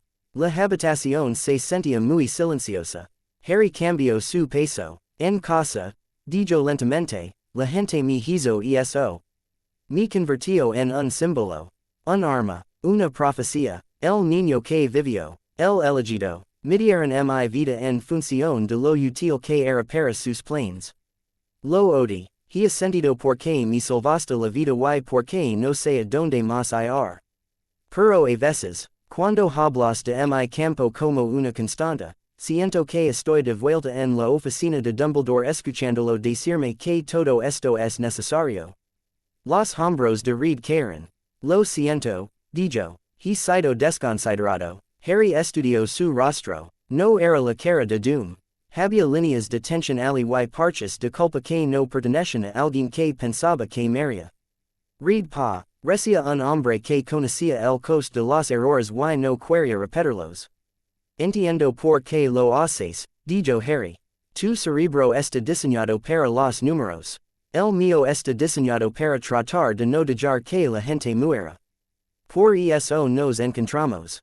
Solo, recuerda a la persona debajo del gráfico.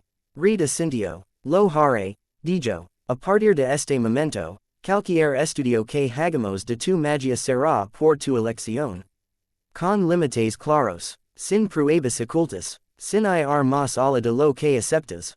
Su exalo. Bien, dijo ella, porque estaba a 2 minutos de empezar una conferencia sobre el campo de fuerza. Johnny se relajó un poco. Confía en mí, le dijo a Reed. No quieres sentarte a ver uno de esos. Ben sonrió levemente. Estás mejorando en esto, Stretch, dijo. Hablando como un humano. Reed le dirigió una mirada medio molesta y medio afectuosa. Harry dejó que parte de la tensión desapareciera de sus hombros.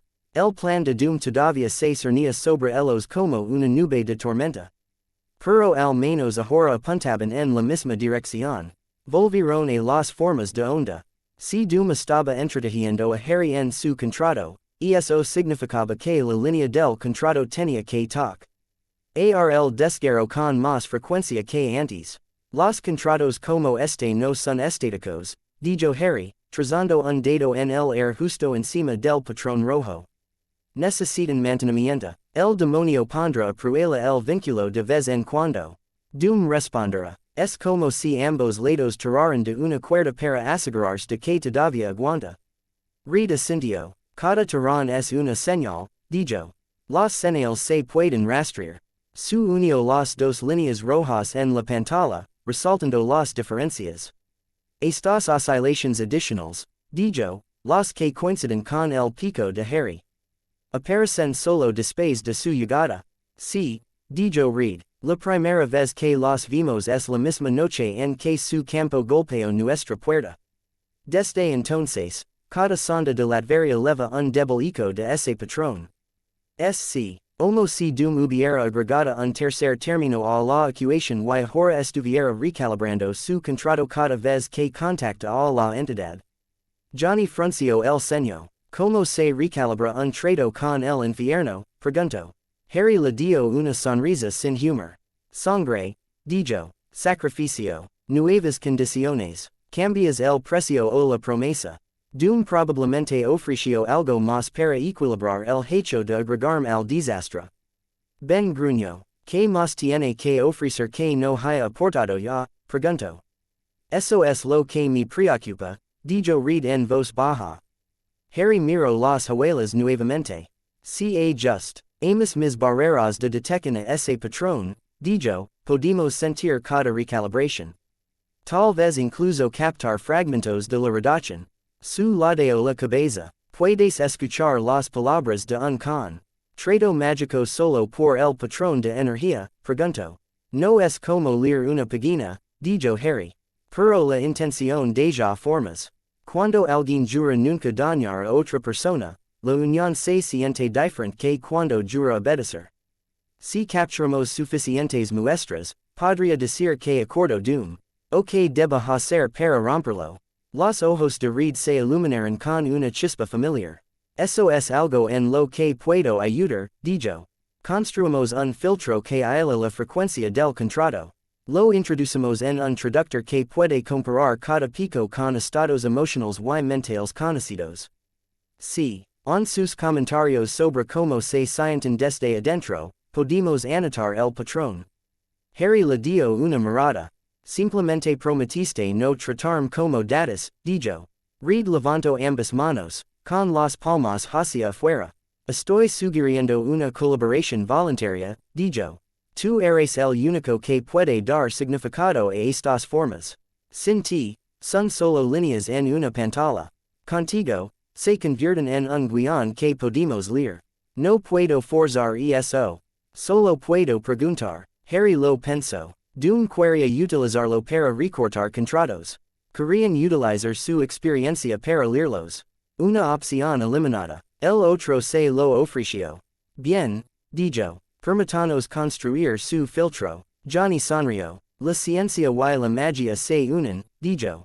Alguien puso eso en un cartel.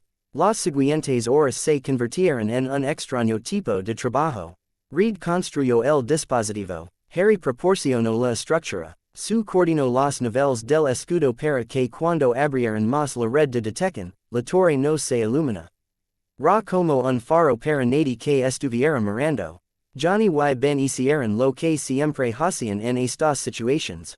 Se mantuvieron cerca, hicieron bromas en el momento adecuado y se cluren cuando las cosas necesitaban permanecer en silencio.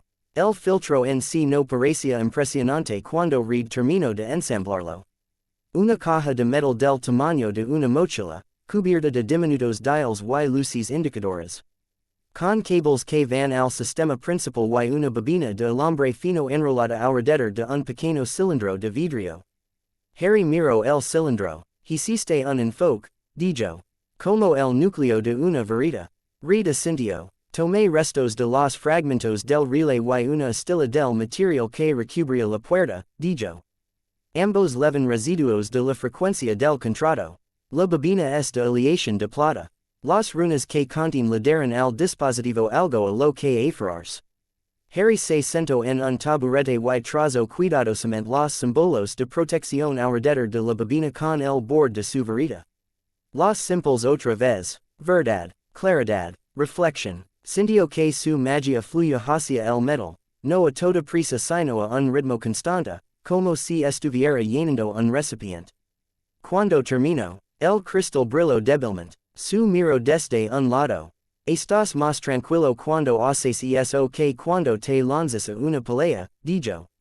Tu campo se siente más suave. Esas son barreras, dijo Harry. Son un trabajo paciente. No puedes apresurarlos o se tuercen.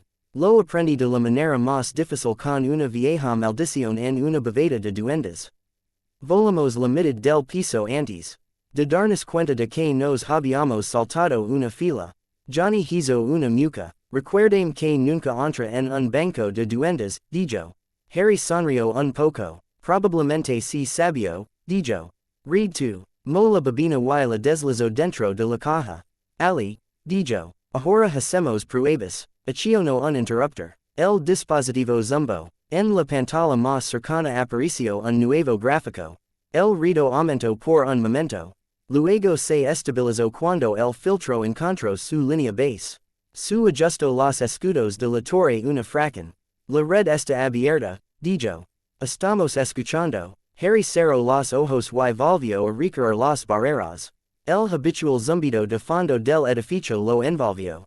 La capa de confusión brilló. Debajo, sintió algo nuevo. Un hilo tenue, muy fino, que sale de la torre y se pierde en la distancia. Su dispositivo está hablando con las salas, dijo. Puedo sentir la línea. Reed se inclinó sobre la consola. Estamos recibiendo una señal, dijo.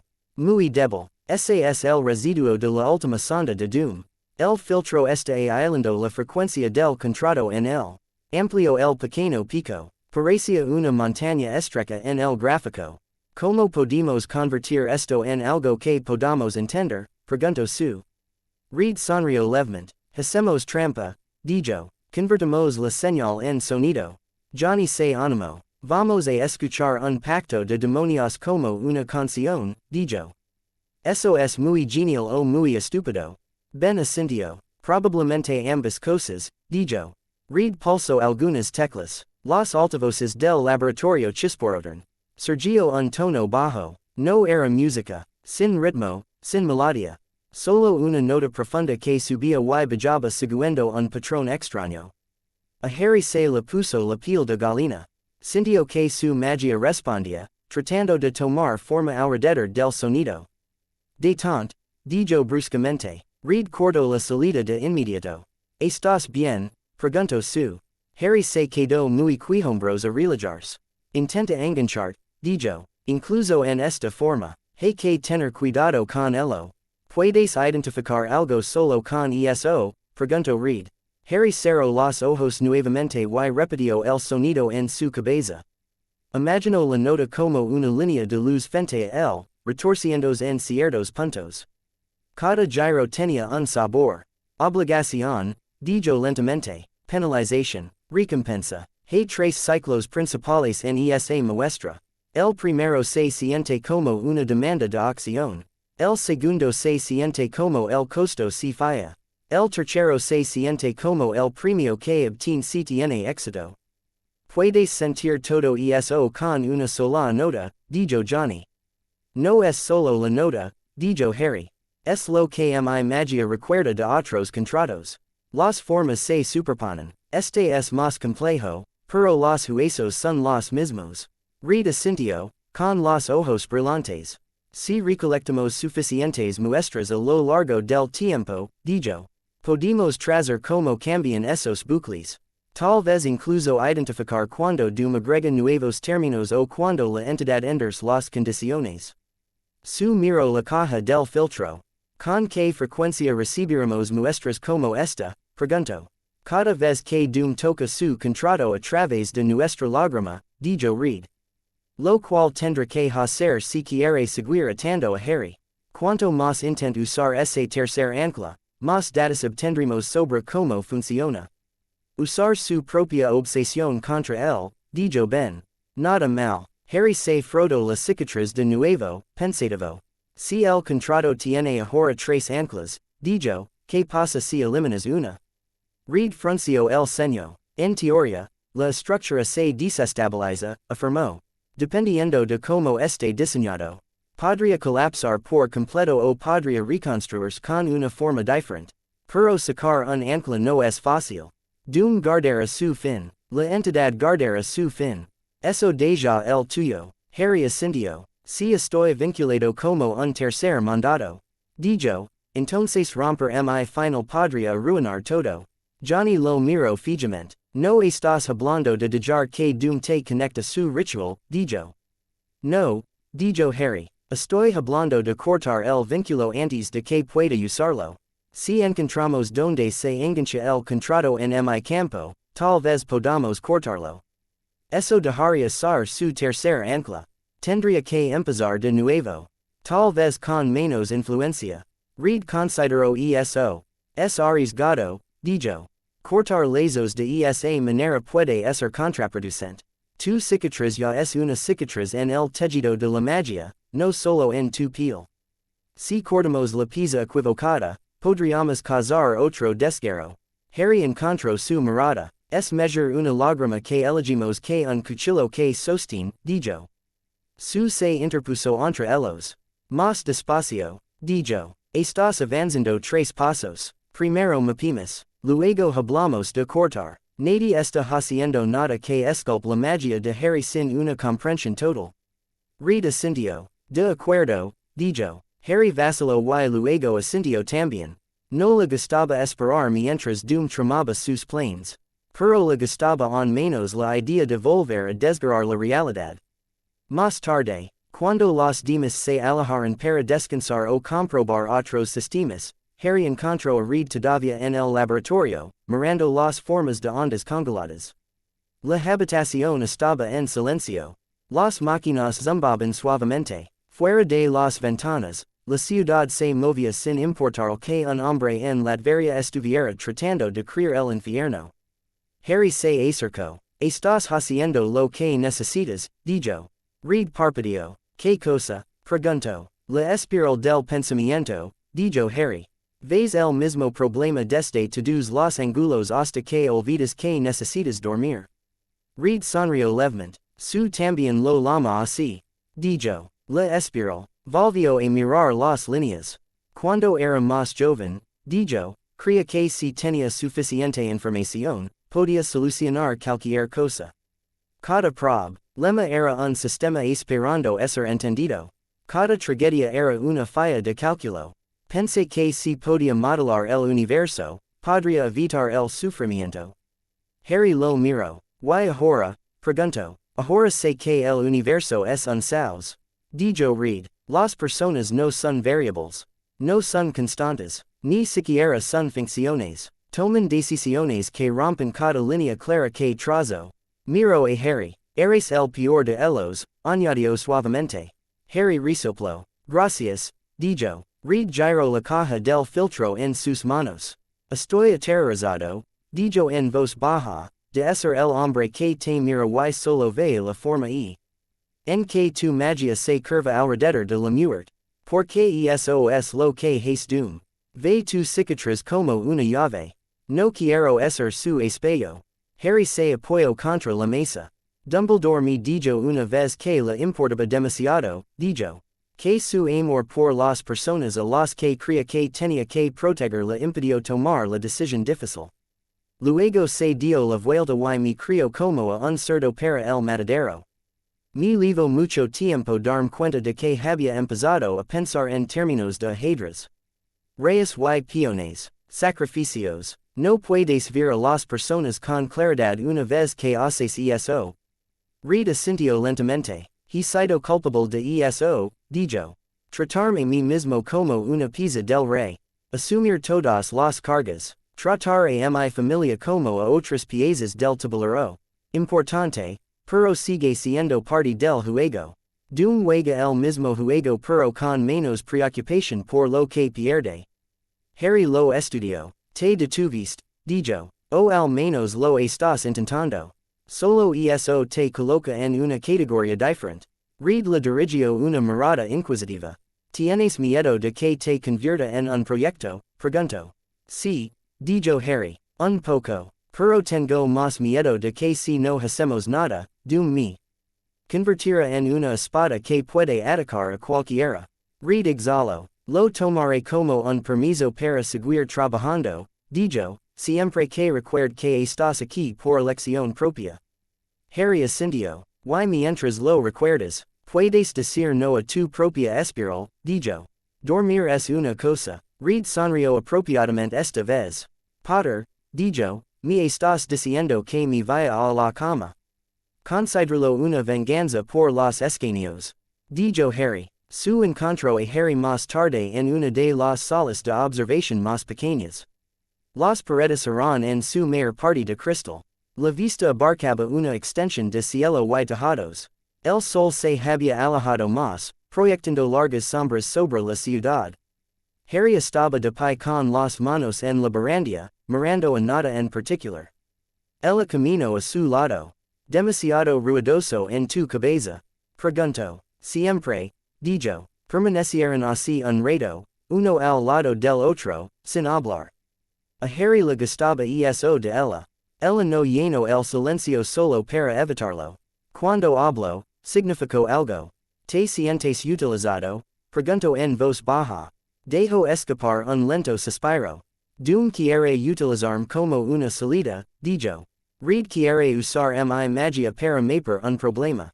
Incluso tú quieres usar mis protecciones para mantener a tu familia segura. Sería extraño si no me sintiera usado. Su hizo una mueca. Me encontré con eso, dijo.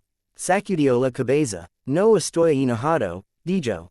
No contigo. No en este momento. El mundo está construido sobre la base de que las personas se utilizan entre sí de diferentes maneras. El problema surge cuando se olvidan de preocuparse por el costo de ese uso.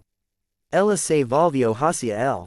Me importa, dijo. También Reed. También Johnny y Ben. No eres un proyecto. Eres parte de este equipo. Parte de esta familia. Esa es la diferencia entre nosotros y Doom. Él te rompería si le diera lo que quería. Nosotros no lo haremos. Él encontró su mirada. Tú dices eso, dijo. Pero, y si la única manera de detenerlo es hacer algo que me lastime. Algo como cortar este vínculo. Aún así dirías que no.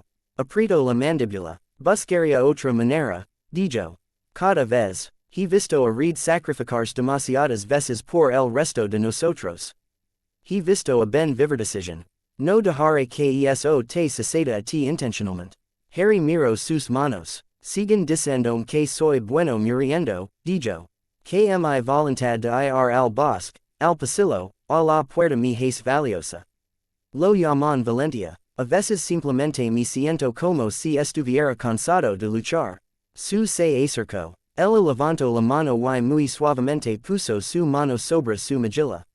Su toque fue cálido. Se quedó helado. Se le permite querer vivir, dijo. Tienes permitido decir que no cuando el mundo te pide que te tires a la basura. Si alguien intenta decirte lo contrario, me responde a mí. Se le hizo un nudo en la garganta.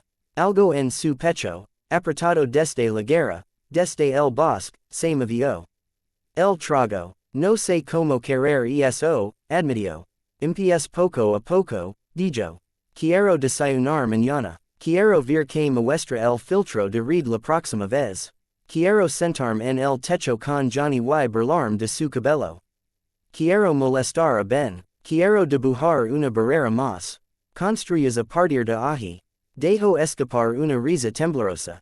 Eso suena como un plan, dijo. Ella sonrió. Por impulso, antes de que pudiera pensarlo demasiado, Harry se inclinó hacia adelante. Y le dio un rápido y incómodo beso en la mejilla. Su parpadeó. Eso fue valiente, dijo. Se sonrojó. Se me da mejor luchar contra los señores oscuros que esto, dijo. Eso es obvio, respondió ella, con ojos suaves. Tenemos tiempo para trabajar en ello. Ella no se apartó. Ella simplemente dejó que su mano descansara por un momento más contra su cara, luego la dejó salir y se volvió hacia la ventana. Doom cree que está haciendo un trato en la oscuridad, dijo. Él cree que es el único dispuesto a pagar cualquier precio. No tiene idea de que las personas a las que subestima ya han pagado más de lo que puede imaginar. Harry miró la ciudad, la torre que ahora ayudaba a proteger, la mujer que había decidido que él era familia antes de que él mismo lo creyera. Él lo descubrirá, dijo Harry en voz baja. Más allá del cristal, en algún lugar bajo un cielo gris, un contrato se movió y se apretó alrededor de un alma atrapada. Se tramaba la fatalidad. Los demonios observan. Dentro del edificio Baxter, los cinco fantásticos estaban un poco más juntos. Su enemigo había hecho su oscuro trato. Estaban trabajando solos. La alarma despertó a Harry antes de que se formara el sonido. Se sentó en la oscuridad. Con el corazón acelerado y la varita ya en la mano. La habitación estaba en penumbra. Las luces de la ciudad se filtraban a través de las persianas. Por un momento no tuvo idea de dónde estaba. No el armario, no la tienda, ni el suelo de piedra de una sala en ruinas. La habitación de invitados de Baxter. Respiró lentamente. Entonces empezó la alarma. Un tono agudo y fino, firme y puro, se deslizó a través de la torre. No ruidoso, justo ahí. Una sola línea de sonido que les dijo a todos que los escudos habían sentido algo nuevo. Harry sacó las piernas de la cama y se dirigió hacia la puerta. Sintió las barreras antes de llegar al ascensor. El patrón de confusión que había tejido sobre los escudos tembló en un lugar. Una pequeña región cerca de los niveles superiores. El tuque desde fuera fue nítido y limpio. Sin torpeza como en las primeras pruebas. Quienquiera que estuviera allí había aprendido de los golpes interiores. Las puertas del ascensor se abrieron cuando llegó hasta ellos. Su estaba dentro, ya con el traje azul y el pelo recogido. Reed estaba con ella, la ropa ligeramente arrugada y los ojos muy despiertos. Johnny corrió por el pasillo desde el otro lado, a medio vestir. Con la camisa abierta y el pelo de punta. Ben entró por las escaleras, con los pies de piedra pasados en el suelo. Nadie duerme con ese tono, murmuró Johnny mientras las puertas se cerraban. Campo exterior otra vez, dijo su, mismo sector, sí, dijo Reed, pero esta vez el patrón es diferente. Más fuerte, más centrado, no es un simple escaneo. Harry apoyó su hombro contra la pared del ascensor y cerró los ojos por un segundo. Llegó a lo largo de las barreras.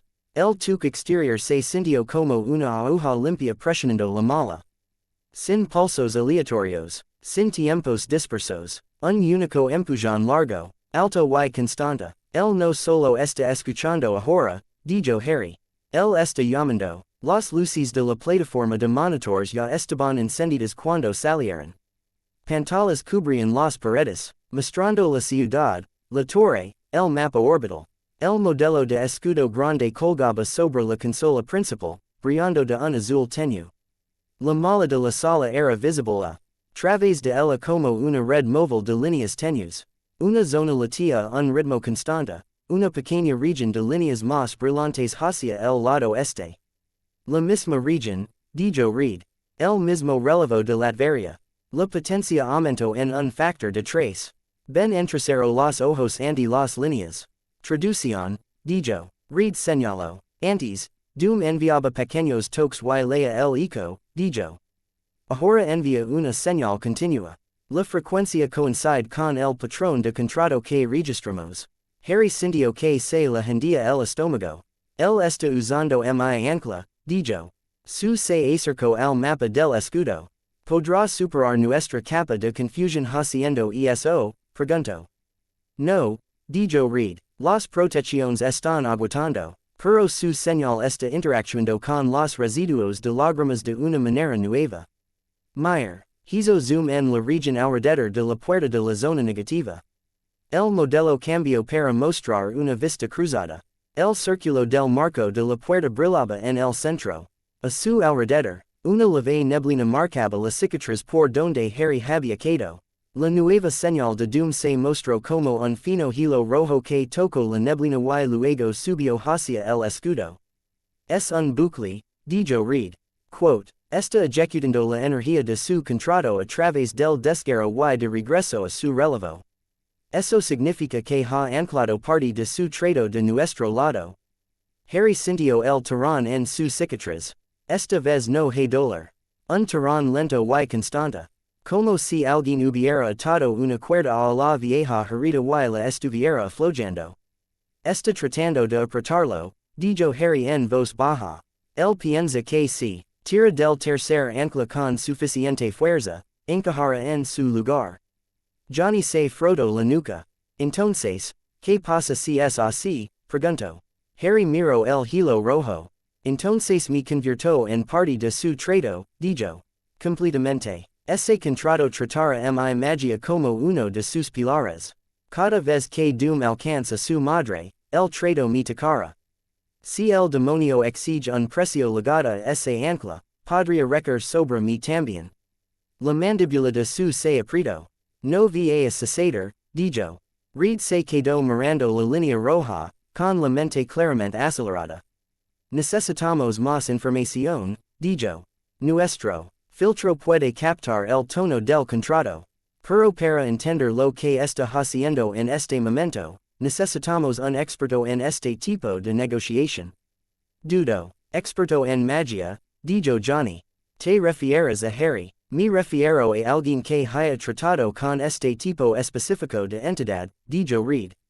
Doctor extraño. Ben gruñó. El mago de la capa, dijo. La última vez que lo llamamos, la casa intentó arrojarme contra una pared. Su le dedicó una pequeña sonrisa. Asustaste las reliquias, dijo. Se adaptaron. Reed miró a Harry. Puedes decir que no, dijo. Esto involucra tu magia, tu historia. Si no quieres que otro mago toque tu cicatriz, buscamos otra manera. Harry observó el hilo rojo moverse lentamente en la pantalla. La fatalidad estaba tirando. El demonio al otro lado de la línea estaba tirando hacia atrás. Cada tirón hacia que la cicatriz la picara. Crecí con personas que tomaban decisiones por mí, dijo Harry. Ya terminé con eso. Si strange puede ayudarnos a cortar este vínculo o al menos mapearlo. Lo necesitamos. Su asintió una vez. Luego haremos una visita al sanctum, dijo. Johnny se iluminó. Excursión, dijo. Estoy dentro. Ben suspiró. Si las alfombras empiezan a morder, me voy, dijo. El sanctum sanctorum se encontraba en Greenwich Village, escondido entre edificios normales como si perteneciera a Ali. Harry pensó que no podía sentirlo desde el momento en que doblaron la esquina. La casa se encontraba en su propia zona de presión. Él era su alrededor se sentía más denso, como si alguien hubiera colocado varias capas de protección sobre el ladrillo y el vidrio. La ventana redonda sobre la puerta tenía un extraño símbolo que hacía que le ardieran los ojos si miraba demasiado tiempo. Un lugar encantador, murmuró Ben mientras subían las escaleras de la entrada. Johnny miró hacia la ventana redonda. Sigue siendo espeluznante, dijo. 10 de 10. Su le lanzó a Harry una rápida mirada mientras él se detenía en el escalón superior. ¿Estás bien? Preguntó. Él asintió lentamente. Se siente como Hogwarts, dijo. Diferente forma, mismo peso, magia antigua, y algo más debajo. Reed tocó el tambor. La puerta se abrió antes de que su mano caera. Wang se quedó allí, con la bota limpia y expresión tranquila. Caña, dijo, su, Johnny, ben, trajiste un invitado. Su mirada se posó en Harry. Harry sintió que las barreras alrededor de y la casa se tensaban por un momento y luego se relajaban. Harry Potter, dijo Harry. Wang inclinó la cabeza. Lo sabemos, dijo. La torre ha estado ruidosa recientemente. Entra. El vestibulo olía a madera pulida y incienso. Las escaleras se curvaban hacia arriba y hacia afuera formando patrones extraños. Las puertas parecieran moverse por el rabillo del ojo de Harry. La casa se sentía viva, no como Hogwarts pero si cercana. Harry sintió que la mano de su varita temblaba. Lo mantuvo bajo. Mantengan cerca, dijo Wang. El santuario sabe que estás con nosotros. No nos llegará malas pasadas. Mucho. Reconfortant. Susurró Johnny. Su le lanzó una mirada de advertencia. Siguieron a Wang por un pasillo lleno de artefactos. Harry vio espadas que brillaban, frascos con una luz tenue en su interior. Una capa sobre un soporte que parecía temblar cuando pasaban. Entraron en una amplia sala con ventanas altas y un gran tragaluz circular. Había estantes con libros, mesas cubiertas con pergaminos y un área central elevada con un círculo pintado y líneas en el piso. Strange estaba sentado en una mesa baja cerca del círculo, con la capa echada sobre el respaldo de la silla y las manos alrededor de una taza. Levantó la vista cuando entraron. Caña, dijo, solo visitas cuando los gráficos se vuelven interesantes. Reed logró esbozar una leve sonrisa. Esta vez son más que interesantes, afirmó. Son alarmantes. La mirada de Strange se dirigió a Harry. Por un segundo, sus ojos se volvieron distantes, como si estuviera viendo algo más sobre la habitación. Llevas una cicatriz a través de los mundos, dijo Strange. No solo en tu piel. En tu destino. Harry sintió una necesidad familiar de decirle que se ocupara de sus propios asuntos. Lo empujó hacia abajo. Creemos que alguien está intentando utilizar esa cicatriz. Dijo. Para llegar a un acuerdo con un demonio. Su dio un paso adelante. Victor Von Doom, dijo. La mandíbula de Strange se apretó. Por supuesto, dijo. Él nunca aprende. Wang se aclaró la garganta. Los monitores de la torre registraron un patrón, dijo. Reed cree que coincide con la energía de un contrato demoníaco que vimos antes. Y Doom ha agregado a Harry a la estructura. Strange hizo un gesto con la mano. Una ventana circular de luz se abrió en el aire a su lado, mostrando las formas de onda que Reed había traído en un viaje. Aparecieron los dos rastros rojos. El mayor del caso de Strange. El nuevo del relevo de Doom. Los estudió durante un largo momento. El patrón base es Mephisto, dijo Strange. Viejo embajador. Le encantan los contratos. Le encanta hacer almas en letra pequeña. Utiliza una arquitectura de encuadernación estándar y luego la modifica para cada víctima. La modulación adicional aquí es nueva. Richards tiene razón. Esto está vinculado a su hijo. Harry se enfureció ante la palabra. Tengo un nombre, dijo. Strange encontró su mirada. Harry, dijo. Tu campo dejó una marca cuando cruzaste entre realidades. Doom ha incluido esa marca en su trato. Está tratando de usar la supervivencia de tu alma como precedente para desafiar las reglas en los reinos inferiores. Harry frunció el ceño. Estás diciendo que el hecho de que una vez salí de la muerte es su caso de estudio, dijo. En términos simples, dijo Strange. Él está argumentando que si un alma puede escapar de una maldición asesina debido al amor sacrificial. Entonces un alma atada por un contrato demoníaco también puede escapar si se cumplen condiciones similares. El estómago de Harry se retorció. Y cree que si copia el patrón de mi cicatriz, puede engañar a Mephisto para que deje ir a su madre, dijo. O forzarlo, dijo Strange. Pero es imprudente. Ese tipo de movimiento puede romper más que un contrato. Puede romper la tela que lo rodea. Así es como se sueltan los demonios. Johnny levantó levemente la mano. Los demonios sueltas suenan mal, dijo.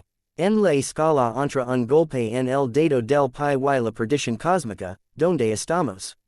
Más cerca del segundo, dijo strange secamente. Wang entró en el círculo pintado en el suelo. La pregunta es qué hacemos, dijo Wang. Podemos bloquear los intentos de doom desde este lado. Quizás debilitar el vínculo. Pero si el contrato ya ha tomado a Harry como ancla, el riesgo persiste. Harry se acercó al borde del círculo. Si me meto en eso, dijo, señalando las líneas pintadas, vi. As a tocar mi cicatriz como lo hizo doom. Extraño nego con la cabeza. No lo necesito, dijo. Tu firma ya es lo suficientemente fuerte. Puedo trabajar con ecos. El círculo es para proteger, no para atar. Harry estudió su rostro. Strange parecía cansado de una manera que Harry reconoció. Las líneas de sus ojos no eran solo por la edad. Debían de ver demasiados desastres desde demasiado cerca. ¿Qué es el círculo? Preguntó Harry. Te ancla esta habitación, dijo Strange. Y para mí, si doom tira de su lado, el círculo absorbe parte de la tensión. También nos permite ver más claramente cómo te afecta el contrato. Entonces podemos buscar formas de cortar el vínculo sin que el desgarro se haga más grande. Reed se acercó. Ya tenemos un filtro construido, dijo. Puede aislar la frecuencia del contrato cuando doom empuja la torre. Si lo vinculamos a su círculo, podemos registrar lo que sucede cuando aprieta el ancla. Su miro entre Strange y Harry. ¿Cuáles son los riesgos? Preguntó. Algunos, dijo Strange. Si doom tira con fuerza mientras miramos, Harry puede sentir dolor. La cicatriz podría agrandarse. Existe la posibilidad de una reacción violenta del contrato si mi fisto se da cuenta de que estamos rastreando su trabajo. Pero estaré ali para desviarlo. Y las barreras del sanctum ayudaran. En el peor de los casos, dijo Harry. Te desmayas, dijo Strange. En un caso más extremo. El contrato podría intentar captar más de ustedes. Por eso el círculo es importante. Nos da un amortiguador. Su respiró lentamente. Él miró a Harry. No decidiré esto por ti, dijo. Si quieres salir de aquí y no hablar nunca con Strange, nos vamos. Harry tragó. Pensó en Doom, de pie en su castillo gris, hablando de libertad, listo para arrebatársela. Pensó en la sensachi, onda la marca tratando de establecerse en su magia. Pensó en Dumbledore preparándolo para matarlo sin preguntarle qué quería. Estoy cansado de que la gente escriba mi nombre en contratos sin mi opinión, dijo. Si existe la posibilidad de ver lo que ha hecho Doom y detenerlo, la aprovecho. Su asintió una vez. Está bien, dijo. Entonces estoy aquí. En el momento en que algo parezca mal, te sacaré. Circulo o no circulo. Strange sonrió muy levemente. Me recuerdas a alguirigio una mirada ecuánime. ¿Eso es bueno o malo? Preguntó. Exasperante, dijo. Y útil. El círculo en el suelo no era tiza. Era metal, incrustado en la piedra. Líneas finas se curvaban desde el centro hasta el anillo exterior, intersecándoos en puntos donde estaban grabados pequeños símbolos. Había velas en 4 puntos alrededor del borde, aún no encendidas. Harry se puso en el medio. El aire dentro del círculo se sentía más denso, como si alguien hubiera aumentado un poco la gravedad para él y para nadie más. Strange estaba en el borde. Levantó la mano y las velas se encendieron, con llamas amarillas constantes. El círculo se mantiene, dijo Wang en voz baja desde un lado. Reed conectó la caja del filtro a una pequeña consola sanctum. Los cables iban desde ali hasta el suelo, donde se fusionaban con las líneas metálicas. El cilindro de vidrio en la parte superior de la caja brillaba débilmente con las runas que Harry había colocado en el laboratorio de Baxter.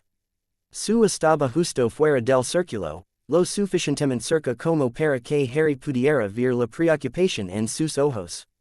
Johnny y Ben flanqueaban la entrada, listos para cualquier cosa que atravesara las paredes. Harry sostuvo su varita sin apretar a su lado.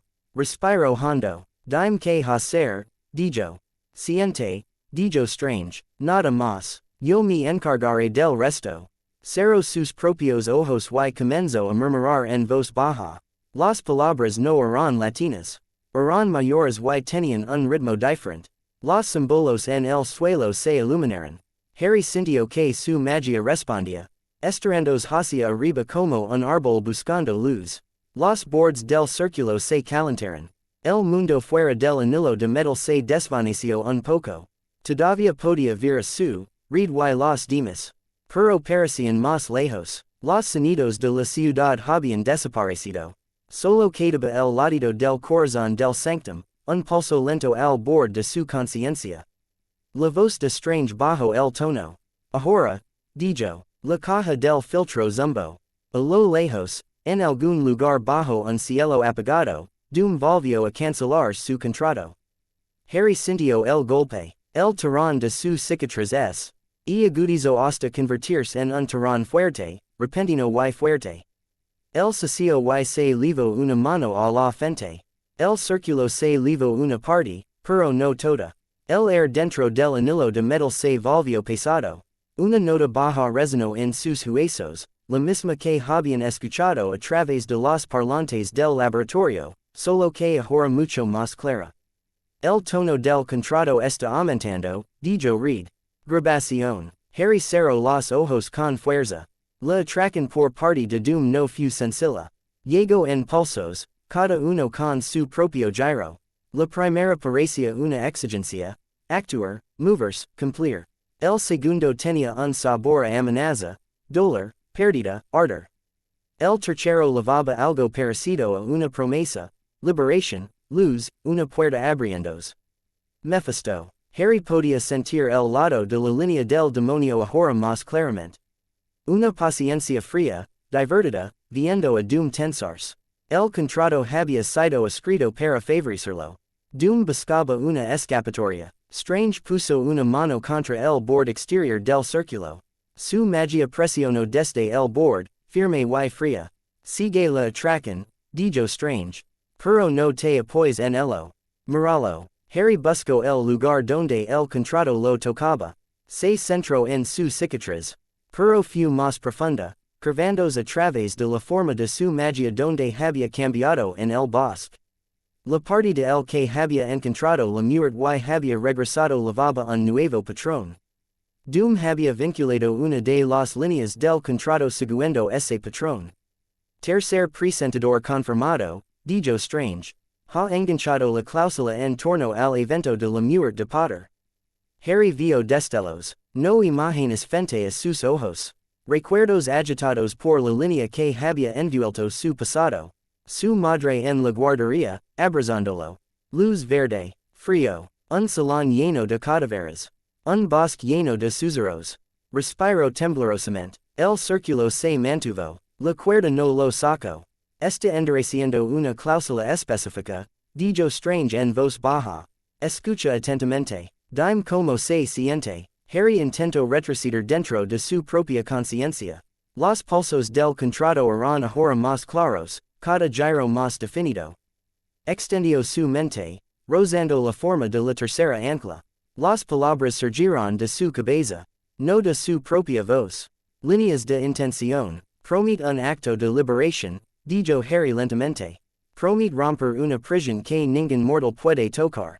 A cambio, acepta una marca en su linaje. Su se quedó muy quieta. Una marca en su línea de sangre, repitió. Harry asintió, con los ojos encerrados. Es vago, dijo, pero fuerte. Cualquiera que campa, rta su sangre puede verse afectado por el reclamo del demonio. Madres, hijos, futuros herederos. Ofreció su línea a cambio de una oportunidad de liberar a su madre. Reed maldijo en voz baja. Por supuesto que sí, dijo. Él cree que podrá superar al demonio más tarde. La mandíbula de Strange se apretó. Ese es el truco favorito de Mephisto, dijo. Le ofreces algo abstracto, pensando que lo lograrás. Él lo toma de una manera que nunca esperas. El tirón en la cicatriz de Harry se intensificó. Se forman nuevas líneas. Agrega más, dijo Harry. Me ofrece un tercero como prueba. Un extraño cuya alma ya tocó la muerte y regreso. Me ofrece una muestra del resultado que busca. Las manos de su se cerrarán en puños. Sin preguntarle, dijo. Él piensa que mi existencia es una laguna jurídica, dijo Harry. Si puede mostrar a Mephisto que las reglas se rompieron una vez, el demonio aceptará una prueba. Un intento de copiar el efecto. Si funciona, su madre se marcha. Y si falla, preguntó Strange en voz baja. Harry tragó. Entonces el contrato toma como pago la tercera ancla, dijo. Ese soy yo. También refuerza el reclamo sobre su linaje. Su madre permanece atrapada y sus herederos están marcados para uso futuro. Johnny maldijo. Las manos de piedra de Ben crujieron. ¿Por qué todos los villanos son malos leyendo la letra pequeña? Dijo Johnny. ¿Por qué creen que serán ellos quienes ganan el juego? Respondió Ben. El pulso del contrato subió más. Harry sintió el sudor deslizarse por su espalda. Su cicatriz ardía. Le temblaron las rodillas. El círculo lo mantuvo en su lugar. Pero la tensión invadió sus extremidades. Mephisto lo está considerando, dijo Strange. La presión es el demonio que examina los nuevos términos. Harry también sintió eso. La fría atención a lo largo de la línea. Un interés astuto. El demonio probó la historia de un niño que había sobrevivido a una maldición asesina y había caminado hacia la muerte por elección propia. Probó la textura de ese acto. Amar, sacrificio, voluntad, quería más. La nota en los huesos de Harry se agudizó. El dolor atravesó su cabeza. Judío y casi dejó sar su verita. Harry, dijo su voz sonó lejana. Se obligó a abrir los ojos. Los bordes de la habitación se desdibujaron. Vio a Strange, con una mano en el círculo y la otra levantada, dibujando un celo en el aire. Líneas doradas colgaban frente a él. El demonio está atravesando el ancla. Dijo Strange, cosa curiosa. A Mephisto le encantan las almas interesantes. Manténlo alejado, espeto su. Strange apretó los dientes. Lo estoy intentando, dijo. Él no es sutil. La nota baja se convirtió en un zumbido áspero. Harry podía sentir que la línea del contrato comenzaba a profundizarse, tratando de rastrear no solo su cicatriz sino la forma de sus elecciones. Tenía un pensamiento claro. Así me marcaron la primera vez. No iba a permitir que eso volviera a suceder. No, susurró. Reunió toda la magia que on podía mover y la envolvió alrededor de la cicatriz. Esta vez no es un escudo. Los escudos podrían estar rotos. Lo envolvió como si estuviera poniendo su mano sobre la lama de una pequeña vela para protegerlo del viento. En él, de la misma manera que lo había hecho con su patrones. No solo su muerte, su vida, la risa de Ron, la mirada de Hermione, la sonrisa obstinada de Ginny. La cocina de Burrow estaba abarrotada y ruidosa. Los enormes y torpes manos de Hagrid. Sirius cayendo a través del velo. Dumbledore en la torre. Las últimas palabras de Snape. Vertió la cruda y confusa verdad de todo esto en la cicatriz. La línea del ente reto choco contra ese muro de la memoria. Por un momento el dolor se disparó. Entonces algo cambió. Mephisto probó más de lo que Doom había planeado ofrecer. El demonio retrocedió. La presión disminuyó ligeramente, como una mano que se retira de una estufa caliente. Strange aprovechó la oportunidad. Introdujo su propio hechizo en la línea, no para romperla sino para marcarla. Una pequeña marca, su propia firma, junto a la de Doom. La nota baja cayó una fracción. La conexión es estable, dijo Reed con la voz tensa. Estamos grabando todo esto. Harry se obligó a calmar su respiración. El dolor de cabeza se convirtió en un latido. La tensión en su cicatriz cambió. Menos contundente, más curioso. Mephisto ha aceptado la nueva cláusula, dijo Strange lentamente. Le resulta divertido. Doom hará su prueba. El demonio observará y aprenderá. El tercer ancla ahora está activo. Harry abrió los ojos por completo. Así que estoy dentro del trato, dijo. Sí, dijo Strange. Pero ahora nosotros también lo somos. Levantó la mano. El celo que había dibujado antes brillaba con un tono dorado tenue en la superficie del círculo. Marque la línea cuando el demonio se estremeció, dijo strange. Eso nos da una pista. Podemos ver cuando se endurece el contrato. También podemos intentar poner nuestro propio peso en el siguiente terrón.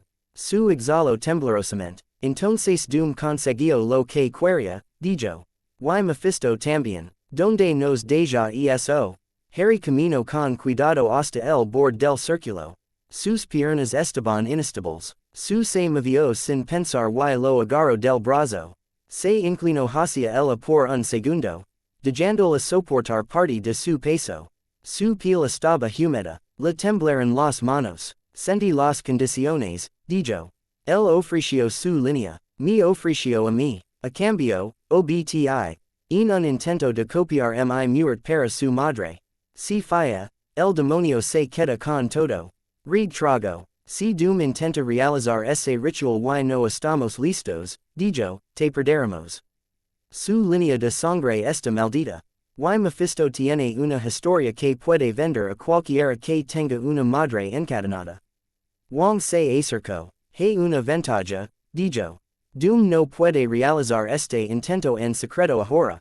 Cada vez que cumpla el contrato. El sanctum lo escuchará. También lo hará tu torre, si tu filtro está conectado correctamente. Read asintió. Lo es, dijo. Lo sabremos en el momento en que comience. Harry cambió su agarre sobre la manga de su y se enderezó. Miro a extraño. ¿Se puede rescindir el contrato? Preguntó. Mi party. Strange no respondió de inmediato. Parecía cansado otra vez. Eso es difícil, dijo. Si cortas muy poco, seguirá teniendo su ancla. Si cortas demasiado, podrías romper el vínculo con tu propio evento de muerte. Ese evento es parte de lo que te mantiene estable aquí. Podrías perder más de una marca. Harry frunció el ceño. ¿Qué quieres decir? Preguntó. Tu supervivencia te cambió, dijo Strange. En un nivel más profundo que la magia. Tu alma se entra ahora en un alineamiento ligeramente diferente a la realidad. Si rompemos ese alineamiento, podrías desenmarañarlo. No solo aquí, en todas partes. La mano de su apretó su brazo. Entonces no cortaremos todavía, dijo. Extraño asintió. Observamos, dijo. Nos preparamos. Cuando es su movimiento, atacamos desde dos lados. La tecnología de read, mis protecciones, el propio control de Harry. Tal vez podamos secuestrar el efecto. Johnny volvió a levantar la mano. ¿Secuestrar de qué manera? Preguntó. Strange esbozó una pequeña sonrisa. El demonio odia perder almas, dijo. CD. Logra abrir un agujero en el contrato de su madre, Mephisto lo cerrará de golpe. Pero si lo hacemos en el momento adecuado, podríamos llegar primero y sacar a más de una persona. Los ojos de Reed se abrieron como platos. ¿Crees que podemos extender el efecto? Dijo. Aplicar el patrón de supervivencia a más de un ancla. En teoría, dijo Strange. Harry lo miró fijamente. Estás diciendo que podríamos liberar a su madre y evitar que Mephisto acepte el pago, dijo. O al menos reducir el costo, dijo Strange. De la lo que quiere de una manera que no la entregue tu alma al demonio ni maldiga a sus herederos sin posibilidad de reparación. Su parecía escéptica. Y simplemente acepta eso, dijo. La sonrisa de Strange se amplió un poco. Lo hará si cree que fue idea suya, dijo. Johnny se rió por lo bajo. Magos, dijo. Todo plan es una estafa. Harry dejó escapar un suspiro que no había notado que estaba conteniendo. El dolor de cabeza persistía, pero un nuevo hilo corría a su lado. Esperanza. No del tipo brillante. Del tipo testarudo. Vamos a secuestrar un acuerdo demoníaco, dijo. Pensé que mi vida no podía volverse más extraña. Ben resoplo. Esperan hasta que ve, en nuestras próximas vacaciones familiares, dijo. Estaba en el corazón de Castle con la capa a sus pies y las manos cruzadas a la espalda. El círculo del contrato brillaba en el suelo ante él. Líneas de energía roja trazaban símbolos en el aire. El sabor azufre flotaba en el ring. En el centro del círculo flotaba un pequeño espejo de cristal oscuro, sostenido por la nada. Acababa de terminar el último intercambio. Había ofrecido su línea. Había ofrecido la tercera ancla. Mephisto se rió suavemente en su cabeza y estuvo de acuerdo. Ahora, cuando el eco del contacto se desvaneció, sintió algo más. Una segunda presencia había tocado la línea. No el chico. No el demonio. Alguien más. Repitió el momento en su mente. El ancla de Harry había ardido con recuerdos humanos confusos.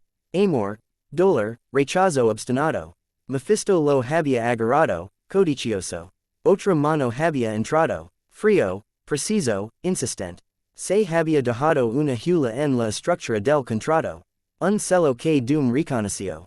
Extraño. Dijo en voz baja, sus ojos se entrecerraron detrás de la máscara. Por supuesto, Richards acudiría al hechicero supremo. Por supuesto, Strange se entrometería en negocios que no le concernían. Miró hacia la pared, donde las pantallas mostraban el edificio Baxter bajo una luz tenue. Se acercó a un piso. Una superposición mostraba la nueva malla protectora que Harry había tejido. Tuvo que admitir que estaba impresionado. El chico había tomado viejas runas y las había envuelto alrededor del escudo de red de una manera que tenía sentido. La capa de confusión era elegante. El nuevo trazo en la línea del contrato era igualmente claro. Strange tuvo un buen momento. Apretó los puños. Pensaron que podían incluir su propio trabajo en su trato y él no se daría cuenta. Pensaron que se sentaría y dejaría que ellos le dieran forma a su única oportunidad. Camino hasta el altar donde estaba la fotografía de su madre. Tocó el marco suavemente. Sus ojos en la fotografía. Miraban hacia algo que ya no estaba allí. Strange no nos robará esto, dijo en voz baja. Richards no utilizará el destino de mi madre como prueba de campo. Potter no morirá por su comodidad. Su voz se endureció. Si alguien le quita la vida a ese niño por este trato, seré yo. Si alguien lo salva, seré yo. No por bondad, fuera de control, se volvió hacia el círculo. Había otra manera de forzar el momento. Había planeado esperar hasta que sus modelos de la cicatriz de Potter estuvieran completas antes de intentar el ritual. Ahora tenía que dar cuenta de Strange. No podía dejar que el sanctum dictara el ritmo. Necesitaba nuevos puntos de presión. El niño se preocupaba por los demás. Strangepaban por el niño. Entonces necesitaba algo que los pusiera a todos en un solo cuadro en el momento adecuado. Un evento. Una crisis. Camino hasta una consola y sacó un mapa de Nueva York. Lo cubrió con su información espía de la torre y el santuario. Marcó puntos débiles en el tejido de la ciudad. Lugares donde la energía demoníaca podría escapar si el contrato pulsaba de la manera correcta. Sonrió detrás de la máscara. Una prueba, dijo. Algo que obliga a Strange y Richards a actuar juntos. Algo que haga que Potter muestre su mano. Tocó una orden. Los bots se activaban en bóvedas ocultas debajo del castillo. Estos no eran los modelos estándar. Había estado ocupado mientras sus relevos sondaban la torre. Había tejido pequeños fragmentos de energía demoníaca en nuevos circuitos. No es suficiente para unir un alma. Lo suficiente para permitir que las máquinas reviven en lugares en los que el metal normal se desmoronaría. Les envió sus instrucciones. Organizar una incursión, dijo. No en la torre, en la ciudad, cerca del santuario. Lo suficiente para atraerlos. Lo suficiente como para que alcancen sus nuevos juguetes. Observó como la señal salía de Latveria, rebotando a través de los relays, dirigiéndose hacia sitios de lanzamiento ocultos en todo el mundo. Volvió a apoyar la mano sobre la fotografía de su madre.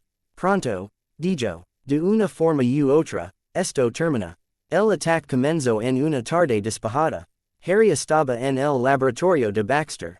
Inclinado sobre una mesa mientras Reed le mostraba un nuevo conjunto de lecturas del filtro contratado. Su clasificó los informes en otra mesa. Johnny se sentó en la consola central, garando lentamente sobre el taburete. Ben dormitaba en una silla en un rincón, con los brazos cruzados y la cabeza inclinada hacia atrás. La ciudad se extendía más allá de las ventanas, luminosa y ruidosa. Harry lo escuchó primero, no el tono de alarma. Un ruido sordo y lejano. Levantó la cabeza, sientes eso, preguntó. Su miró hacia arriba, que, dijo ella, el estruendo creció, una profunda vibración recorrió la torre. Reed frunció el ceño. Ese no es nuestro sistema, afirmó. La alarma sonó un segundo después. No la nota fina, la serena completa esta vez. Un tono ascendente y agudo que atravesó todos los niveles. Impacto externo, dijo con calma la voz de la torre. Múltiples ráfagas de energía dentro del radio de la ciudad. Escudo en espera, Reed se dirigió a la consola principal de forma borrosa. Unámonos a las transmisiones de la ciudad, dijo. Las pantallas a lo largo de la pared cambiaron de canal y luego se pusieron en una vista aérea en vivo. Harry sintió que se le retorcía el estómago.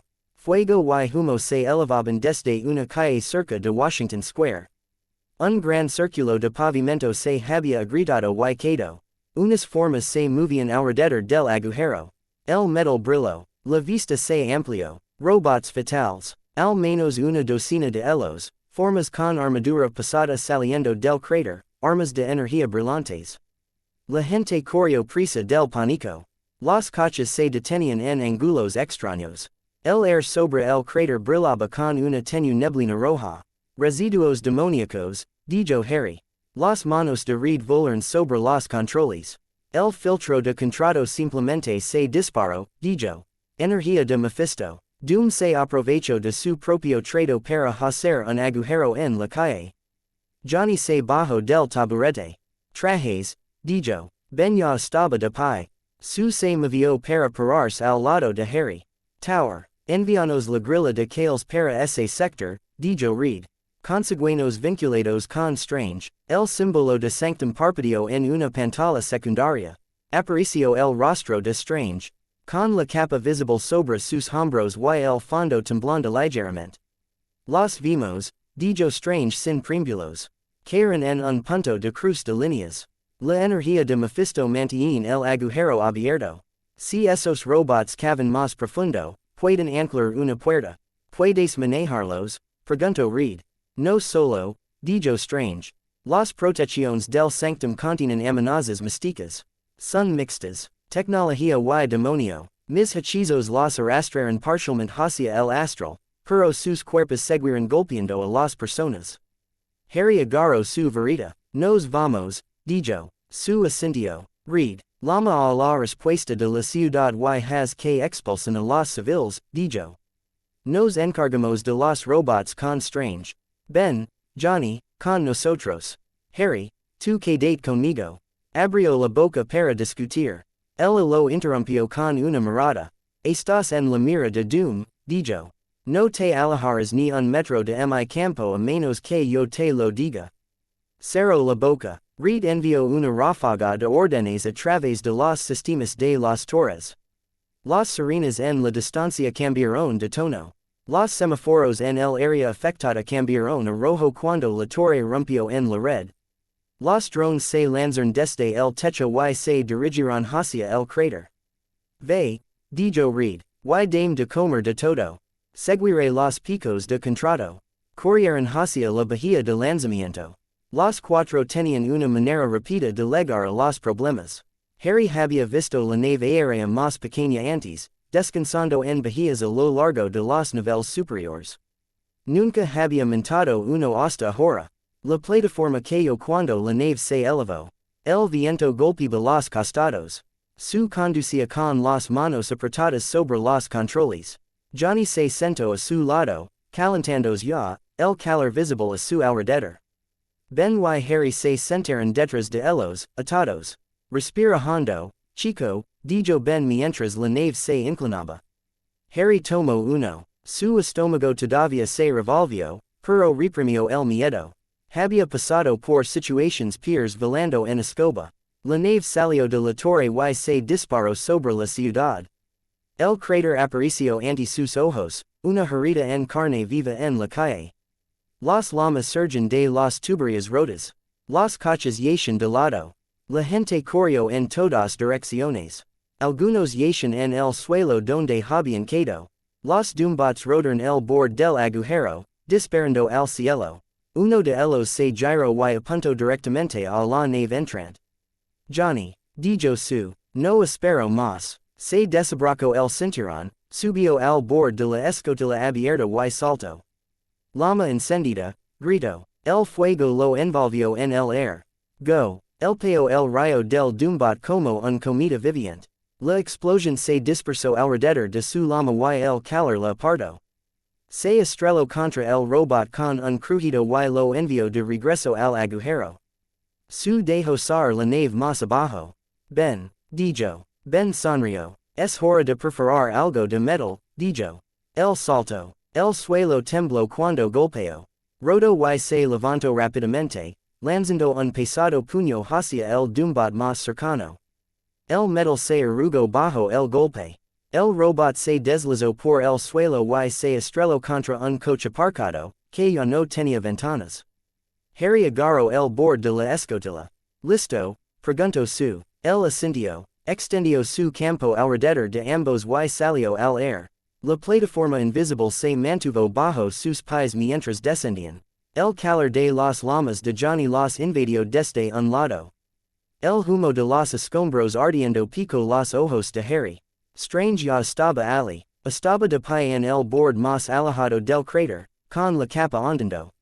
Celos dorados giraban alrededor de sus manos. Cada vez que un dumbot levantaba un arma hacia civiles, un escudo circular de luz se colocaba en su lugar, desviando la explosión. Había abierto un pequeño portal sobre el agujero que conducía a algún lugar oscuro y remolinado. Dos robots ya colgaban a mitad de camino, con las extremidades atrapadas como si estuvieran cubiertas de alquitrán espeso. Ya era hora, gritó Johnny, pasando rápidamente. Intenta dejarnos algo, gritó Ben mientras le arrancaba un brazo a un robot y lo lanzaba hacia otro. Su aterrizó en un terreno despejado y dejó caer el campo lo suficiente como pa. Ra que Harry diera un paso el contrato zumbaba en su cabeza. No literalmente. El miedo y el ruido general hicieron que fuera más difícil separar ese zumbido de todo lo demás, pero podía sentirlo. La energía de Mephisto estaba ligada a la neblina roja que se cernía sobre el agujero. Se filtró en las articulaciones de los robots, manteniéndolos estables donde la gravedad debería haberlos desequilibrado. Centra el fuego en los que están cerca del agujero, llamo strange. Si ligan a la capa inferior, pueden plantar anclas. Neso, dijo Johnny. Se lanzó hacia dos robots que bajaban por el pavimento agrietado, con las llamas concentradas alrededor de sus puños. El calor emanaba de él en oleadas. El metal brilló, se suavizó y luego cayó. La pierna de un robot sitio y cayó de nuevo al cráter.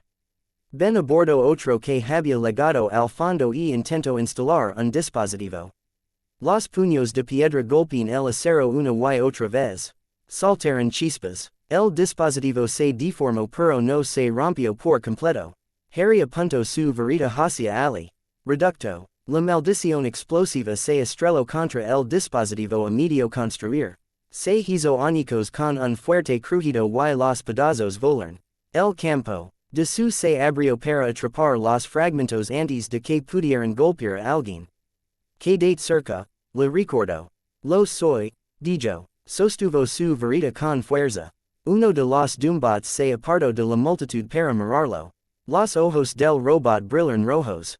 Una tenue línea de energía más oscura recorría su armadura, el mismo tipo de residuo demoníaco que había sentido en el cráter. Objetivo confirmado, dijo el robot con voz plena. Tercera ancla localizada. El pulso de Harry se aceleró. Su, dijo. Ella ya se estaba moviendo. Su campo de fuerza los envolvió a ambos cuando el robot levantó su arma. La explosión golpeó su escudo con un ruido sordo. El calor y una extraña estética invadieron el campo. Harry sintió un escozor en su cicatriz. Reed, dijo su por su comunicador. Algunos de ellos están vinculados a Harry. Vio el pico, respondió read en su oído. Estas unidades llevan un nodo de contrato modificado. La energía de Mephisto viaja en sus armas. Están tratando de marcar a Potter físicamente. No solo a través de la línea de contrato. No está sucediendo, dijo su. El apelio su campo hacia afuera. La pared invisible se estrelló contra el dumbot como un camión. Voló hacia atrás y golpeó el costado del cráter. Haciendo crujir el blindaje. Harry caminó hasta el mismo borde de su escudo. Apuntó su varita al robot mientras intentaba levantarse. Expelliarmus, espeto. El haquiza estalo. Golpeó el arma en la mano del robot y la arrancó con un giro de luz. El arma voló sobre el campo, girando. Su lo atrapó en una burbuja y lo apretó. El metal se dobló y implosionó. Buen truco, gritó Johnny mientras pasaba rápidamente. Menos charla, gritó su. Más fuego, strange trazo un amplio círculo en el air. Un anillo de luz dorada se expandió sobre el cráter y cayó. Cada dumbot dentro del borde se tambaleó como si alguien hubiera aumentado su peso. La neblina demoníaca brilló. Harry sintió que la línea del contrato cambiaba. Extraño, dijo. Estás aprovechando la energía de Mephisto. Sí, dijo Strange con los dientes apretados. Estoy tratando de fiarlo. Doom ancló esta violación a su trato. Si giro el vínculo, puedo evitar que la puerta se ensanche. Ha, RRY sintió como si alguien hubiera vuelto a meter un pulgar en su cicatriz. La línea del contrato atada el tiraba en una dirección. Strange sacó otro. Mephisto murmuró en las profundidades. Doom mir, o a través de las transmisiones de retransmisión, con los ojos entrecerrados. Quería una prueba. Se había paleto. Potter está en el lugar. Se dijo Doom mientras miraba a Harry en la pantalla. Es extraño. Richards está proporcionando datos. Bien. Accionó un control y ajustó los comandos de Doombot. Los robots dejaron de disparar objetivos aleatorios. Todos los sensores se volvieron hacia Harry. Nueva prioridad. Entonó la voz automatizada en el cráter. Asegura el tercer ancla. Los objetivos secundarios son la familia y el hechicero. Genial, dijo Johnny. Siempre quise ser un objetivo secundario. Tres robots se movieron en formación apretada hacia el campo de su. Harry sintió que se le erizaba el velo de los brazos mientras cargaban las armas. Energía demoníaca acumulada en los cañones de sus armas. Esto no era calor o fuerza normal. Esto tenía forma de contrato. Read, dijo rápidamente. Si esos rayos me alcanzan, el contrato recibe una marca física que puedo agarrar. No podemos permitir que eso suceda. Su asuko el tono tenso en su voz. Él levantó ambas manos. Su campo se espesó hasta que Harry casi pudo ver un leve brillo en el air. El primer rayo impactó. No como el golpe de un tambor bajo el agua. Una luz violeta salpicó su escudo. La fuerza hizo que sus rodillas caían. Harry vio sus dedos temblar mientras sostenía. Se acercó. Casi hombro con hombro dentro del campo. Puedo ayudar, dijo. No puedes bajar la guardia, respondió con los dientes apretados. No es lo que quiero decir, dijo. Presionó su varita ligeramente contra el interior de su campo. Su magia rozó su constricción. Nunca había hecho esto antes. Sus energías se encontraron donde la punta de la varita tocó la barrera invisible. Su campo se sentía suave y controlado. Su magia se sentía más áspera, más cruda. Empujó un flujo constante hacia el campo, no para cambiar su forma, solo para alimentarlo. Los ojos de su se abrieron cuando la tensión disminuyó. Puedo sentir eso, dijo. Manténlo firme, otro rayo impactó. Este se dispersó más. El campo combinado aguantó. Afuera, Ben le arrancó el brazo a uno de los atacantes y lo usó para estrellar a otro contra la pared del cráter. Johnny voló en círculos cerrados alrededor de un tercio, calentando sus sensores hasta que explotaron. Strange arrastró a dos robots más hasta la mitad de un vacío dorado y lo celó. Pasó un robot, rápido, demasiado rápido, Aparicio cerca del borde del campo, con el brazo ya extendido. Harry tuvo una fracción de segundo para ver el cañón del arma brillar con un desagradable color verde oscuro. Entonces se interpuso entre él y el disparo. El rayo le alcanzó de lleno en el pecho. Su campo se levó la mayor parte. No todos. Harry asuco el chasquido de energía. Olía a tela quemada. Su volvió a tropezar con él. El mundo se hizo más estrecho. Él le atrapó mientras caía. Su traje humaba por delante y la tela chamuscada sobre las costillas. Una fina línea de furioso color rojo recorría su piel donde el rayo había pasado. El judío, respirando entrecortadamente. La visión de Harry se puso roja en los bordes. Su cicatriz ardió al rojo vivo. Su magia surgió antes de que pudiera pensar. Dio un paso adelante, con un brazo todavía alrededor de su y la varita en alto. Todo en él se centró en el dumbat que había disparado. Vio el residuo demoníaco en sus circuitos. Vio el nodo de contrato que se encendía cuando su arma cargaba. Apuntó su varita directamente a ese nodo. Alejat de mi familia, dijo. No uso el latín, no pronuncio ningún haquiza establecido. Derramó intención, a misma fuerza obstinada que había usado contra el relevo de doom, pero más aguda. La magia golpeó el nodo como un golpe. La energía demoníaca dentro del robot gritó y salió disparada, no hacia la tra. Yectoria del rayo sino hacia el enlace de comando que unía al robot a los sistemas de doom. A kilómetros de distancia, en una cámara bajo Castle Doom, un pequeño cristal de retransmisión se rompió. Doom se tambaleó. No esperaba ese tipo de reacción. Se contuvo y se ajustó, cortando esa línea en particular antes de que la ola pudiera golpearlo por completo. En el cráter, el Doombot se quedó quieto. Sus ojos parpadearon. El residuo demoníaco que lo había mantenido unido se desangró en una fina niebla y desapareció. El cure sí mismo, como metal muerto. Harry judío, la mano de su varita tembló. Dolía la cicatriz como si alguien lo hubiera golpeado desde dentro. Su se movió contra él. Miró hacia abajo. ¿Estás conmigo? Preguntó. Ella hizo una mueca. Duel, dijo. No morir. Dejó escapar. Un suspiro que no se atrevió a llamar alivio.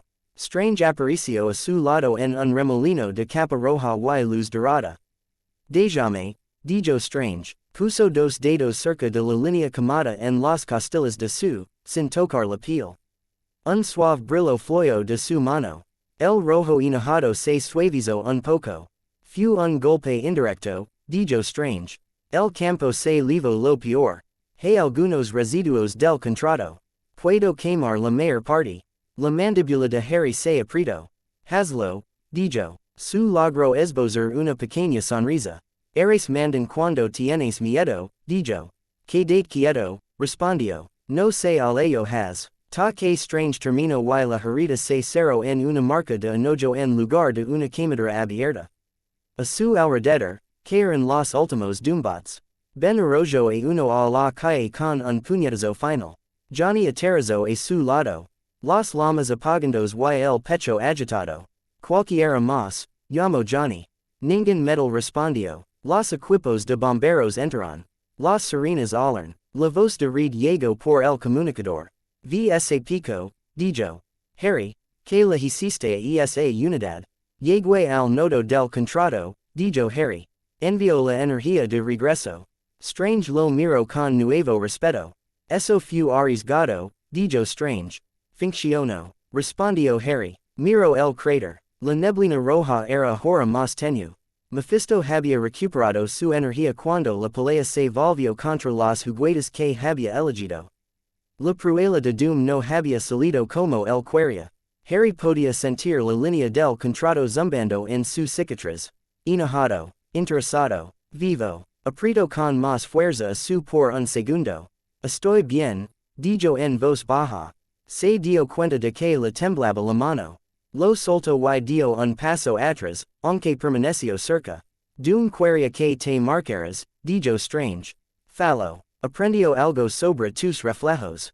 También lo hizo Mephisto. Harry asintió. Y aprendemos que sus robots mixtos se pueden descomponer, dijo. También vimos cómo se comporta la línea de contrato cuando ancla una puerta. La próxima vez lo haremos mejor. Johnny gimió. Por favor, no lo digas la próxima vez, dijo. Necesito 10 duchas después de esta. Ben le dio una palmada en el hombro. Lo hiciste bien, Sarala, dijo. Johnny hizo una mueca. Ay, dijo. Manos de piedra. Su se enderezó lentamente. Probó su respiración y asintió. Puedo moverme, dijo. Salgamos de la calle antes de que llegue la prensa. Strange miró hacia el santuario. Ven esta noche, dijo. Necesitamos comprar notas. No esperar mucho después de esto. Lo sabemos, dijo Harry. Miro los robots destrozados, la calle agritada, la gente asustada que los médicos se llevaban. Había presionado. Esta vez lo había hecho abiertamente. Harry se sintió cansado hasta los huesos.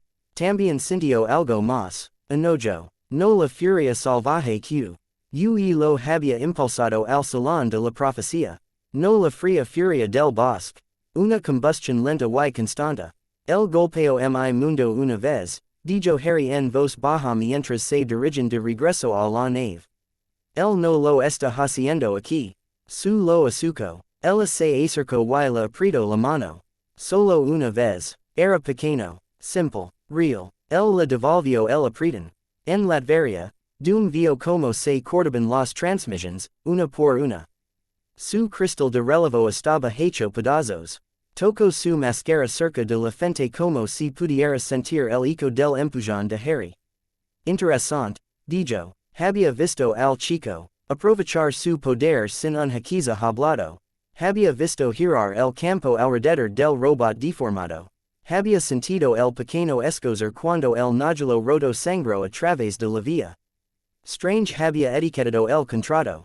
Las protecciones del sanctum habían absorbido la energía de Mephisto. Los cuatro se habían adaptado rápidamente. Bien, no quería un simple enemigo. Quería una prueba real. Detrás de él, en el círculo. El espejo oscuro parpadeó. Una débil imagen de su madre apareció en el cristal, durante un instante. Su rostro está quieto, sus ojos tristes. Luego ella se fue.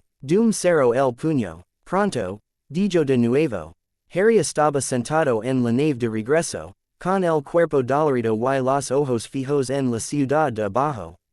Su estaba sentada a su lado, con una mano presionada ligeramente sobre sus costillas vendadas. Johnny se tumbó en el banco de enfrente, con los ojos cerrados y la respiración entrecortada.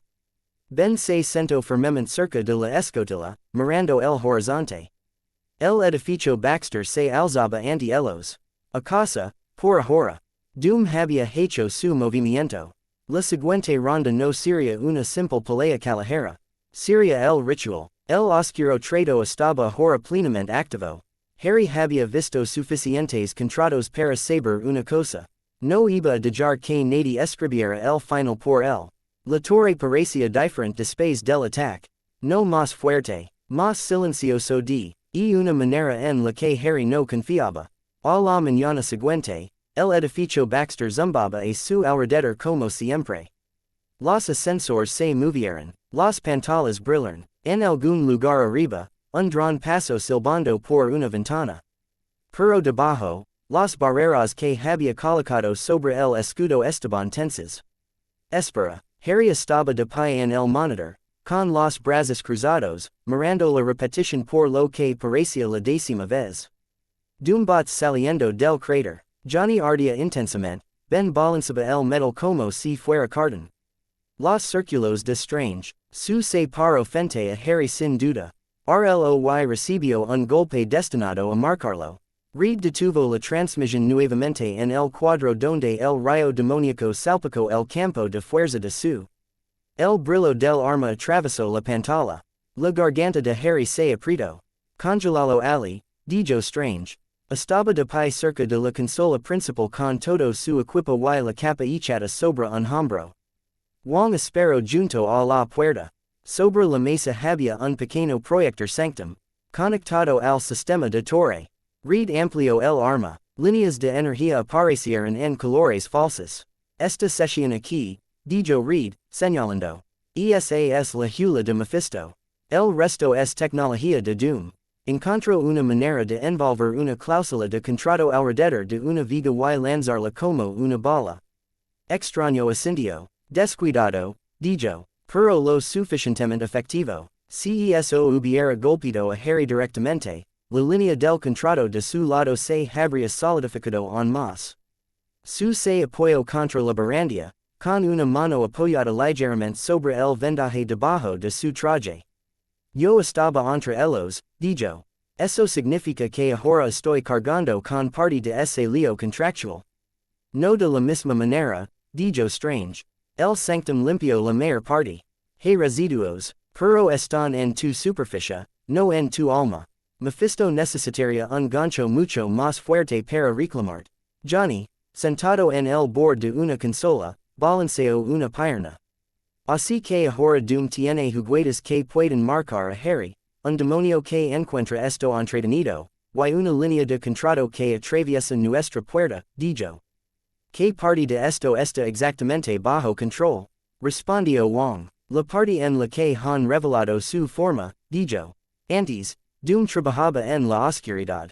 Ahora hemos visto cómo se mueve. Eso no es nada. Ben murmuró un acuerdo en voz baja. Rompimos sus robots, dijo. Evitamos que la calle caiga en el pozo que estaba cavando. Eso cuenta. Harry no quitó los ojos de la pantalla. Él también consiguió lo que quería, dijo. Strange lo sintió. Yo lo sentí. El contrato está completamente activo ahora. Doom tiene su única oportunidad. Strange se cruzó de brazos. Lo hace, dijo. La pregunta es cuándo lo tomará. Necesitará tiempo para ajustar en cuenta tu ancla y mi interferencia. Reed mostró las lecturas del contrato en otra pantalla. Picos rojos mostraban donde había pulsado la línea desde su visita al santuario. Se están volviendo más frecuentes, dijo Reed. Tirones cortos y ligeros, como si estuviera ensayando. Cada vez que lo hace, nuestro filtro capta más estructura. Harry se frotó la cicatriz. Le dolía de una manera que se había vuelto casi familiar. Se siente como si alguien estuviera probando un nudo, dijo. Tirando suavemente para ver donde se desliza. Su miró su mano. ¿Dormiste en absoluto? Preguntó.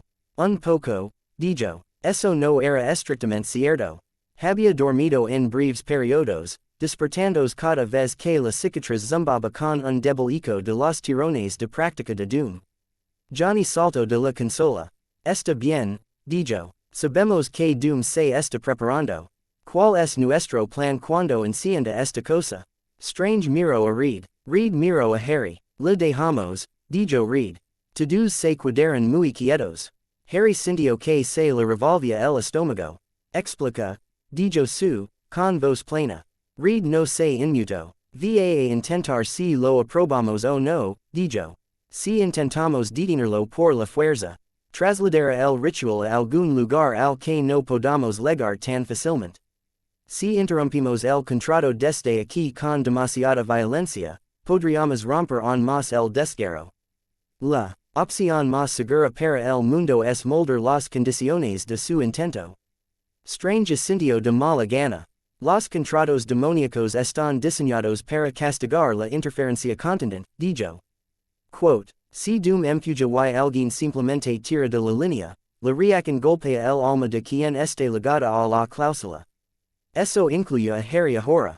Si queremos tener alguna posibilidad de liberar a su madre sin perder a Harry. Debemos estar en el ritual. Necesitamos incorporar nuestro propio trabajo. Su lo miró fijamente. Estás diciendo que lo acompañaremos hacia esto, dijo. A propósito, estoy diciendo que intentamos secuestrarlo. Dijo Strange. Usa su único intento permitido de lastimar a Mephisto en lugar de a nosotros. Johnny dejó escapar un suspiro. Así que dejamos que Doom establezca su círculo de demonios.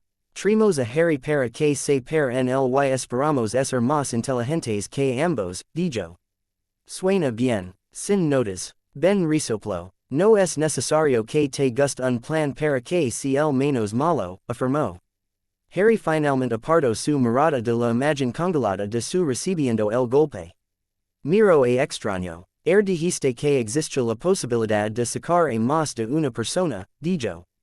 Si Doom abra un agujero lo suficientemente grande para su madre, podríamos capturar a otros. Sigue siendo cierto. Strange le sostuvo la mirada. Sí, dijo. En teoría, a la estructura del contrato le gusta el equilibrio. Si modificamos los efectos en el momento adecuado, podemos ampliar la cláusula de liberación. En lugar de que un alma intervenga, más podrían hacerlo. Incluyendo de ti, si el demonio intenta tomar como pago. También podríamos reducir el costo de la línea de Doom. Las manos de Harry se curvan. Entonces quiero que estemos ali, dijo. Todos nosotros. Si exis. Te la posibilidad de evitar que Mephisto use mi cicatriz como correa y liberar a alguien que ha estado atrapado durante años. No estaré sentado en esta torre mientras Doom destroza el mundo intentándolo solo. La mandíbula de su se tensó. Te das cuenta de para que eres voluntario, dijo. Sí, dijo. Pero pretender que no tengo voz y voto no me hace sentir más seguro. Simplemente le da el momento oportuno. Read miro entre ellos. Podemos dar forma a las condiciones, dijo. Podemos establecer reglas. Doom las odiara. Pero aceptar algunas si nos necesita tanto como nosotros necesitamos estar ali. Johnny miró a Strange. ¿Crees que él sabe que te necesita? Preguntó. La boca de Strange se curvó ligeramente. Oh, él lo sabe, dijo. Sintió que etiquetaba su contrato. Habrá notado que es último intento de impulsar la energía de Mephisto a través de los robots encontró una resistencia mayor de la esperada.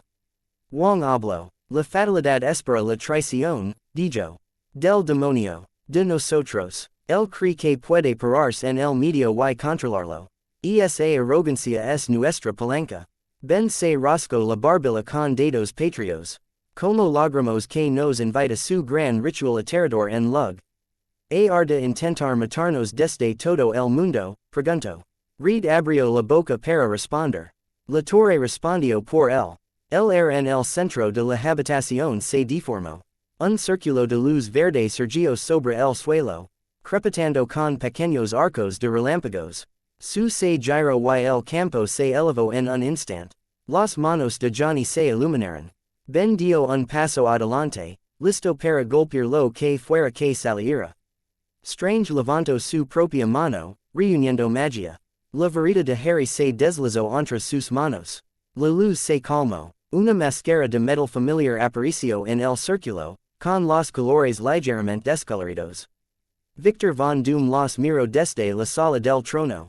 Incluso como proyectan, irradiaba control.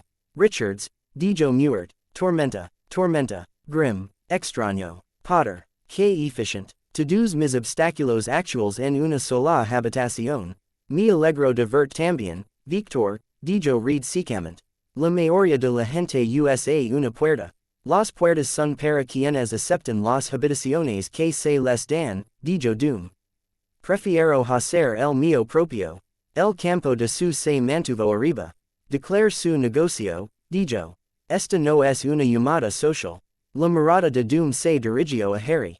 Harry sintió el leve roce de la atención de Doom contra la línea del contrato. Luz, pruebas, me sorprendiste, dijo Doom. En la calle, en la sala de la puerta. Sigue haciendo eso, Harry Potter. Pocos hombres lo logran dos veces. Harry mantuvo su voz firme. Sigues intentando poner marcas, dijo. Pocos hombres logran eso dos veces. Doom inclinó levemente la cabeza. Punto, dijo. Su mirada se dirigió a Strange.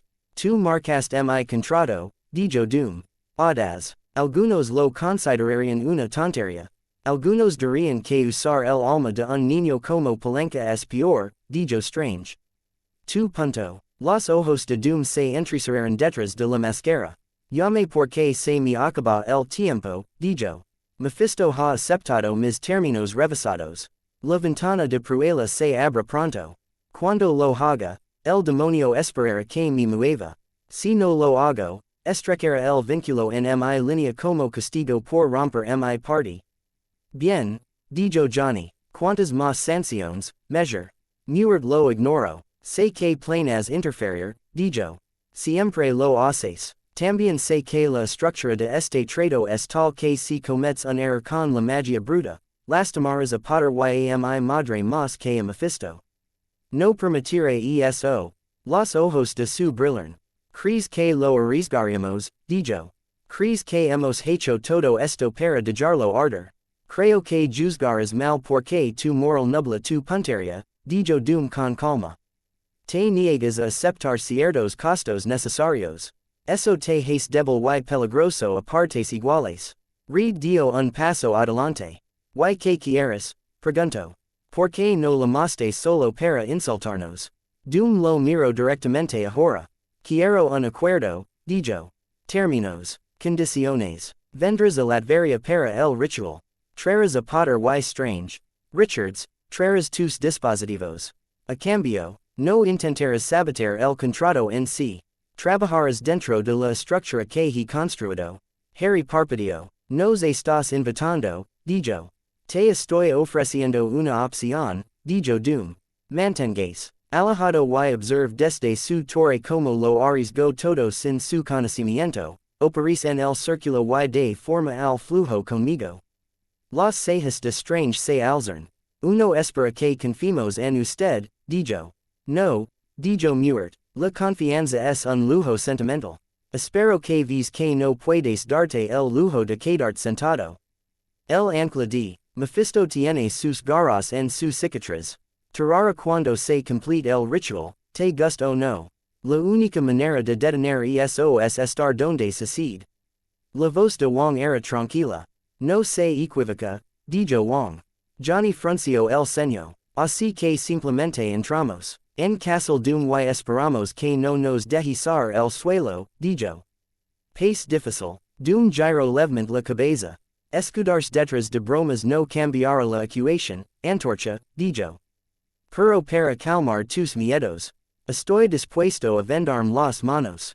Su entrecero los ojos. ¿Cómo? Pregunto. Levanto una mano enguantada. Un pequeño símbolo brilló en su palma. Rojo. Afilado. Harry sintió que su cicatriz picaba en respuesta. Otro contrato, dijo strange. No con Mephisto, dijo Con la realidad. Con mi propio nombre. Juraré un hayas que durante el ritual, dentro del círculo, no lev. Antaré una mano contra ninguno de ustedes. No permitiré que mis servientes lo hagan. No alteraré los términos que acordamos de antemano.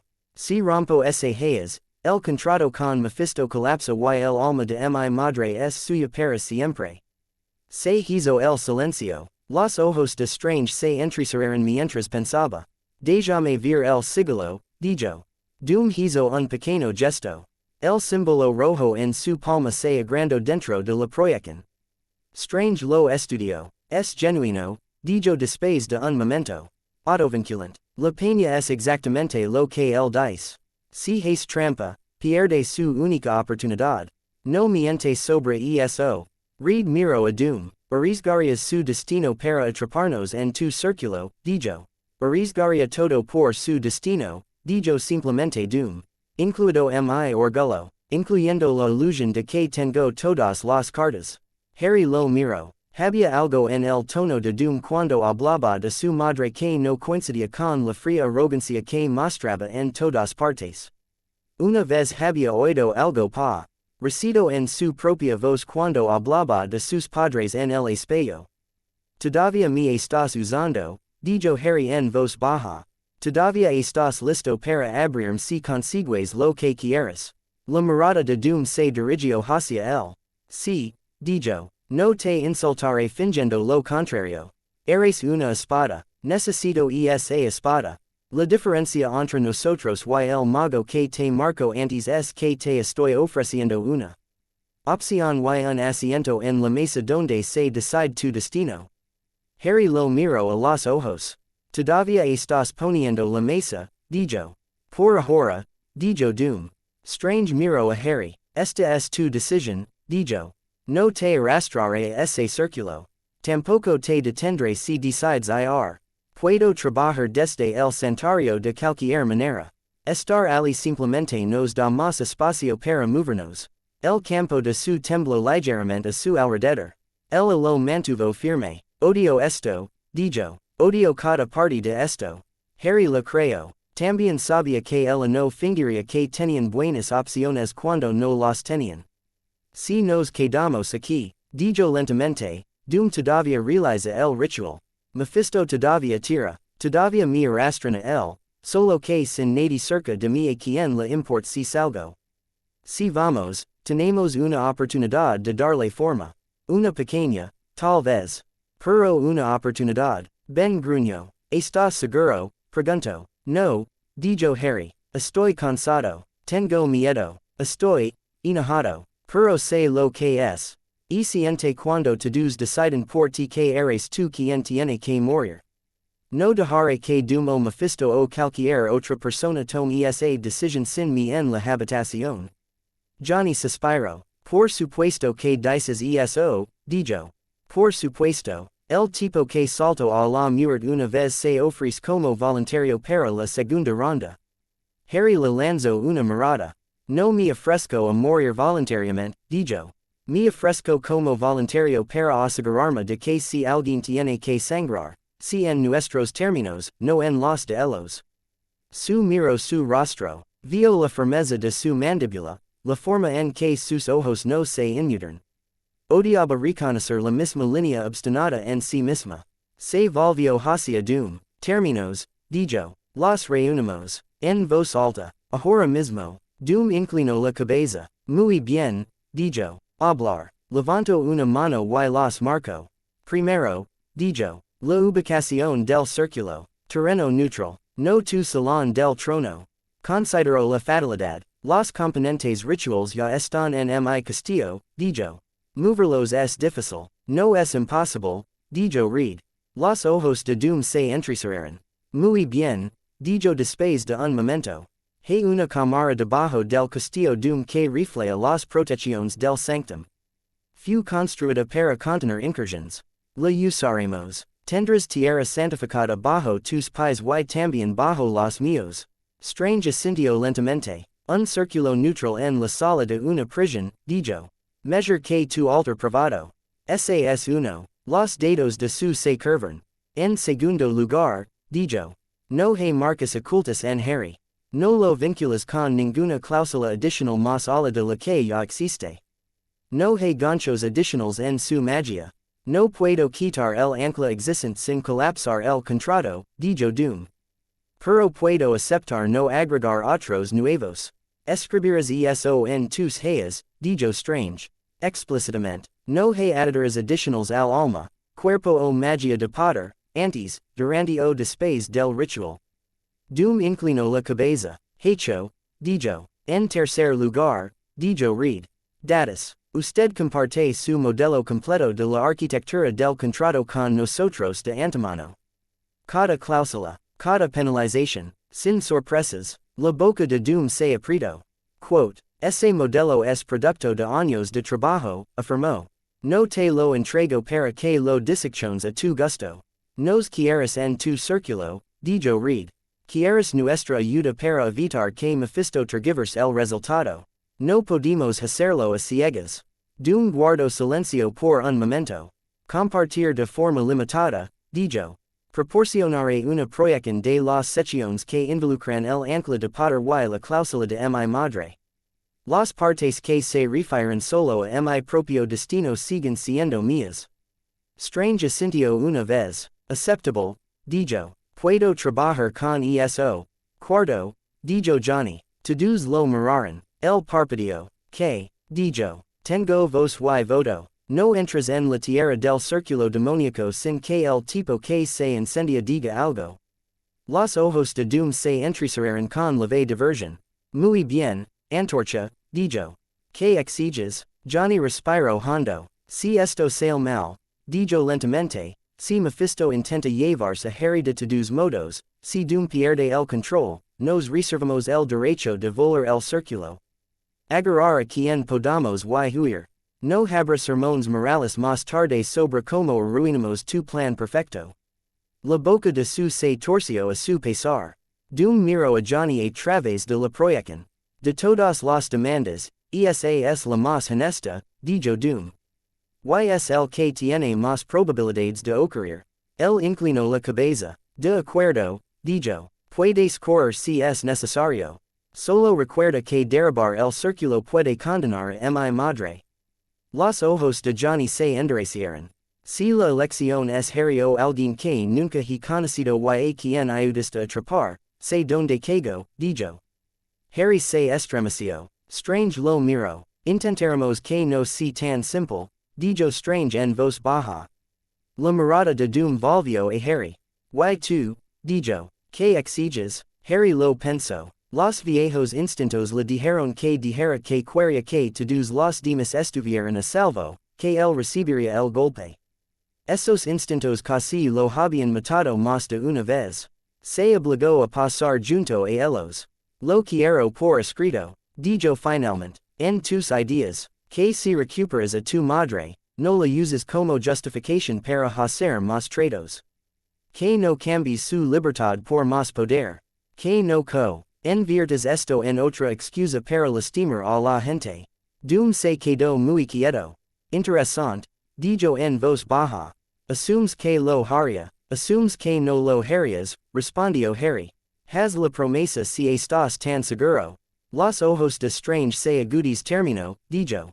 Un punto final. A los demonios les encanta convertir las victorias en puertas. Sierra una. Doom apartó la mirada durante un largo momento. Cuando volvió a hablar, su voz era un poco más fría. Juraré que una vez que el alma de mi madre abandone el reino de Mephisto, no volveré a negociar con él, dijo Doom. No la usaré como palanca. No ofreceré su nombre en ningún pacto. Es eso suficiente para aliviar tu noble conciencia, Potter. Harry sostuvo su mirada. Por ahora, dijo. Los ojos de Doom brillaron débilmente. Pero él inclinó la cabeza. Entonces tenemos el esqueleto de un acuerdo, dijo. Mis hayas estarán escritos con estos términos. Strange puede inspeccionarlo cuando llegues. Cuando, repitió su. En 2 días, dijo Doom. Anarchis localmente. La ventana del juicio se abra entonces. No podemos demorarnos más. Reed calculó rápidamente. 48 horas, dijo. Apenas tenemos tiempo para viajar y prepararnos. Te has estado preparando desde que el niño cayó por tu puerta, dijo Doom. No finges lo contrario. Miro alrededor de la habitación una vez más. Al menos ahora lo haces con los ojos abiertos, afirmó. Extraño. Richards. Storm. Grim. Potter. Te veré en el círculo. La proyección verde se cerró de golpe. La habitación parecía más vacía. Harry se dio cuenta de que había estado conteniendo la respiración. Lo dejó salir lentamente. Johnny fue el primero en romper el silencio. Entonces, dijo, atracó demoníaco en 2 días. ¿Quién tiene hambre? Ben dejó escapar un sonido áspero que era casi una risa. Solo uno podía ver todo eso y pensar en la comida, dijo. El estómago de Harry se retorció. No tenía hambre. Él era otra cosa. Demasiado lleno de miedo y ira y una extraña y frágil esperanza. Su cerró su campo. Sus hombros se hundieron un poco. No mostró mucho, pero Harry pudo ver la tensión que había estado soportando. Strange giró los hombros. 2 días, dijo. Podemos trabajar con eso. Wang y yo reforzaremos el vínculo del sanctum con el contrato. Reed, tú refinas tu filtro. Harry, descansa un poco, interrumpió su. Strange realmente sonrió. Sí, dijo. Eso sería prudente. Harry quería discutir. Él también quería acostarse. Primero comprobaré las barreras de entrada, dijo. Su abrió la boca. Levantó una mano. 20 minutos, dijo. Entonces duermo. Lo prometo. Ella lo miró. Está bien, dijo. Te estoy obligando a eso. La sala de la puerta olía levemente a humo y metal. Habían limpiado después de que explotara el relay de Doom, pero las marcas permanecen. Zonas chamuscadas en la plataforma. Finas grietas finas en el marco donde su jaquiza se había encontrado con el dispositivo. Harry se paró frente al ring por un momento, con la verita a su lado, respirando lentamente. La puerta zumbo silenciosamente. Sus protecciones a su alrededor brillan débilmente cuando extendió su magia. Paso sus sentidos por ellos. No hay nuevos golpes, sin hilos adicionales. Solo el ruido de fondo habitual. Hablando con eso de nuevo. Harry se giró. Su estaba en la puerta, con el hombro apoyado contra el marco. Ahora lavaba un traje limpio y el pelo suelto alrededor de la cara. El vendaje debajo de la tela sobre sus costillas se hundió un poco cuando se movió, pero no parecía tan pálida como antes. A ver si susurra, dijo Harry. Lo has, preguntó. Solo con la voz de Reed, dijo. Ella camino hasta pararse a su lado. El anillo se cernía sobre ellos. Odio que tenga razón, dijo en voz baja. Que no podemos evitar que esto suceda. Que lo mejor que podemos hacer es entrar en su círculo con él. Harry observó el espacio vacío dentro del marco. Lo sé, dijo. Permanecieron en silencio por un rato. Harry sintió su presencia a su lado como un segundo escudo. Él no tenía por qué aceptar su mandato, dijo después de un rato. Acerca de su madre, podría romperlo de todos modos, dijo Harry. Pero si lo hace, habrá una grieta en el que no había planeado. A veces eso es todo lo que se necesita. Ella lo miró. Estás planeando que Doom rompa su propia palabra, dijo. Pero aún quieres salvar a su madre. Él asintió. Sí, dijo. Nadie merece quedarse en un lugar así porque su hijo era arrogante y desesperado. Se le permite estar resentido con él, dijo. Se te permite odiar que él esté usando tu dolor como herramienta. No tienes que entered mal por querer detenerlo incluso si eso significa que él se queda donde está. Cambió su peso. Lo sé, dijo. Pero también sé lo que es mirar una tumba y desear un día más. Si pudiera dárselo a alguien sin destruir todo lo demás. Lo haría, incluso si su hijo es un dictador con una máscara de metal. Ella estudió su rostro. Usted no es responsable de ella, dijo. O para él, o para cada alma en cada reino. Lo entiendes, verdad. Comprender y sentir son cosas diferentes, dijo. Ella sonrió un poco. Sí, dijo ella. Creme, lo sé, dudo. ¿Te asusta? Preguntó. Que esté dispuesto a entrar en ese círculo. Sí, dijo sin pausa. Me aterroriza. Pero no porque cree que quieres morir. Porque sé que piensas que si se trata de ti o de otra persona, eres tú quien debería ser. Lo aprendes demasiado joven. Él miró hacia otro lado. Estoy tratando de desaprenderlo, dijo en voz baja. Puedo ayudar, dijo. Él volvió a mirarla. Sí, preguntó. Sí, dijo ella, siendo increíblemente. Te molesto si siquiera piensas en desperdiciar tu vida sin hablar conmigo primero. A pesar de sí mismo, se rió. Eso parece justo, dijo. Su expresión se suavizó. Ven aquí, dijo. Él parpadeó. ¿Qué? Dijo. Ella puso los ojos en blanco y se acercó. Estaba de espaldas al ring. Se encontró con el frío metal en su columna y su parada frente a él, lo suficientemente cerca como para poder ver los peq. Uñas motas de color más claro en sus ojos. Sigues pensando en la muerte, dijo. Quiero que pienses en otra cosa durante al menos unos minutos hoy. Antes de que él pudiera responder, ella levantó la mano. Le rodeó la nuca con la mano y lo besó. No en la mejilla, en la boca. No era como los besos desesperados y torpes que recordaba de los pasillos de la escuela y los momentos robados. Fue firme, seguro y sorprendentemente suave. Por un segundo su cerebro se quedó en blanco. Luego sus manos se movieron solas, una apoyándose en el anillo detrás de él, la otra flotando torpemente como si tuviera miedo de aterrizar en cualquier lugar. Ella retrocedió un poco. Su mano permaneció en su cuello. Su corazón latió con fuerza. Measure distracan, preguntó en voz baja. El trago. Sí, dijo, con voz más áspera de lo que esperaba. Eso, funciona. Ella sonrió. Bien, dijo ella, porque estoy planeando que regreses de Latveria. Y prefiero que tengas algo específico a lo que regresar. Resoplo un suspiro que era casi una risa. Me estás pidiendo que sobreviva, pregunto. Eso te lo digo yo, dijo. El la miro, muy de cerca, con el cabello ligeramente desordenado por el día y los ojos cansados pero firmes. Está bien, dijo. Intentaré. No es lo suficientemente bueno, dijo. Haré todo lo que pueda, corrigió. Measure, dijo. Le dio un pequeño apretón en el cuello y luego dio un paso atrás, dándole espacio para respirar. Sus labios todavía hormigaban, todavía le dolía la cicatriz. Ambas cosas se sentían demasiado grandes para su pecho. No sé qué es esto, dijo en voz baja. Nosotros. No sé lo que significa. Tenemos tiempo para resolverlo, dijo. Después. El asintió. Después, repitió. La palabra se sintió frágil y obstinada al mismo tiempo. No desperdiciaron los 2 días. Reed desapareció en su laboratorio con el filtro y salió horas después con círculos oscuros bajo los ojos y un nuevo dispositivo. Una unidad compacta que podía proyectar un pequeño campo contrario dentro de un círculo ritual. No romperá el contrato, dijo, mostrándoselo strange.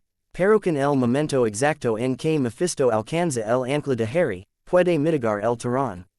Piensa en ello como un amortiguador. Strange inspeccionó las runas que Harry había grabado en la carcasa. Inteligente, dijo, tendremos que sincronizarlo con el latido del corazón. Cuyos latidos del corazón, Harry no preguntó. Wang y Strange pasaron largos periodos en las habitaciones más profundas del sanctum, probando hasta donde podían llegar a lo largo de la línea del contrato sin provocar una reacción. Cada vez que empezaban, el filtro del laboratorio de Reed chirriaba suavemente. Johnny y Ben hicieron lo que siempre hacían antes de las grandes peleas. Ellos entrenaron. Harry se unió a ellos en el gimnasio, dejando que la memoria muscular se hiciera cargo mientras hacían los ejercicios. No hay magia, dijo Ben mientras se enfrentaban. Solo tus manos y pies. La fatalidad no es lo único que puede derribar tu vida. Harry asintió y levantó los puños. No era tan fuerte como Ben. No tan rápido como Johnny. Pero estaba acostumbrado a luchar contra gente más grande.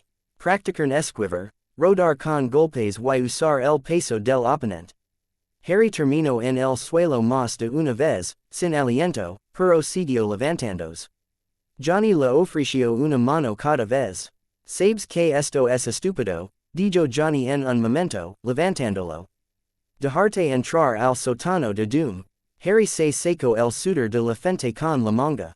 Vienes conmigo, dijo. Eso lo es menos estúpido. Discutible, dijo Johnny. Pero lo aceptaré. Ben le dio una palmada a Harry en el hombro. Si Doom es algo, te lanzas detrás de mí, dijo Ben. Escudo de roca, funciona siempre. Harry sonrió. Lo tendré en cuenta, dijo. Por la noche, cuando el edificio se volvía más silencioso, se encontraba en el tejado, contemplando la ciudad. Una vez, Johnny se unió a él y arrojó una bolsa de patatas fritas entre ellos. ¿Tienes miedo?, preguntó Johnny. Sí, dijo Harry. Bien, dijo Johnny. Yo también. Significa que no estamos completamente locos. En otra ocasión fue Reed quien apareció, con las manos en las bolsillas. Escribí una carta, dijo Reed sin preámbulos. Harry parpadeó. ¿A quién?, preguntó. A mis hijos, dijo Reed. En caso de que las cosas salgan muy mal. Su también lo hizo. Ben grabó un mensaje. Johnny lo intentó y, luego arrojó su tableta contra la pared. La voz apagada de Johnny resonó débilmente desde el interior. Soplan, gritó. Harry miró hacia la ciudad. Aquí no tengo a nadie a quien escribir, dijo. Eso no significa que nadie te extrañara. Dijo Reed en voz baja. Harry no respondió a eso. No confiaba en su voz. La segunda noche, el aire sobre el tejado del sanctum brilló. Se abrió un portal y se derramó una luz dorada. Harry estaba junto a su, Johnny y Ben en el techo de Baxter, con una pequeña mochila colgada de un hombro. Su verita descansaba en su funda a lo largo de su muñeca, oculta pero cerca. El dispositivo de contracampo estaba en una bolsa en el cinturón de Reed. Strange y Wong esperaron junto al círculo brillante, las capas apenas se movían con el ligero viento. Reed se volvió hacia Harry. Una última oportunidad para cambiar de opinión, dijo. Si te quedas, yo me quedo. Obligamos a Doom a trabajar sin ti.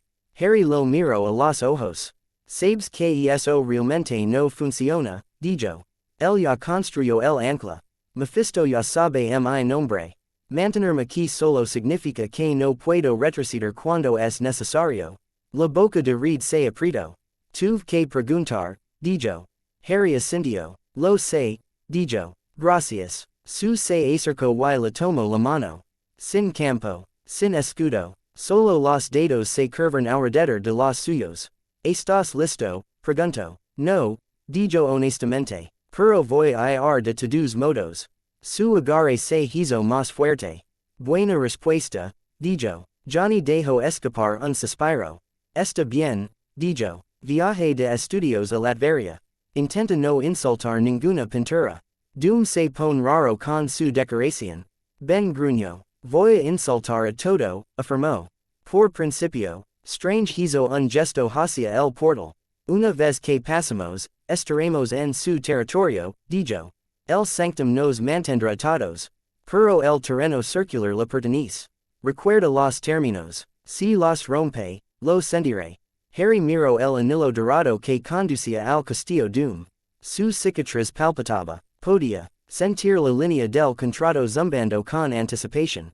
Mephisto estaba mirando. La fatalidad estaba esperando. Su propio miedo pasaba en sus pulmones. También sintió el calor de la mano de su en la suya.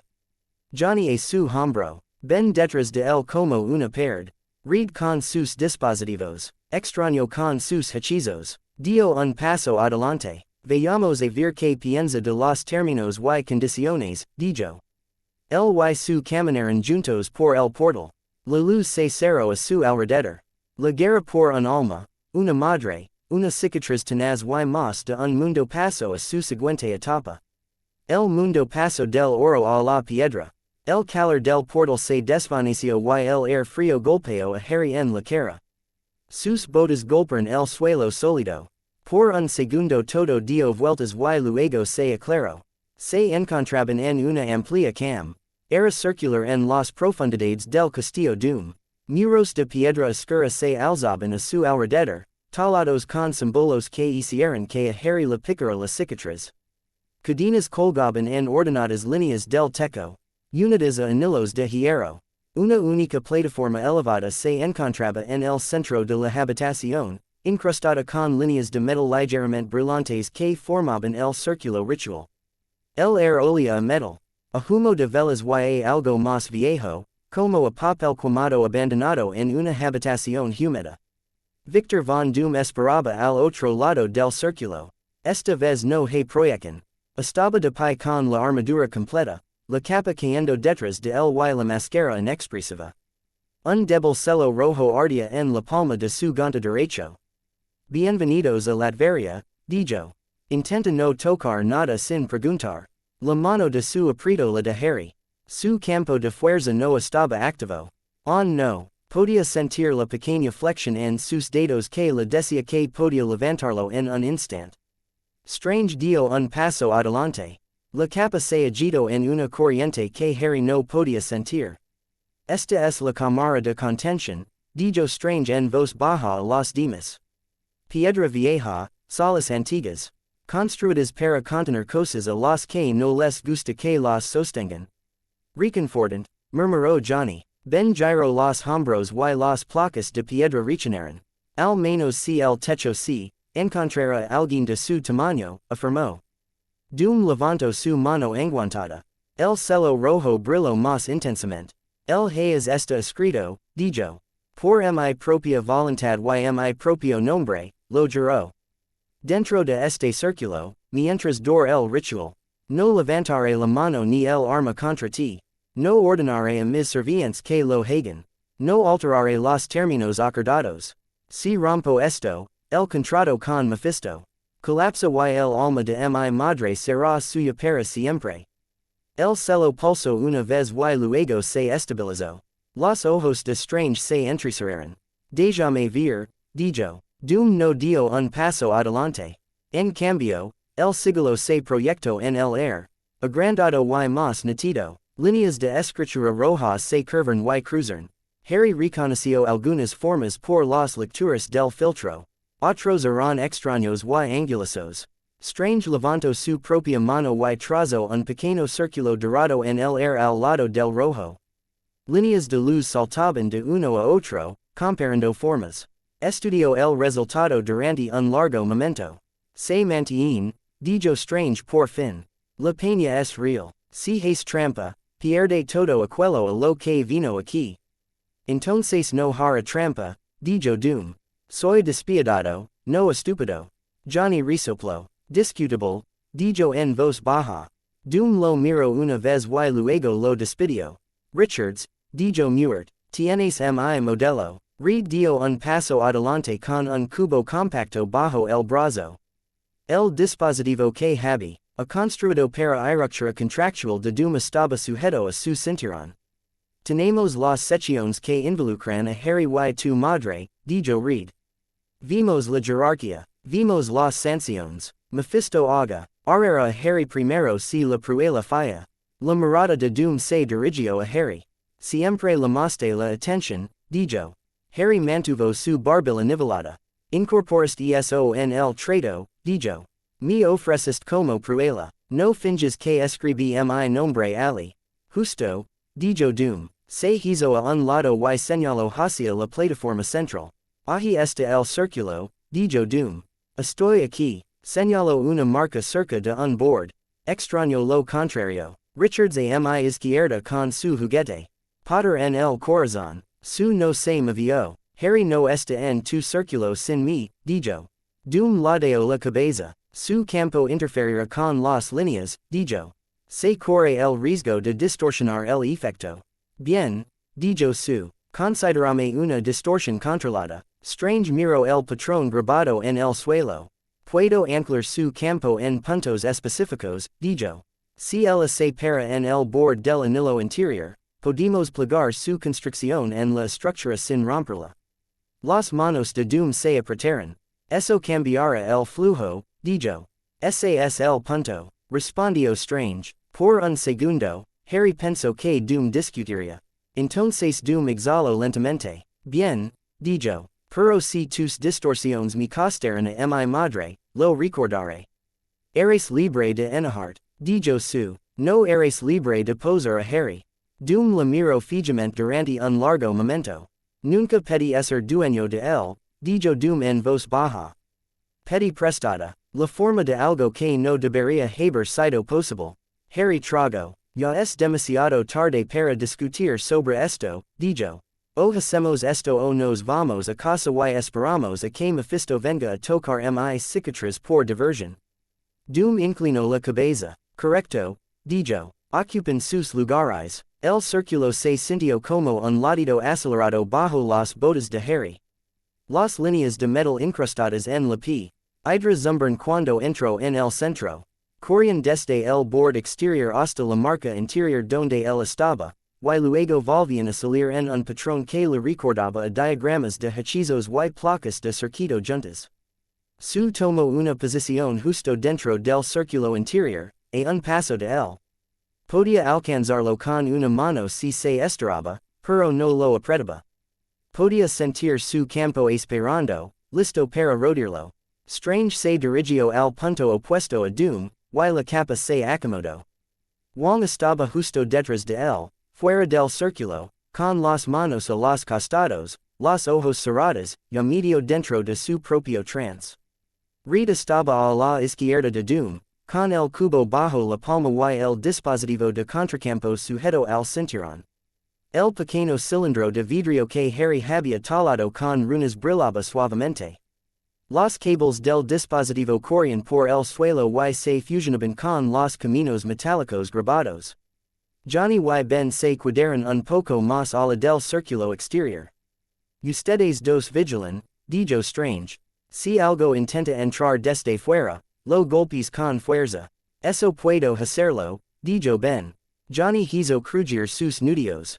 Quien diría que los rituals demoníacos venían con asientos para espectadores, dijo. Doom levanto ambas manos. El en la cámara se tensó. Circuló, dijo Doom en voz baja. Responder. Las líneas de metal brillan en rojo. Harry sintió que el campo alrededor de la plataforma se atascaba y se trababa. No fue el suave abrazo del sanctum de strange ni el confort en capas de Hogwarts. Era una jaula con reglas escritas en cada barra. La línea de contrato en su cicatriz se enderezó. La atención de Mephisto se deslizó a lo largo de él como un dedo frío. La respiración de Harry se entrecortó. Strange cerró los ojos y comenzó a cantar en ese antiguo idioma nuevamente, en voz baja y firme. Celos dorados giraron alrededor de sus manos y flotaron hasta posar sobre las líneas del círculo, colocando un segundo patrón sobre el primero. Wong añadió sus propias palabras, más suaves y reforzantes. Reed golpeó su cubo. La unidad de filtro cobró vida, sonando en una serie de tonos que coincidían con el aumento de presión en la cabeza de Harry. La frecuencia de los contratos está aumentando, dijo Reed en voz baja. Cláusula de prueba acercándose al umbral. Doom abrió más los brazos.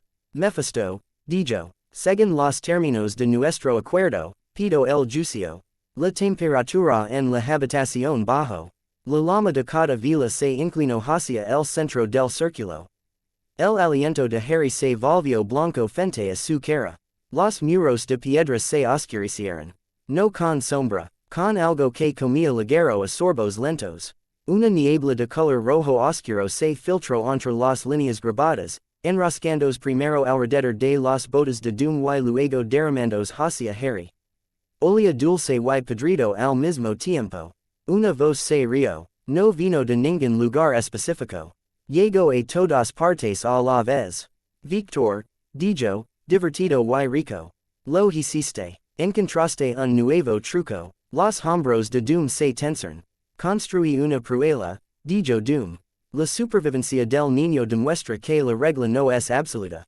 La vida puede escapar de la muerte si se cumplen ciertas condiciones. Aceptaste mi revision. Ahora honras tu bando. Siempre honro a mi lado, dijo la voz. A mi manera. La niebla roja se acumuló al otro lado del círculo, encima de una marca en particular. Se elevó y giró, adquiriendo una vaga forma humanoid. Cuerna, manos, una sonrisa que era demasiado amplia. Mephisto. Harry solo vio pistas. Su mente se olvidó de los detalles cuando intentó concentrarse. Como si alguien hubiera raspado esa parte de la realidad y la hubiera pintado encima. Aunque podía sentir al demonio claramente. Era el mismo frío que había sentido cuando la línea de contrato penetró en su cicatriz. Divertido, paciente, curioso, y hambriento. Aquí estamos entonces, dijo Mephisto. Tu tercer presentador, tu pequeño desafiante de la muerte. Y trajiste amigos, Strange, Richards, Storm, la otra Storm, Grim, verdaderamente un evento familiar. Johnny levantó la barbilla. Me alegra que hayas leído la lista de invitados, dijo. Ahora quizás cierres la boca antes de que algo se caiga.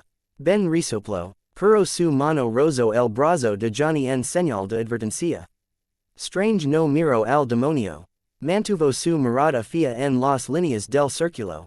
Reed, dijo Strange, avise cuando se active el patrón de prueba.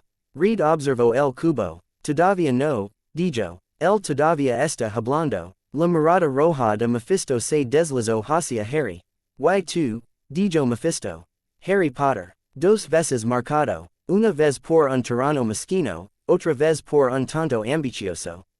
Acumulas cicatrices interesantes. La mano de Harry apretó su varita. No me ofrecí como voluntario para ninguno de los dos, dijo. No puedes hacer bromas al respecto. El demonio ladeó la cabeza. No son bromas, dijo. Observations. Eres una historia que la gente se cuenta a sí misma sobre cosas imposibles. Que, el amor de tu madre puede romper la clara línea de la muerte molesta a algunos contables. Lo encuentro encantador, me alegro de que estés entretenido, dijo Harry entre dientes. Doom levanto una mano y atravesó. Suficiente, dijo Doom, hicimos un trato, aceptaste un juicio, intentas copiar las condiciones de supervivencia del niño y aplicarlas a mi madre. Si el aseo libre, la liberas. Si falas, recibirás tus sanciones. Y el tercer ancla, dijo Mephisto suavemente. No lo olvides. Si el intento no satisface mi curiosidad, el niño es mío para estudiarlo durante mucho tiempo. El campo de su partido anti eso. Él lo obligó a calmarse. Escuché su propia letra pequeña, dijo su. Estás tan atado como él. El juicio sigue la misma estructura que salvó a Harry. Sacrificio, elección, amor. No puedes ignorar eso. Mephisto sonrió más ampliamente. A ustedes, los mortals, les encanta esa palabra, dijo. Amor. Te aferras a él como a un esquire todo. Muy bien. Veamos hasta donde llega tu bonita palabra. La línea de contrato en la cicatriz de Harry tiró. Judío y casi dejó sar su verita. La mano de su se extendió y agarró su antebrazo. Su otra mano se levantó. Su campo de fuerzas se formó en un caparazón transparente alrededor de ambos. Al círculo no le gustó eso. Las líneas bajo las botas de Harry se ensancharon, tratando de alejar el campo. La superposición de Strange se defendió, agarrando los bordes de la construcción de su y doblándolos a lo largo de las anclas preparadas.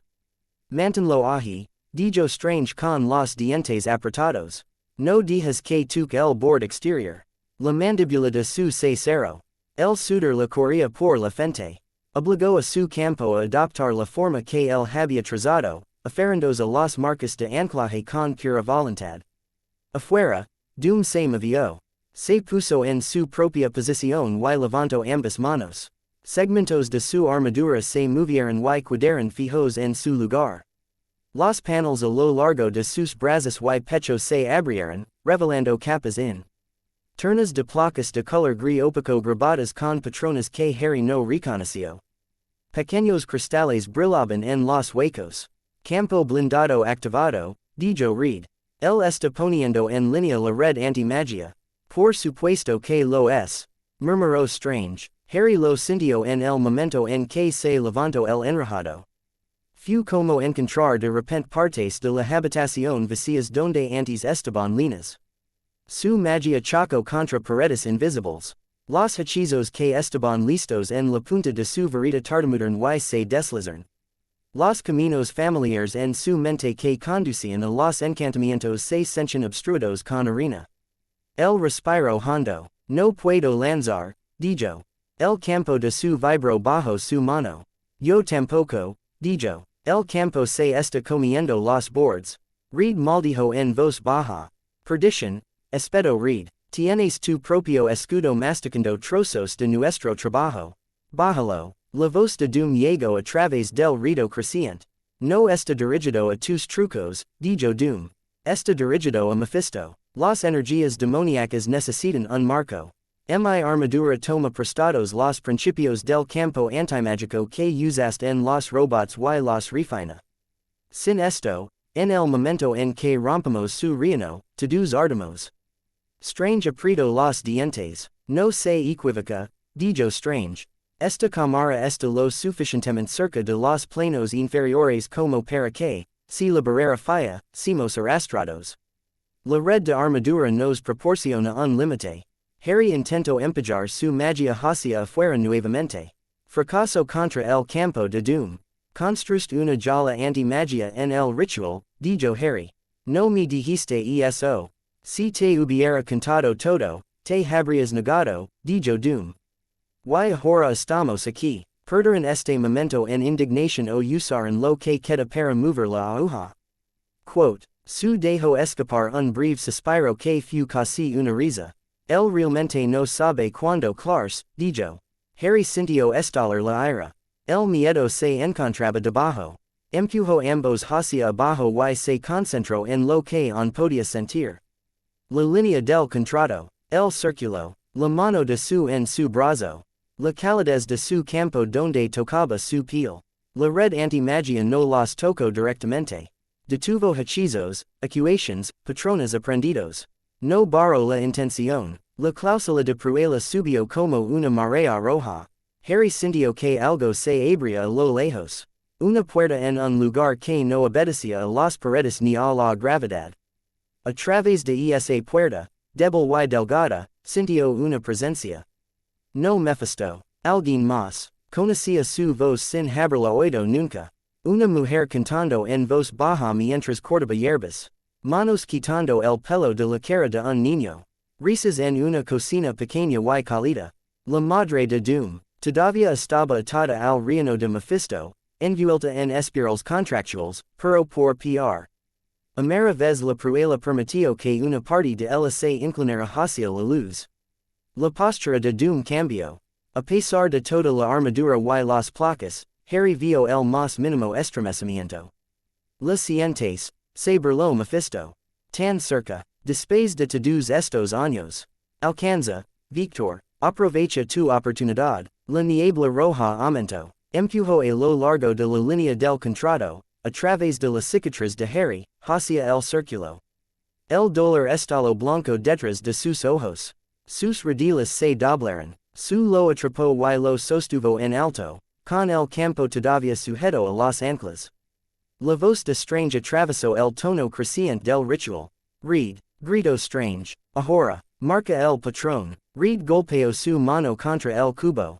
El contador en su cinturón sonó y escupió una delgada onda de luz azul que corrió a lo largo de las líneas del piso, envolviendo la estructura roja de Doom y la capa dorada de Strange. Harry sintió que tocaba la línea de contrato en su cicatriz. Por un momento la atracción se estabilizó. La voz de Reed llegó hasta él. Entrecortada y urgent. El patrón de prueba es un eco de tu muerte en el bosque, dijo Reed. Está copiando el momento en que tu alma rozó el velo y regresó. Me fi. Santo está tratando de extender ese eco a la madre de Doom. Necesitas mantener la forma, Harry. Si dejas que se deforme, te destrozará. Harry apenas podía oírlo por el sonido de los latidos de su propio corazón. El bosque brilló detrás de sus ojos. Voldemort, el círculo de los mortífagos. Sus amigos están a salvo detrás de él. La piedra en su mano. La calma que había legado con la elección. La voz, tranquila de Dumbledore diciendo que tenía que morir. Él lo había creído, había entrado en ello. No sabía que estaba construyendo algo para más tarde. Ya ves, cantareo Mephisto. El mismo patrón, el mismo chico, el mismo paso. Todo lo que se necesita es la intención correcta. El sacrificio correcto, el amor correcto. Derramó más energía de prueba a lo largo de la línea. La armadura de Doom zumbaba. Las placas brillaban en rojo mientras forzaban esa energía a fluir por un río más estrecho. La red anti-magia destrozó cualquier intento de hechiza, dejando solo la pura corriente de voluntad. Harry se aferró al recuerdo de ese paseo por el bosque. No el miedo, no el frío, la elección. Volvió a ver caras. Ron, Hermione, los gemelos, Ginny, Hagrid, la familia que había formado en un mundo que la había exagerado demasiado. Ahora vio caras, a su lado, con los ojos duros y brillantes a pesar de la tensión. Reed, encorvado sobre su cubo, con las manos temblorosas por la concentración. Johnny, con un halo de fuego fuera del círculo, listo para quemar cualquier cosa que intentara entrar. Ben, sólido y firme, una pared que no se movería a menos que él así lo decidiera. Extraño, la capa ondando. La voz firme incluso mientras el sudor goteaba por sus sienes. Wong, silencioso y seguro a su espalda.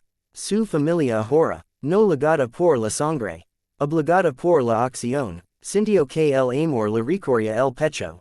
No suave, no es sencillo, feroz, protector, tenaz. La línea contractual intentó utilizarlo como combustible. Mephisto quería arrastrarlo a sus propias formas.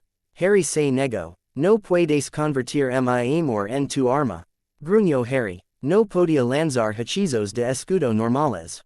El campo antimagia masticaba cualquier encantamiento en el momento en que se formaba. Entonces dejo de buscar hechizos. Alcanzo la cosa debajo de ellos. Lo mismo que había usado cuando construyó su primer patrones en la fría oscuridad de un lago. Lo mismo que había usado cuando alcanzó a Ginny en la cámara. Lo mismo que había respondido cuando se paró frente al arco de piedra y dijo que no. Intención. Crudo y sin forma. Envolvió eso alrededor del recuerdo de su camino hacia la muerte y lo dobló. Se negó a imaginarse cayendo. Se imaginó volviéndose. Tomar esa aceptación tranquila y usala para alcanzar a otra persona. Vio a la madre de Doom, débil y delgada y atada con cables rojos en el espacio más ala de la puerta. Vio la forma en que ella alcanzaba la idea de su hijo, incluso si no podía verlo. Extendió. No para la perdición, para ella, te mereces salir, pensó, claro y feroz. No porque si inteligente, porque has estado atrapado suficiente tiempo. La línea del contrato vibró. El patrón de Pruela vaciló. Cecil Mephisto. ¿Qué estás haciendo? Espetó el demonio. Harry no respondió. No tenía aliento para palabras. Empujó más fuerte. Algo en su pecho cedió. No de forma desgarradora. De manera aperturista. La luz estalló. No vino de su vereda. Venía de algún lugar más profundo y lo atr. Avisó como agua a través de una piedra agrietada. Su dejó escapar un grito ahogado cuando la luz incidió en su campo. Su constricción lo bebió como una planta sedienta. Harry sintió su poder y su mezcla, entrelazándose.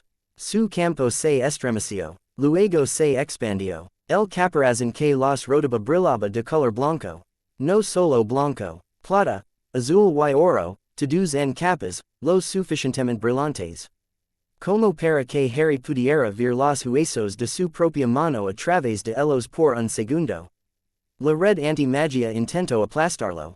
Fallo. Esto no fue un hechizo. No corrió en las líneas que Doom había apuntado. Los ojos de Reed se abrieron como platos. Campo de intención, respiró Reed. Él está generando un campo a partir de pura voluntad. No hay ecuación, no hay hechizo. Es una emoción directa transformada en fuerza. Eso es amor, dijo Strange con la voz tensa. No se puede cuantificar. Mephisto escupió una palabra que supo a relámpago. La niebla roja se elevó hacia ellos, formando garras y bocas. Tratando de atravesar el caparazón brillante. La luz no se mantuvo. Retrocedió. Harry sintió que se expandía más ala de su, más ala del anillo interior, más ala del borde exterior del círculo. Fluyó a lo largo de las líneas del suelo y se elevó para llenar la cámara, presionando contra la armadura de Doom, contra los escudos de Strange, contra la niebla demoníaca. Desde afuera, a través del portal on abierto entre esta cámara y el sanctum y el laboratorio Baxter, esa luz se derramaba como agua a través de una tubería. En el techo del edificio Baxter, las cámaras se cuadran en blanco por un segundo. Dentro de la torre, los monitores del escudo principal se iluminaron en un patrón que Reed nunca había programado. La luz envolvió el edificio en una vasta silueta brillante. No es un ciervo, no cualquier animal, la torre misma, dibujada con luz, cada nivel esbozado, cada rincón conservado. Un patrones que no era una criatura sino un hogar. Reed se quedó mirando la PR. Oyechen en la pantalla de su laboratorio, incluso cuando su cuerpo estaba en Latveria. Los Cinco Fantásticos, susurró, medio para sí mismo. Esto es lo que eso significa. En la cámara, Mephisto gruñó. Esto no es lo que acordamos. Espetó el demonio. Está cambiando el AJ. Está arrastrando su trato a su propia historia. Ese siempre fue el riesgo, dijo Strange en voz baja. Aceptaste una cláusula basada en su supervivencia. Invitaste su narrativa a tus líneas claras. La armadura de Doom tembló bajo la presión de la luz. Su red antimágica parpadeó y luego se estabilizó nuevamente mientras encontraba una manera de canalizar parte de ella. Permaneció firme, con los puños apretados, observando el centro del círculo. Potter, llamó. ¿Le tienes? Harry apenas podía verlo. Podía sentir. El hilo que unia a la madre de Doom al reino de Mephisto. El juicio le había abierto lo suficiente como para inclinarse hacia ellos.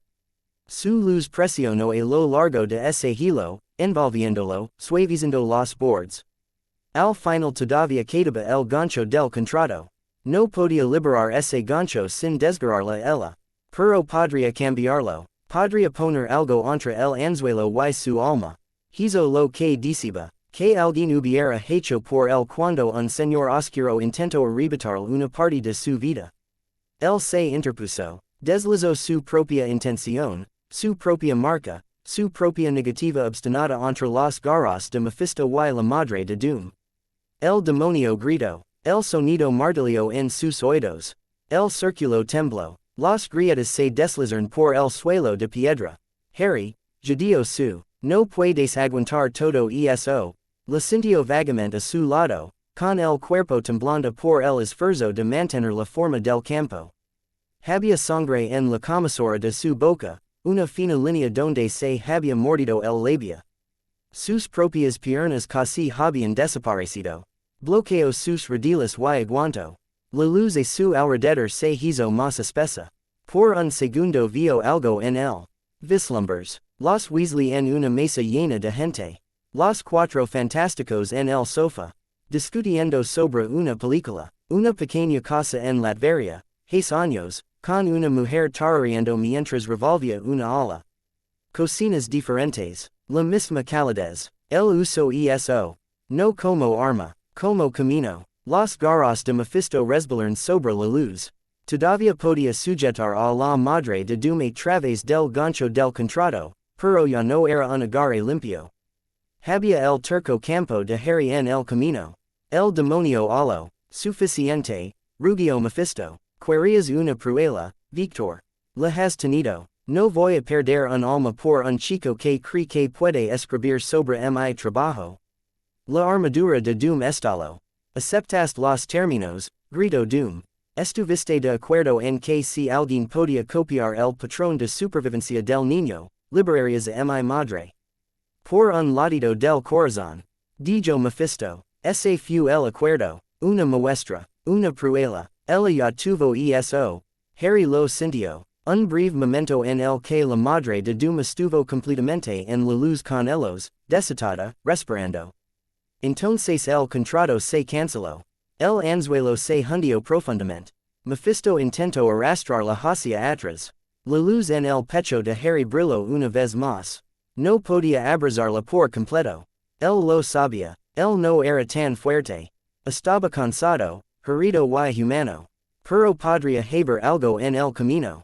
Empujó una única intención clara en el anzuelo.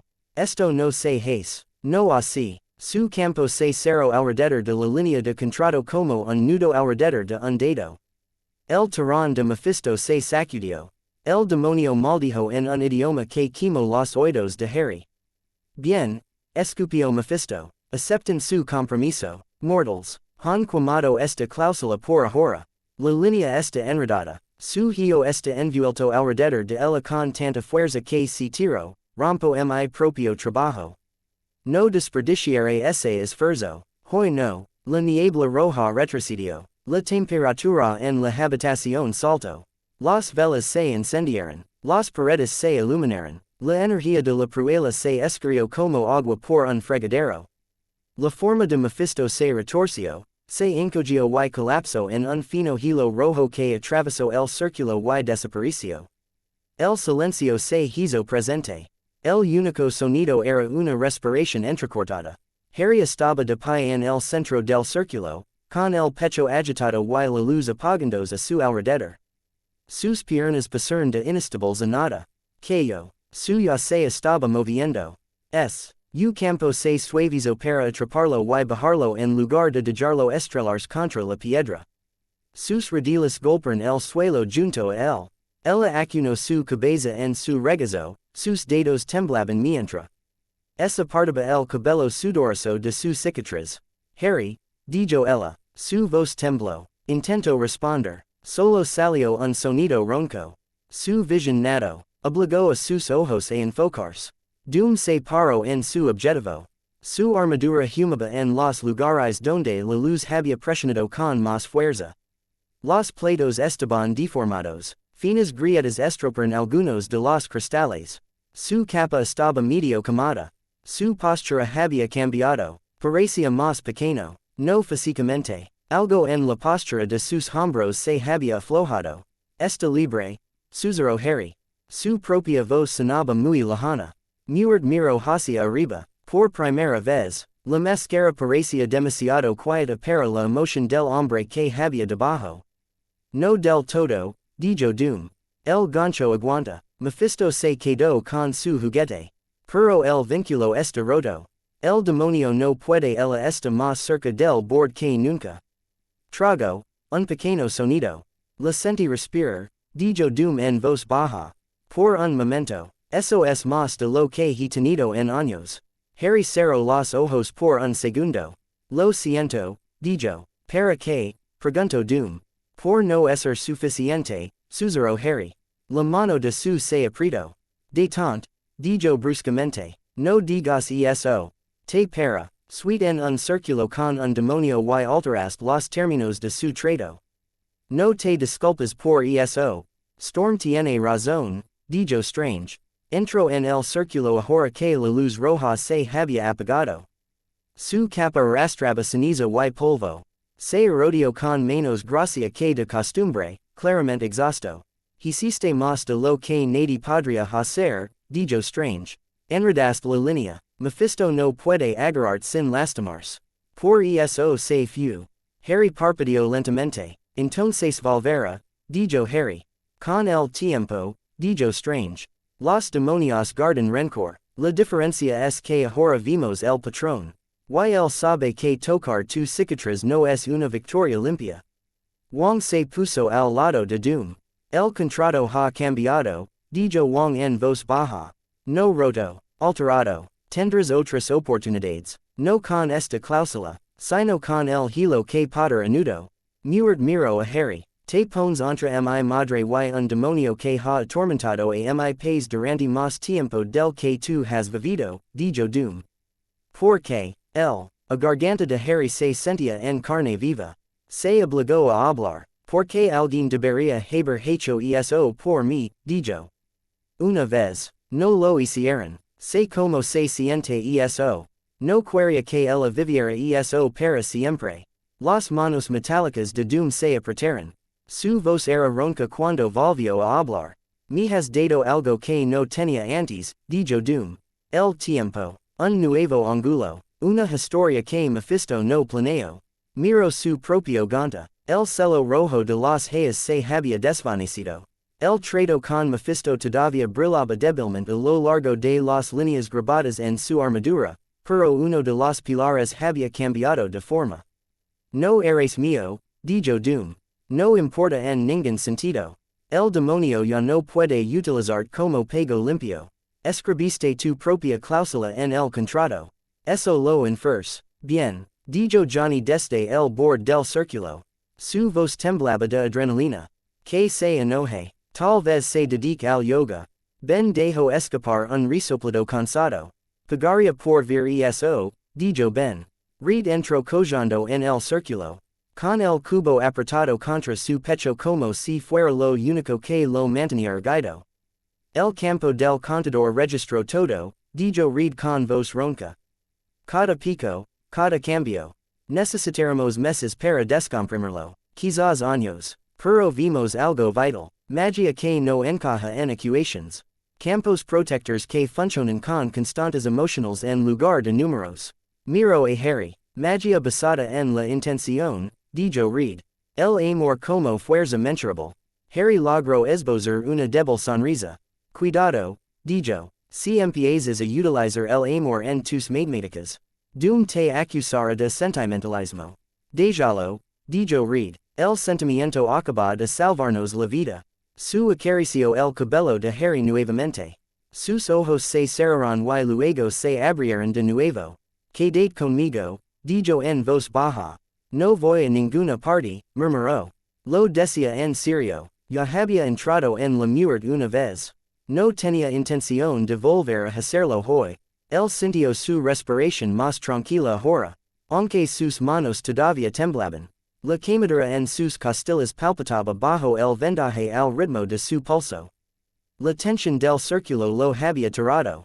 Strange miró el lugar, y envió un pequeño pulso de magia curativa que alivió lo peor. Fuera de la cámara, empezaron a sonar alarmas distantes.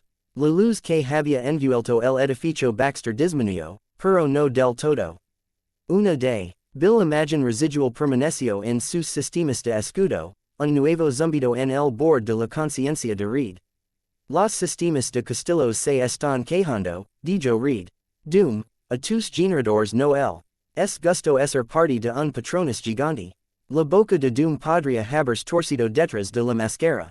Sobrevivirán, dijo Doom, Latveria sobrevivirá. Mephisto no recibió todo lo que le correspondía.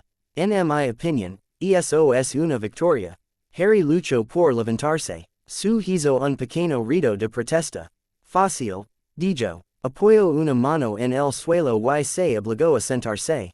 La habitación se inclinó una vez y luego se estabilizó.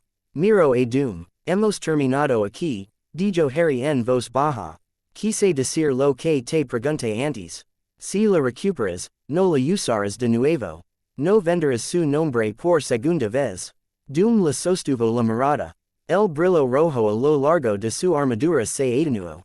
Lo juré en mi hayas, dijo Doom. Enredaste el contrato con tanta fuerza que el propio Mephisto tendría problemas para deshacerlo. Si la recupero, no será a través de otro trato con él. Eso se acabó. Se miró las manos por un momento.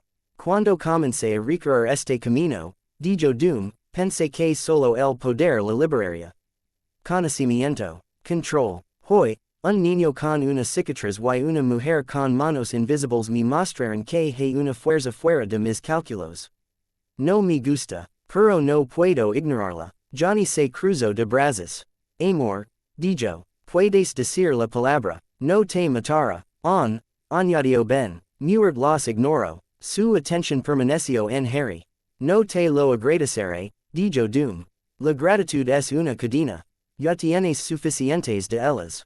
Pero recordaré este día, y no olvidaré de quien fue la luz que quemó mi armadura. Harry dejó escapar un suspiro. Por mí está bien, dijo. Strange se puso de pie con un pequeño gruñido. Creo que es hora de que nos veamos, dijo Strange. Antes de que Mephisto cambie de opinión sobre dejar que esto continue y antes de que el castillo de Doom decida expre.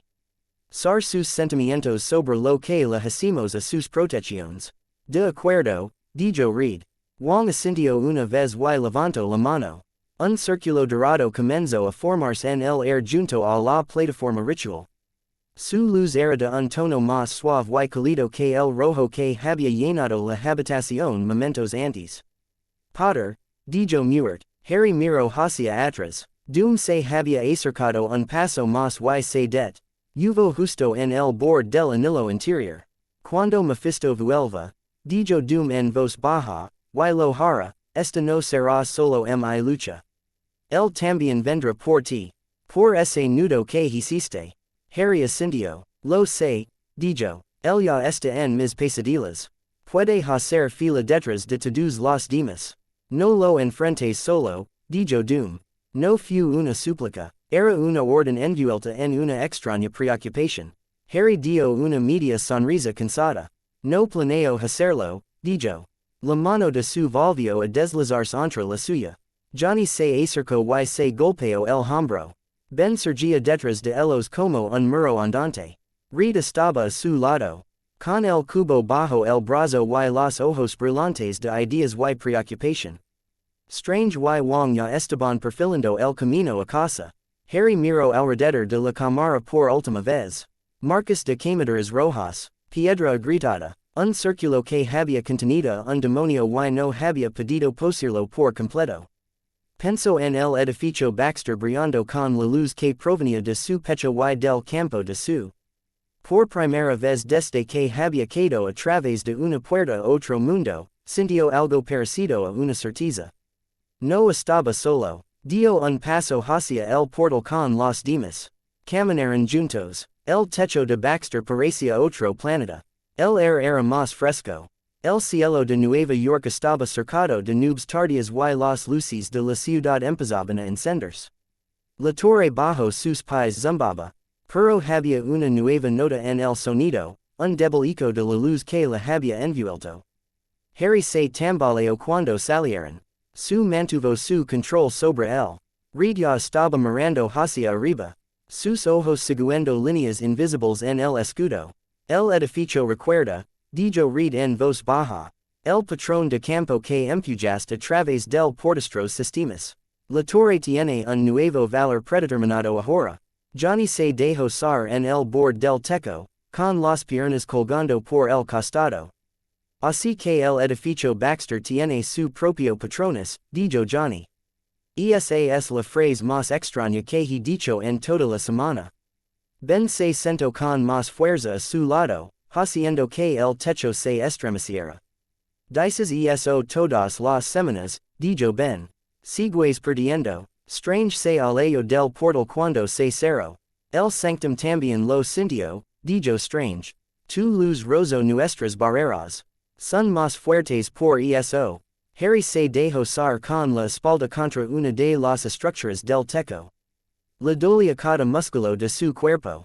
Su cicatriz se sentía magullada en lugar de en carne viva, lo cual fue una mejora.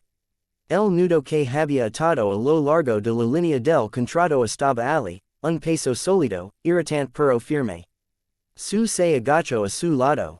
Ella se inclinó hombro con él de una manera que hizo que su corazón se retorciera.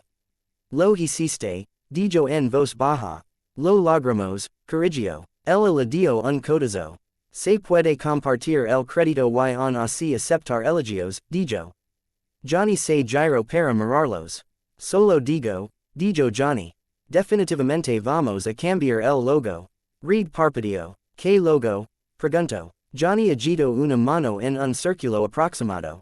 Los Cuatro Fantásticos suenan con el número, dijo Johnny.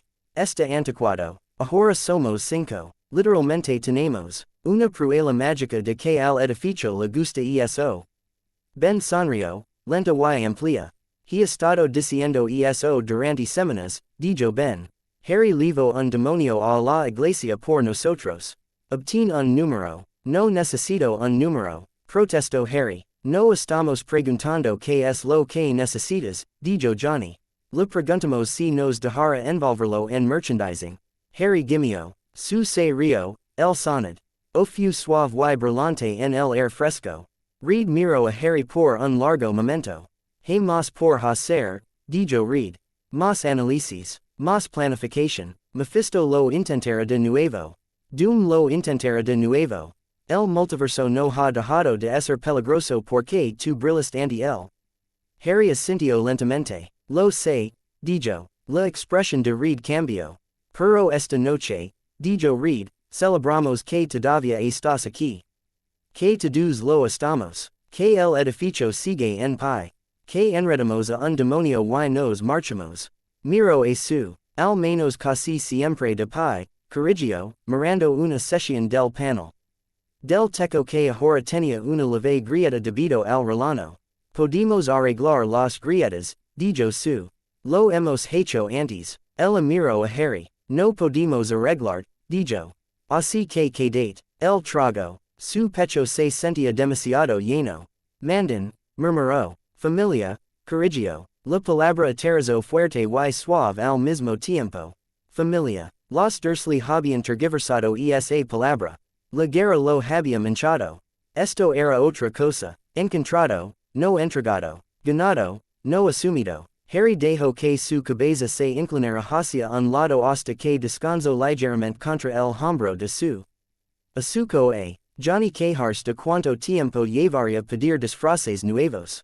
Asuko a Ben reírse y llamarlo dramático. Asuko a Reed murmurar ecuaciones en voz baja, tratando de incorporar el amor en las matemáticas. Asuko a Strange y Wong despedirse en voz baja antes de retroceder a través de un círculo dorado hacia el sanctum. Oyó la ciudad a su alrededor, serenas, tráfico y voces. Asuko los latidos de su propio corazón, constantes a pesar del dolor. Cero los ojos por un momento y se limitó a escuchar. Por ahora, la línea contractual estaba tranquila. El nudo permaneció ali como una promesa obstinada. Mephisto volvería. Doom volvería a planar. El universo no paraba de arrojar las cosas imposibles. Pero no lo afrontaría solo. Cinco fantásticos, dijo Johnny de nuevo, haciendo rodar las palabras en su lengua. Harry sonrió sin abrir los ojos. Bien, dijo, pero se lo estás diciendo a la prensa. No estoy dando entrevistas. Johnny gritó. Trato hecho, dijo. Voy a ser insoportable. Ben gimió. Ya lo es, dijo Ben. El hombro de su tembló contra la cabeza de Harry mientras él reía. Dejó que el sonido lo invadiera. Por primera vez en mucho tiempo, Harry Potter se permitió creer en un despace. No es perfecto. No uno tranquilo. Un despace con trabajo y peligro y discusiones y panels de teco rotos.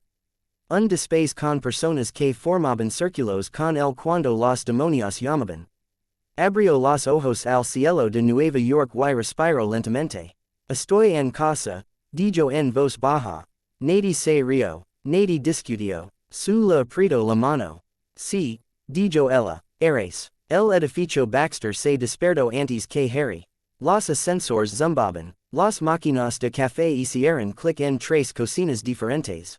En algún lugar arriba, un dron con un panel quemado emitió un pitido triste mientras el programa de mantenimiento de red intentaba devolverlo a su forma original. Afuera la ciudad era su habitual caos ruidoso. En el interior, todas las pantallas hablaban de él. Harry entró arrastrando lo. Pies en la sala de estar principal con calcetines y una camiseta azul de gran tamaño que Johnny le había dado la semana pasada. Su cabello hacía lo que quería. Su cicatriz punzó de la manera pequeña. Y familiar que significaba que el nudo en la línea de Mephisto todavía estaba ali pero silencioso. El gran cartel mural estaba encendido. Asuco su nombre antes de verlo. El llamado, Mago Baxter. Ahora confirmado por múltiples fuentes como Harry Potter, un practicante de magia de otro mundo que actualmente vive con los Cuatro Fantásticos, dijo el presentador. A raíz del incidente de Latverian, los líderes mundiales todavía están debatiendo qué significa su presencia para la seguridad global. Harry hizo una mueca, su, acurrucada en un extremo del sofá con una taza de café, lo Iro y le dedicó una pequeña sonrisa comprensiva. Buenos días, dijo. Se frotó los ojos. Lo es, preguntó. Miro el reloj. Técnicamente, dijo. Damis durante los peers programas de entrevistas. Johnny casi arrolló el control remoto a través de la pantalla dos veces. Sostengo que se lo merecían, llamó Johnny desde la cocina. Estaba de pie junto al mostrador, vertiendo leche directamente en una caja de cereales y comándola con una cuchara. Escuchaste a ese tipo que anoche llamó a Harry, ADM ambulante con cabello bonito. Harry hizo una mueca. Realmente no necesitaba saber eso, dijo. Ben entró detrás de él. Ya con su propio uniforme, las placas de piedra reflejaban la luz. Relájate, pez gordo, le dijo Ben a Johnny.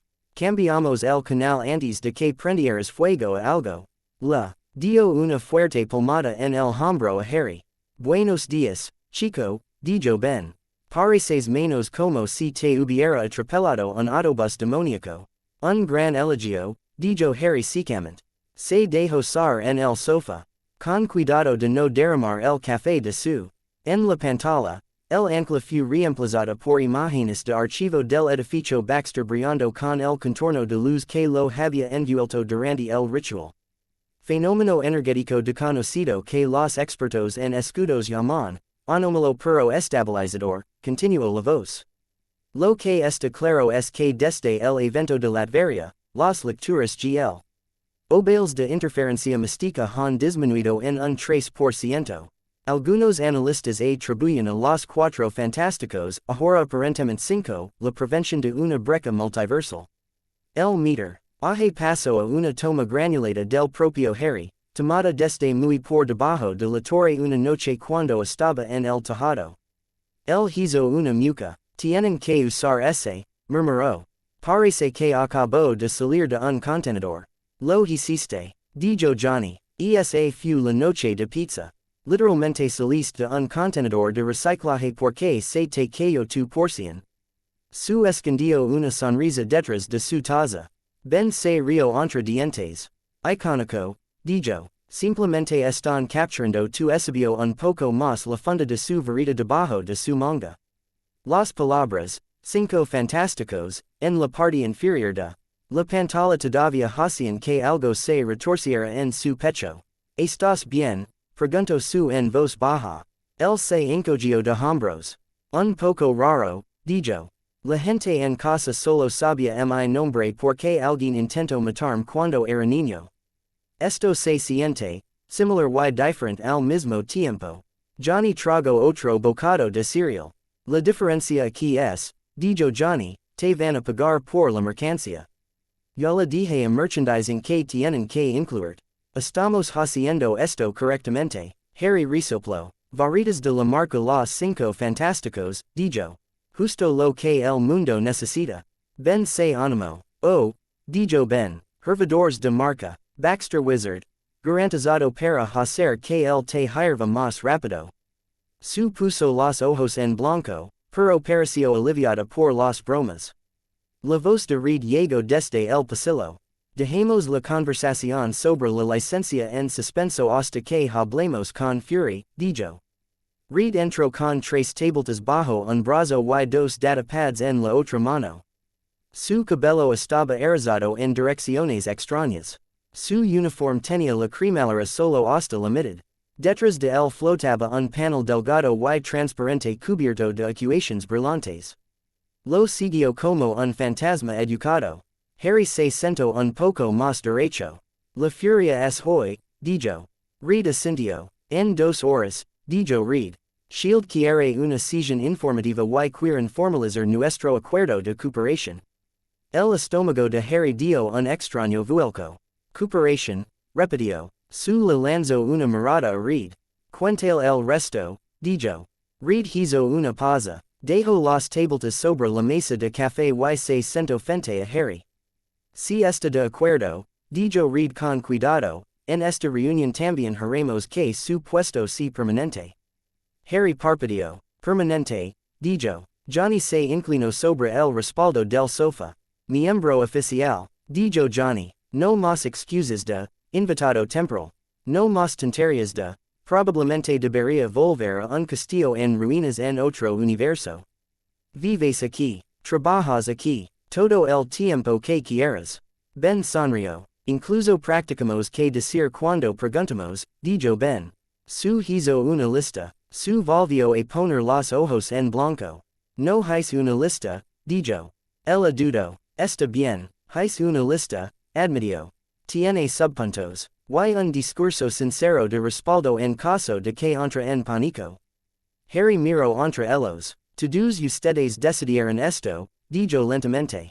Juntos. Reed asintió. Hablamos de ello después de Latveria, dijo Reed. Experimentamos juntos. Vimos lo que tu magia hizo en nuestros sistemas. No estás simplemente de visita. Ya estás cambiando la forma en que entendemos el mundo.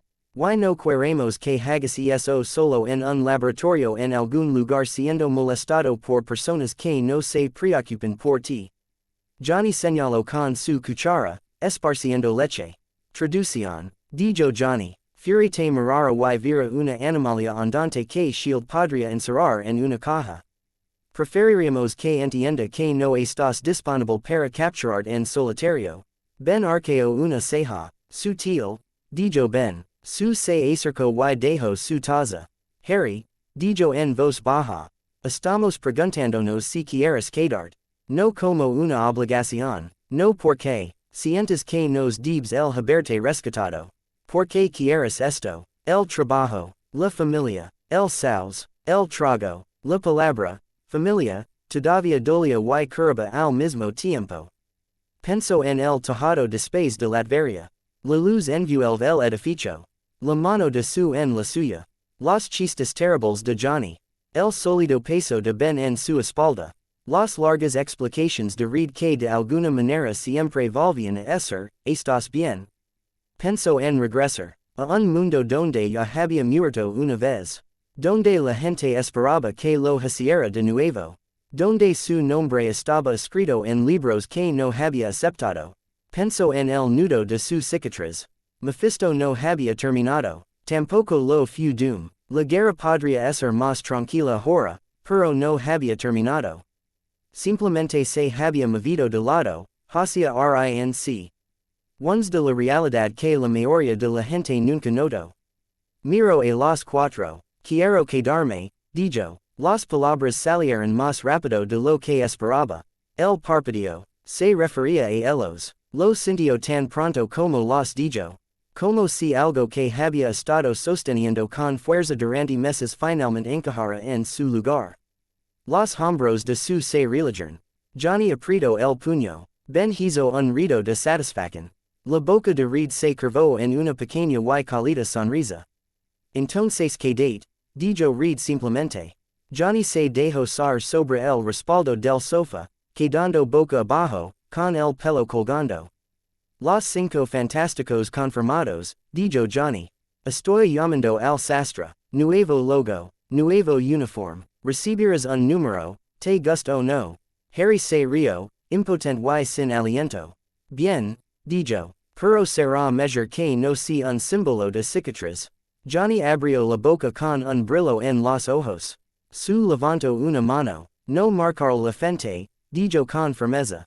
Innegociable. El panel de ecuaciones de Reed sonó suavemente. Lo miró y luego volvió a mirar a Harry. Antes de que llegue Fury, hay una cosa más, dijo Reed. Quería mostrarles el nuevo laboratorio. Harry frunció el ceño. El nuevo laboratorio, repitió. Reed se levantó y hizo un gesto. Vamos, dijo Reed. Tú también, Sue. Deberías verlo antes que Shield. Johnny los despidió. Ben y yo nos quedaremos aquí y practic. Haremos como abrir la puerta sin golpear a nadie, dijo Johnny. Es un trabajo importante. Ben se cruzó de brazos. Estoy golpeando a cualquiera que llame arma al niño, dijo Ben. Práctica o no práctica, el ascensor los deslizó hacia abajo, pasando niveles que Harry no conocía bien. Reed tenía pisos para todo. Pasó un nivel lleno únicamente de cajas de almacenamiento con la etiqueta, zona negativa, no abrir sin Reed. Otro con una extraña simulación de bosque, árboles que brillan débilmente en infrarrojos. Un piso de habitaciones vacías que sabía que Reed mantenía listas para emergencias. El ascensor sonó suavemente y se abrió a un nivel que Harry no había visto todavía. Las luces se iluminaron cuando salieron. El laboratorio era grande, más grande que aquel en el que Harry se había despertado por primera vez. Paredes blancas, pero no el blanco austero y clínico que recordaba. Aquí había ventanas, incluso si la vista era principalmente de otros edificios. Plantas en los rincones, un sofá que parecía realmente cómodo. Estantes llenos de libros, y en el centro, un amplio espacio de trabajo circular. Los bancos de trabajo rodaban el círculo. De un lado, equipamiento científico familiar, osciloscopios, pantallas, sondas. Por el otro, cosas que parecían más bien una botica, frascos etiquetados, vidrio soplado, mortero, manojos de hierbas secas.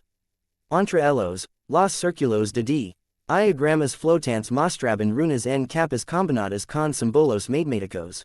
Harry se detuvo justo afuera del círculo. Su pecho hizo una sensación extraña y tensa. ¿Qué es esto? Preguntó. Reed avanzó. Física oculta, dijo Reed simplemente. O como terminamos llamándolo oficialmente. Un ala dedicada del edificio Baxter para estudiar la intersección de la magia y la ciencia. Señaló el círculo de bancos de trabajo. Sistemas duales, dijo Reed. Todo se refleja. Para cada experimento mágico, hay un sensor científico. Para cada construcción arcana, hay una ecuación al lado. No más tratar. Tu magia como una caja negra que empujamos desde el exterior. Harry dio un lento paso hacia adelante. Reconoció algunas de las runas grabadas en la mesa central. Formas básicas de escudo. Una espiral de patrones. Una copia del patrón de ancla que había usado en la línea Mephisto.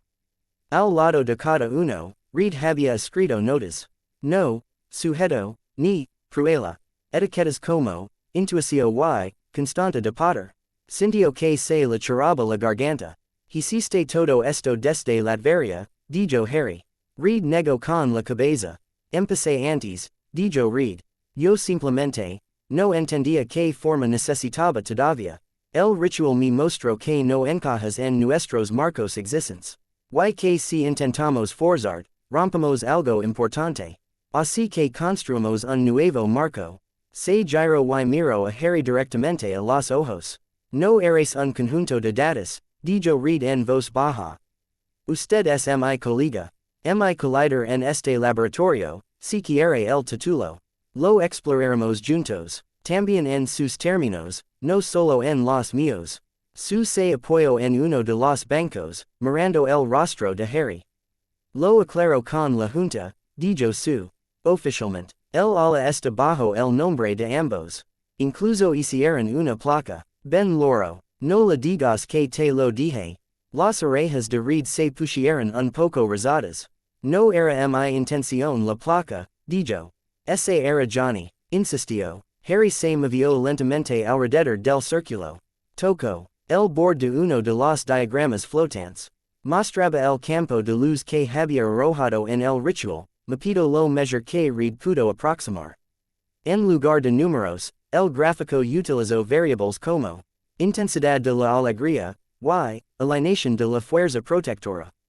Harry soltó una carcajada. Escribiste el amor en una ecuación, dijo. Reed se encogió de hombros. Lo estoy intentando, dijo Reed. Si el universo responde elo. Maris un símbolo. Sigues diciendo que a mis modelos les falta algo. Este es mi intento de escuchar. Harry volvió a mirarlo. Gracias, dijo. Reed sonrió, pequeña y genuina. Este también es un paso práctico, dijo Reed. Vamos a ver más de lo que enfrentamos en Latveria.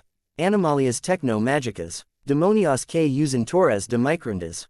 Personas que unen hechizos antiguos en armas. Shield. Ya está viendo los primeros señales. Necesitan un lugar que entienda a ambos lados. Hizo un gesto a su alrededor. Esta ala es ese lugar, dijo. Y tú eres la única persona en la que confío para caminar entre esos mundos.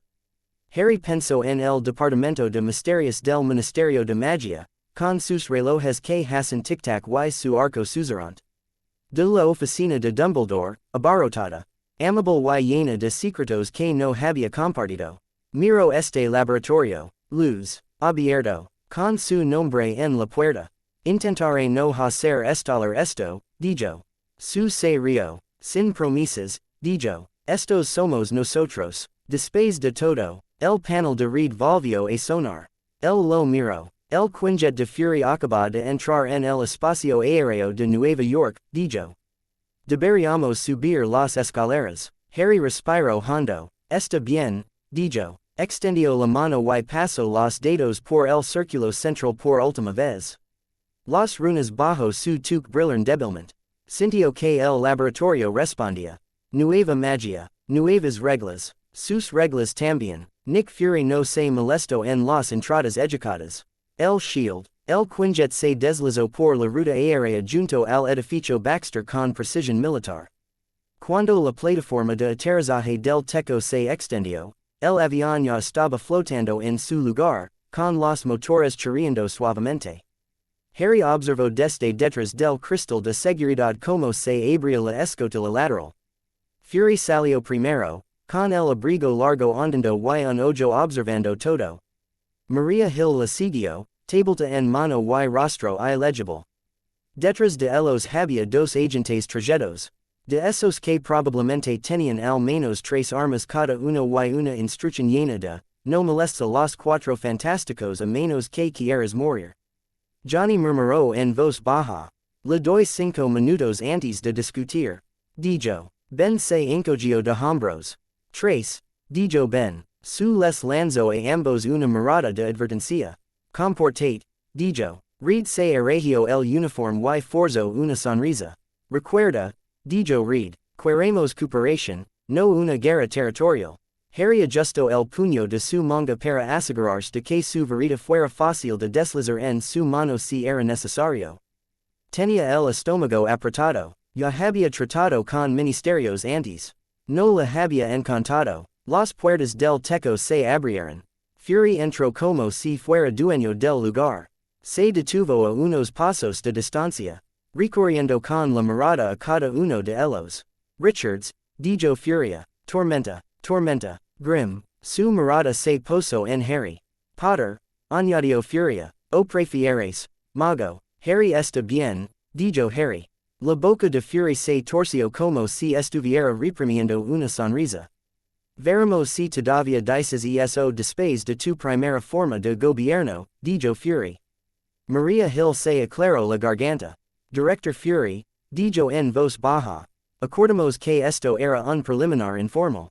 Fury agitó una mano. Relájate, dijo Fury. Si esto fuera formal, habría traído más demandas. Tal como están las cosas. Solo estoy aquí para asegurarme de que no tengamos otra latveria explotando bajo nuestros pies sin previo aviso. Volvió a mirar a Reed. Le su informe, dijo Fury. Interesante phrase. Evento de resonancia tecno-demoníaca. Ya sabes como le suena eso a mi gente. Como una mala banda de punk, ofreció Johnny. Los ojos de Hill se dirigirán hacia él. Como una amenaza que ninguna herramienta convencional puede afrontar, dijo Hill. Por eso estamos aquí. Furia asintió. Shield tiene experiencia con cosas raras, dijo Fury. Extraterrestres, dioses, chicos con trajes de robot. Tiene most protocolos para la mayor parte ahora.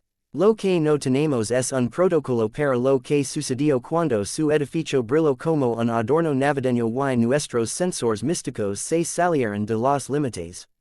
Miro a Harry de nuevo. Específicamente, dijo Fury, no tenemos un protocolo para usted.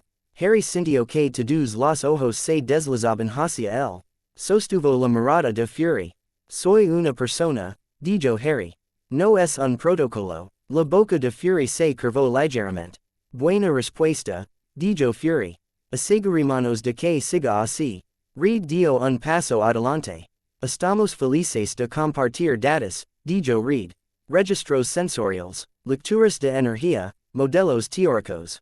Dentro de lo razonable. Pero Harry no es un activo que puedes requisar. Hill tocó su tableta. Con el debido respeto, Dr. Richards, dijo Hill. El señor Potter es una intersección ambulante de magia desconocida y ciencia conocida. Eso lo convierte en un activo, nos gusta o no. La pregunta es cómo lograremos eso sin que otra agencia se a poder de el primero. La mandíbula de su se tensó. ¿Qué otra agencia? Preguntó. Furia se encogió de hombros. Has tu elección, dijo Fury. Grupos de trabajo de la ONU. Grupos de expertos privados. Esa espeluznante burocracia mágica en Londres que mencionaste en tu informe. La gente se pone nerviosa cuando escuchan. Juicio de demonios y Ero de guerra del universo paralelo, en la misma frase. Harry ni siquiera podía discutir. Él también habría estado nervioso alguna vez. Ben se cruzó de brazos. Su movimiento, Coronel Patch, dijo Ben. Fury no mordió el anzuelo. Esto es lo que quiero, dijo Fury. Un acuerdo permanente. Cuando Shield recibe un caso que huele a magia y ciencia, te llamamos primero. Potter consulta, en sus términos. Richards proporciona datos. Storm a vida que antorcha explode algo. Grim intimida a las personas que lo merecen. A cambio, compartimos información. No nos escondemos detrás de ti tratando de copiar a tu mago. Harry levantó una ceja. Mi mago, repitió. La boca de su se torció. Él es nuestro, dijo. Johnny sonrió. ¿Tienes un problema con eso? Preguntó Johnny. Hill les miró a todos como si estuviera ajustando mentalmente 12 documentos de política a la vez. Oficialmente, dijo Hill, esto convertiría a Los Cuatro Fantásticos y a Potter en una unidad de respuesta especializada reconocida en los libros de Shield. Extraoficialmente, os convierte en las personas a las que llamo cuando el cielo empieza a hablar en read. Read ya estaba pensando, lo notaba. Casi se podían ver las ecuaciones en sus ojos. Se encontró con la mirada de Harry. Nos da acceso a sus datos, dijo Read en voz baja. Y le da a Harry más voz sobre cómo usan su conocimiento. Si decimos que no, seguirán lidiando con la magia. Simplemente lo harán mal. Su miró a Harry. Esta es tu vida, dijo en voz baja. Tu magia. Respaldamos lo que decidas. Harry lo consideró. Recordó la oficina de Fudge. Dolores Umbridge y sus cardigans rosas. Los titulares de los periódicos convierten todo lo que dijo en armas. Recordó a shield archivos que Read le había dejado hojar, redactados y cautelosos pero honestos sobre al menos algunas cosas. También recordó estar de pie en un círculo con un demonio, sus cicatrices ardiendo y sabiendo que si no hubieran estado todos juntos allí, el mundo se habría resquebrajado. Miro a furia, lo consultaré, dijo Harry lentamente. En los casos en los que ambas partes se cruzan, te ayudaré a no romper cosas que no entiendes. Pero hay condiciones. Los ojos de Fury se entrecerraron, pero asintió. Escuchémoslos, dijo Fury. Harry levantó un dedo. Primero, dijo Harry, no experimentar con personas mágicas sin consentimiento informado. No meter magos en cajas para ver qué pasa. Si encuentras a alguien como yo en cualquier otro lugar, lámanos. Lo tratas como a una persona, no a una rata de laboratorio. Fury miró a Hill. Hill escribió algo en su tableta. Puedo vivir con eso, dijo Fury. Ya tenemos suficientes problemas con nuestros propios individuos mejorados sin agregar hechiceros enojados al montón. Harry levantó un segundo dedo. En segundo lugar, dijo. Transparencia. Si nos lamas para un caso, obtenemos la historia completa, sin medias verdades, sin mentiras de necesidad de saber, que provocan la muerte de personas. Ya he tenido suficiente de eso durante toda mi vida.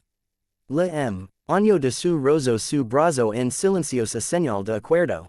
Furia suspiró. Se pide mucho, dijo. Pero lo entiendo. Aceptaré la transparencia operativa en los casos que lo involucran. Dentro de lo razonable, Harry no parpadeó. En tercer lugar, dijo. No puedes ordenarme que convierta lo que soy en un arma. Estoy aquí para proteger a la gente, no para ser tu arma nuclear. Si algo necesita explotar, lo decidimos como equipo. Ben gruñó. Maldita sí, dijo Ben. Johnny hizo un saludo teatral. Somos muy buenos haciendo estalar cosas juntos, dijo Johnny. Es más o menos toda nuestra vibra. Furia resopló. Suenas como Rogers, dijo Fury. No pensé que me lo perdería. Se rascó la barbilla. Está bien, dijo Furia. No te tratan como a un arma. Al menos en el papel. En la práctica, si el mundo está a punto de acabarse. Te pediré que le dé duro. Harry ladeó la cabeza. Preguntar está bien, dijo. Hacer el pedido es lo que he terminado. Por un instante, simplemente se miraron el uno al otro. Entonces Fury le tendió la mano. Trato hecho, dijo Fury. Harry parpadeó. Miró a su. Ella asintió una vez. Extendió la mano y estrechó la mano de Fury. El agarre de Fury fue firme. Bienvenido al lado extraño de Shield. Dijo Fury. Potter. Richards. Los Cinco Fantásticos. Como si que os llamas estos días. Los Cinco Fantásticos, dijo Johnny de inmediato. Read parecía ligeramente resignado. Parece haberse estancado, dijo Read. Hill volvió a tocar su tableta. Haré que nuestra gente envíe el borrador del acuerdo, dijo Hill. Incluiremos una cláusula sobre su ala de física. Oculta como socio de investigación independiente. Los cejas de Read se arcan. Eso fue rápido, dijo Read. La boca de Hill se torció. Nos anticipamos, dijo Hill. No sois los únicos que os preparas. Fury se giró para irse. Luego se detuvo y miró hacia atrás. Potter, dijo Furia. Harry levantó la barbilla. Sí, preguntó. La expresión de Fury se suavizó por una pequeña fracción. Lo hiciste bien en Latveria, dijo fury. Mucha gente te debe el alma sin saberlo. Eso se te puede subir a la cabeza. No lo dejas. Harry resoplo. Ya tenemos suficientes fantasmas, dijo. No necesito más. Fury asintió una vez. Ocupate de que no lo hagas, dijo Fury. Luego dio media vuelta y camino hacia el avión. Hill lo siguió, ya atendiendo una llamada. Los agentes se pusieron detrás de ellos. El Q. Injet despegó y se alejó hacia la ciudad. El techo volvió a estar en silencio. Johnny dejó escapar un suspiro. Bueno, dijo Johnny. Eso salió mejor de lo esperado. Nadie recibió disparos. Nadie fue arrestado. Ben no arrojo a nadie del edificio. Estoy orgulloso de nosotros. Ben se encogió de hombros. No me provocaron lo suficiente, dijo Ben. Tal vez la próxima vez. Su se acercó a Harry. ¿Estás bien? Preguntó. Miró su mano. Todavía con un leve hormigueo por el apretin. Creo que sí, dijo. Es extraño. Dejarlos entrar. Establecer reglas en lugar de simplemente huir de ellas. Reed apoyó una mano en su hombro. Progreso, dijo Reed. Para ellos y para nosotros. Harry asintió. Miró hacia la ciudad. Desde aquí arriba, las calles eran líneas. Los puntos de la gente. Ahora podía sentir más que antes. Pequeñas ondas de rareza. Un haquiza lanzado mal a 4 cuadras por una bruja que intentaba encender una vela a la antigua usanza. Un débil eco demoníaco en una discoteca donde algo. Uien había comprado un amuleto a un hombre que no existía en ningún disco. El edificio Baxter vibraba con su nuevo campo, listo para establecer el mundo intentaba resquebrajarse de nuevo. Dejó que lo invadiera por un momento. Luego se volvió hacia los demás. ¿Y ahora qué? Preguntó. Johnny sonrió. Ahora, dijo Johnny, comimos. La cocina olía a comida de verdad. No conjurado ni desvanecido. O magia de elfos domésticos que obedecía reglas que Harry nunca había entendido del todo. Real. Ben se había apoderado de la estufa. Un delantal que decía, besa al cocinero si te atreves, se extendía sobre su pecho rocoso. Las alas burbujaban. Algo hornido en el horno. Johnny se sentó en el mostrador, balanceando las piernas, tratando de rebar pedazos. Su lo ahuntó con un movimiento de un paño de cocina. Harry puso los platos sobre la mesa. Todavía dudaba, solo un poco, cada vez que sostenía alimentos que no habían sido cultivados o comprados de una manera que la ley de Gampa probaría. ¿Estás mirando el asado otra vez? Dijo su mientras pasaba con una ensaladera. Harry parpadeó. Estoy simplemente impresionado, dijo. En mi mundo, no se puede crear comida a partir de la nada. Puedes moverla, transformarla un poco, pero no puedes producirla. Es un límite estricto. Y luego Reed me muestra esta máquina que convierte energía pura en pastel de chocolate. Reed, sentado al otro lado de la mesa con un datapad. Miro hacia arriba. No es de la nada, dijo Reed automáticamente. Estamos convirtiendo la energía almacenada en un campo de punto cero en masa de acuerdo con. Johnny le arrojó un panecillo. Reed, dijo Johnny, él lo sabe. Simplemente prefiere el pastel a las ecuaciones en este momento. Reed cogió el rolo sin mirar y lo dejó. Harry sonrió. Todavía se siente como romper una ley de la realidad. Dijo Harry. Parte de mi cerebro sigue esperando que el ministerio llame a la puerta y te arrest. Pueden hacer fila, dijo Ben, colocando un plato pesado en el centro de la mesa.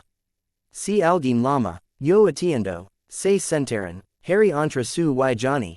Ben frente a él. Reed a la cabeza, aunque había dejado de fingir que eso lo convertía en jefe hacia años. Aquí no, al menos. Ellos comieron. Fue ruidoso. Johnny habló con la boca llena. Ben se quejó de la noticia utilizando ángulos poco favorecedores de su rostro. Su señaló que no tenía ángulos, tenía cantos rodados.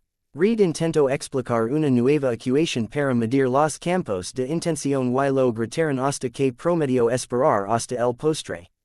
Harry dejó que el ruido lo invadiera. Comió comida real Q. E nunca había visto en anormal y sorprendente. En un momento, Johnny levantó su copa. Un brindis, dijo Johnny. Para Harry Potter. Anudador de demonios, rompe círculos, mago residente, miembro oficial de los Cinco Fantásticos. Harry se cubrió la cara con la mano. Oh Merlin, murmuró. Ben levantó su propio vaso. A nosotros, dijo Ben. Por superar una locura y sobrevivir a la siguiente. La mi. Rada de su se suavizó mientras miraba a Harry. A la familia, dijo. La sonrisa de Reed era pequeña pero real. A los primeros pasos, añadió. Chocaron vasos. Harry bebió. Un calor se extendió por su pecho que no tenía nada que ver con Mephisto o los contratos. Más tarde, cuando los platos estaban vacíos y Reed finalmente se le permitió hablar sobre su último modelo, con interrupciones, insulto. Es una sorprendente cantidad de preguntas útiles de Johnny, la conversación desvió hacia el futuro. La perdición no ha terminado, dijo Johnny, recostándose en su silla. Lo sabes, verdad, Ben asintió. Estará pensativo por un tiempo. Dijo Ben. Entonces volverá con una armadura nueva y una capa más grande. Tampoco volverá a tratar con Mephisto, dijo Reed. Los hayas y el nudo que Harry hizo se encargan de eso. Su camino se curvará hacia otro lugar. Sigue siendo peligroso, pero diferente. Su trazo patronas sobre la mesa con un dedo. Él no es el único, dijo en voz baja. Mephisto todavía está ahí fuera. Otros demonios, otros reinos, otras rarezas que Reed no ha puesto en una caja. Él miró a Harry. No tienes que ser la respuesta a todo, dijo. Lo sabes. Él le miró a los ojos.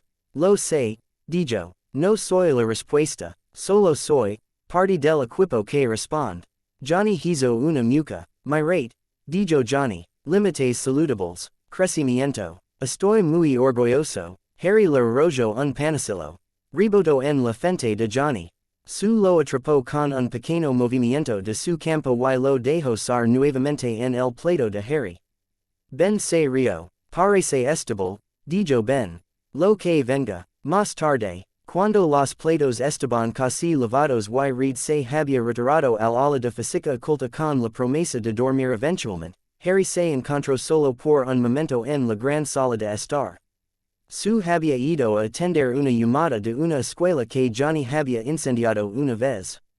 Johnny y Ben estaban discutiendo por un videojuego en la otra habitación. Las luces estaban tenues. Harry estaba de pie junto a la ventana del piso al techo. La ciudad se extendía abajo como un campo de pequeñas estrellas.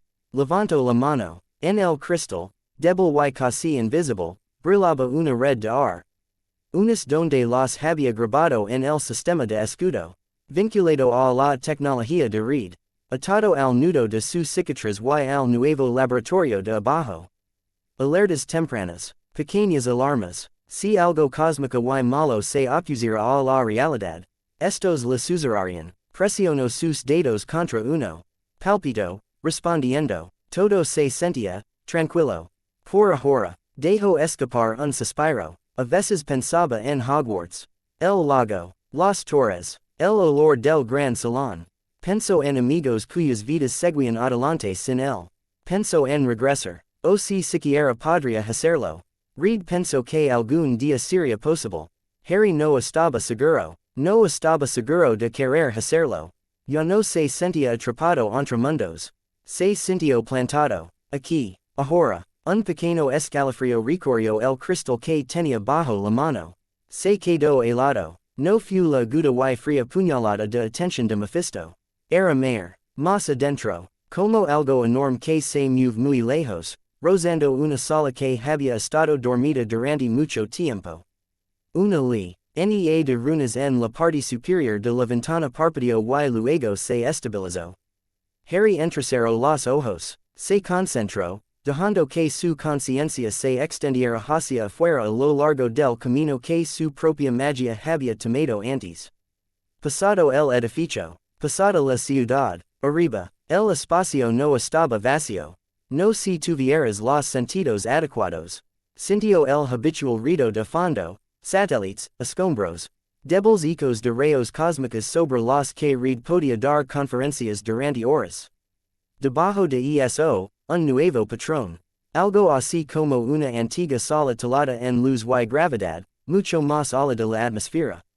Viejo. No hecho por humanos. No fue hecho por un mago de ninguna manera que él reconociera.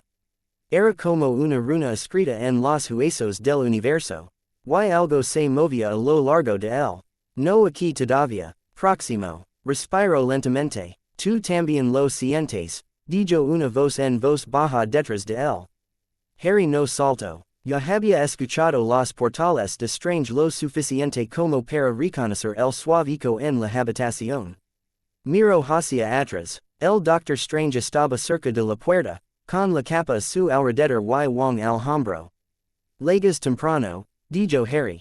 Strange anarco una ceja. ¿Para qué? Preguntó. Para la próxima crisis, dijo Harry. La boca de Strange se arqueó. Lo sentimos desde el sanctum, dijo Strange. Wong asintió una vez. Se abra un viejo camino, dijo Wong. Algo que lo monta. No es demoníaco. No son nuestros dioses habituales. Algo. Hambriento. Harry se volvió hacia la ventana. Read queer lecturas, dijo Harry. Él ya los tiene, dijo Strange. Su laboratory. O y mis protecciones hicieron ping al mismo tiempo.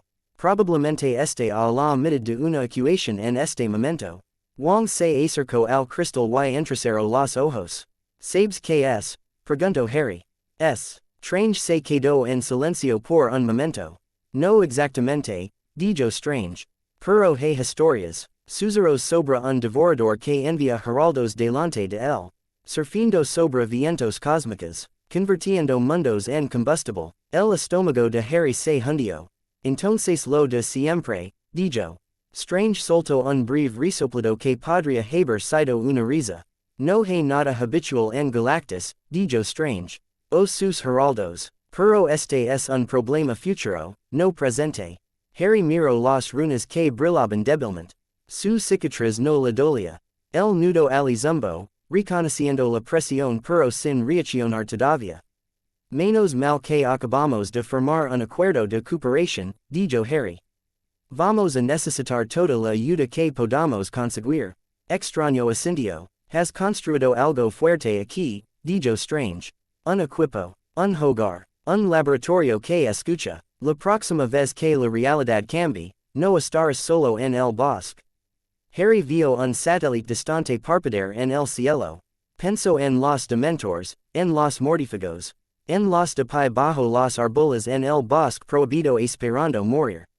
Pensó en estar de pie en el círculo de doom, con la luz brotando de su pecho, a su lado, reed anclando.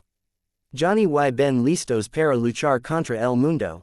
Pensó en todas las formas en que este nuevo terror podría dañar a la gente. Y todas las formas en que podrían enfrentarlo. Estoy listo, dijo en voz baja. Strange estudió su perfil. Sabes que puedes tener miedo, dijo Strange. Harry sonrió, pequeña pero real. Lo soy, dijo. Tengo miedo. Estoy cansado. Todavía estoy averiguando cómo es mi vida ahora. Pero también estoy listo. Más listo que nunca. Wong inclinó la cabeza. Eso es todo lo que cualquiera de nosotros puede pedir, dijo Wong. Dio un paso atrás. Nuestras salas permanecieron conectadas, dijo Wong. Cuando este heraldo se acerque, hablaremos de nuevo. Strange golpeó ligeramente el vaso con dos dedos. Las runas brillaron en respuesta. Daremos los primeros pasos cuando sea necesario, dijo Strange. Por ahora, toma los que te has ganado. Come, duerme. Discute sobre logos. Vive. La garganta de Harry se apretó. Trabajando en ello, dijo. Strange abrió un portal con un movimiento rápido de su mano. Una luz dorada enmarcaba el santuario más allá. El y Wong pasaron. La habitación volvió a quedar en silencio. Detrás de Harry, a cinco pasos. Johnny es más rido y corre. Ben está más pesado y firme. Harry, llamo Johnny. Ben dice que es trampa. Dile que me viste ganar. Hiciste absolutamente trampa. La perd con la mitad de su cuerpo. Soy fuego, dijo Johnny. Es una táctica legítima. Harry se alejó de la ventana. Él los miró. Su familia. Ambos hicieron trampa, dijo. Simplemente no sabes cómo. Su se rió. Vamos, dijo. Johnny en. Contra una película antigua sobre un tipo con un traje rojo que cree que es el único superhéroe. Te va a encantar. Harry camino hacia el sofá. Los argumentos. La investigación esperando abajo. Las barreras zumban en el cristal. Ya podía sentir el futuro que llegaba en forma de onda cósmica. Entró en el rito, la calidez y la luz. No parecía angustiado, parecía listo. Reciclado, un tuk.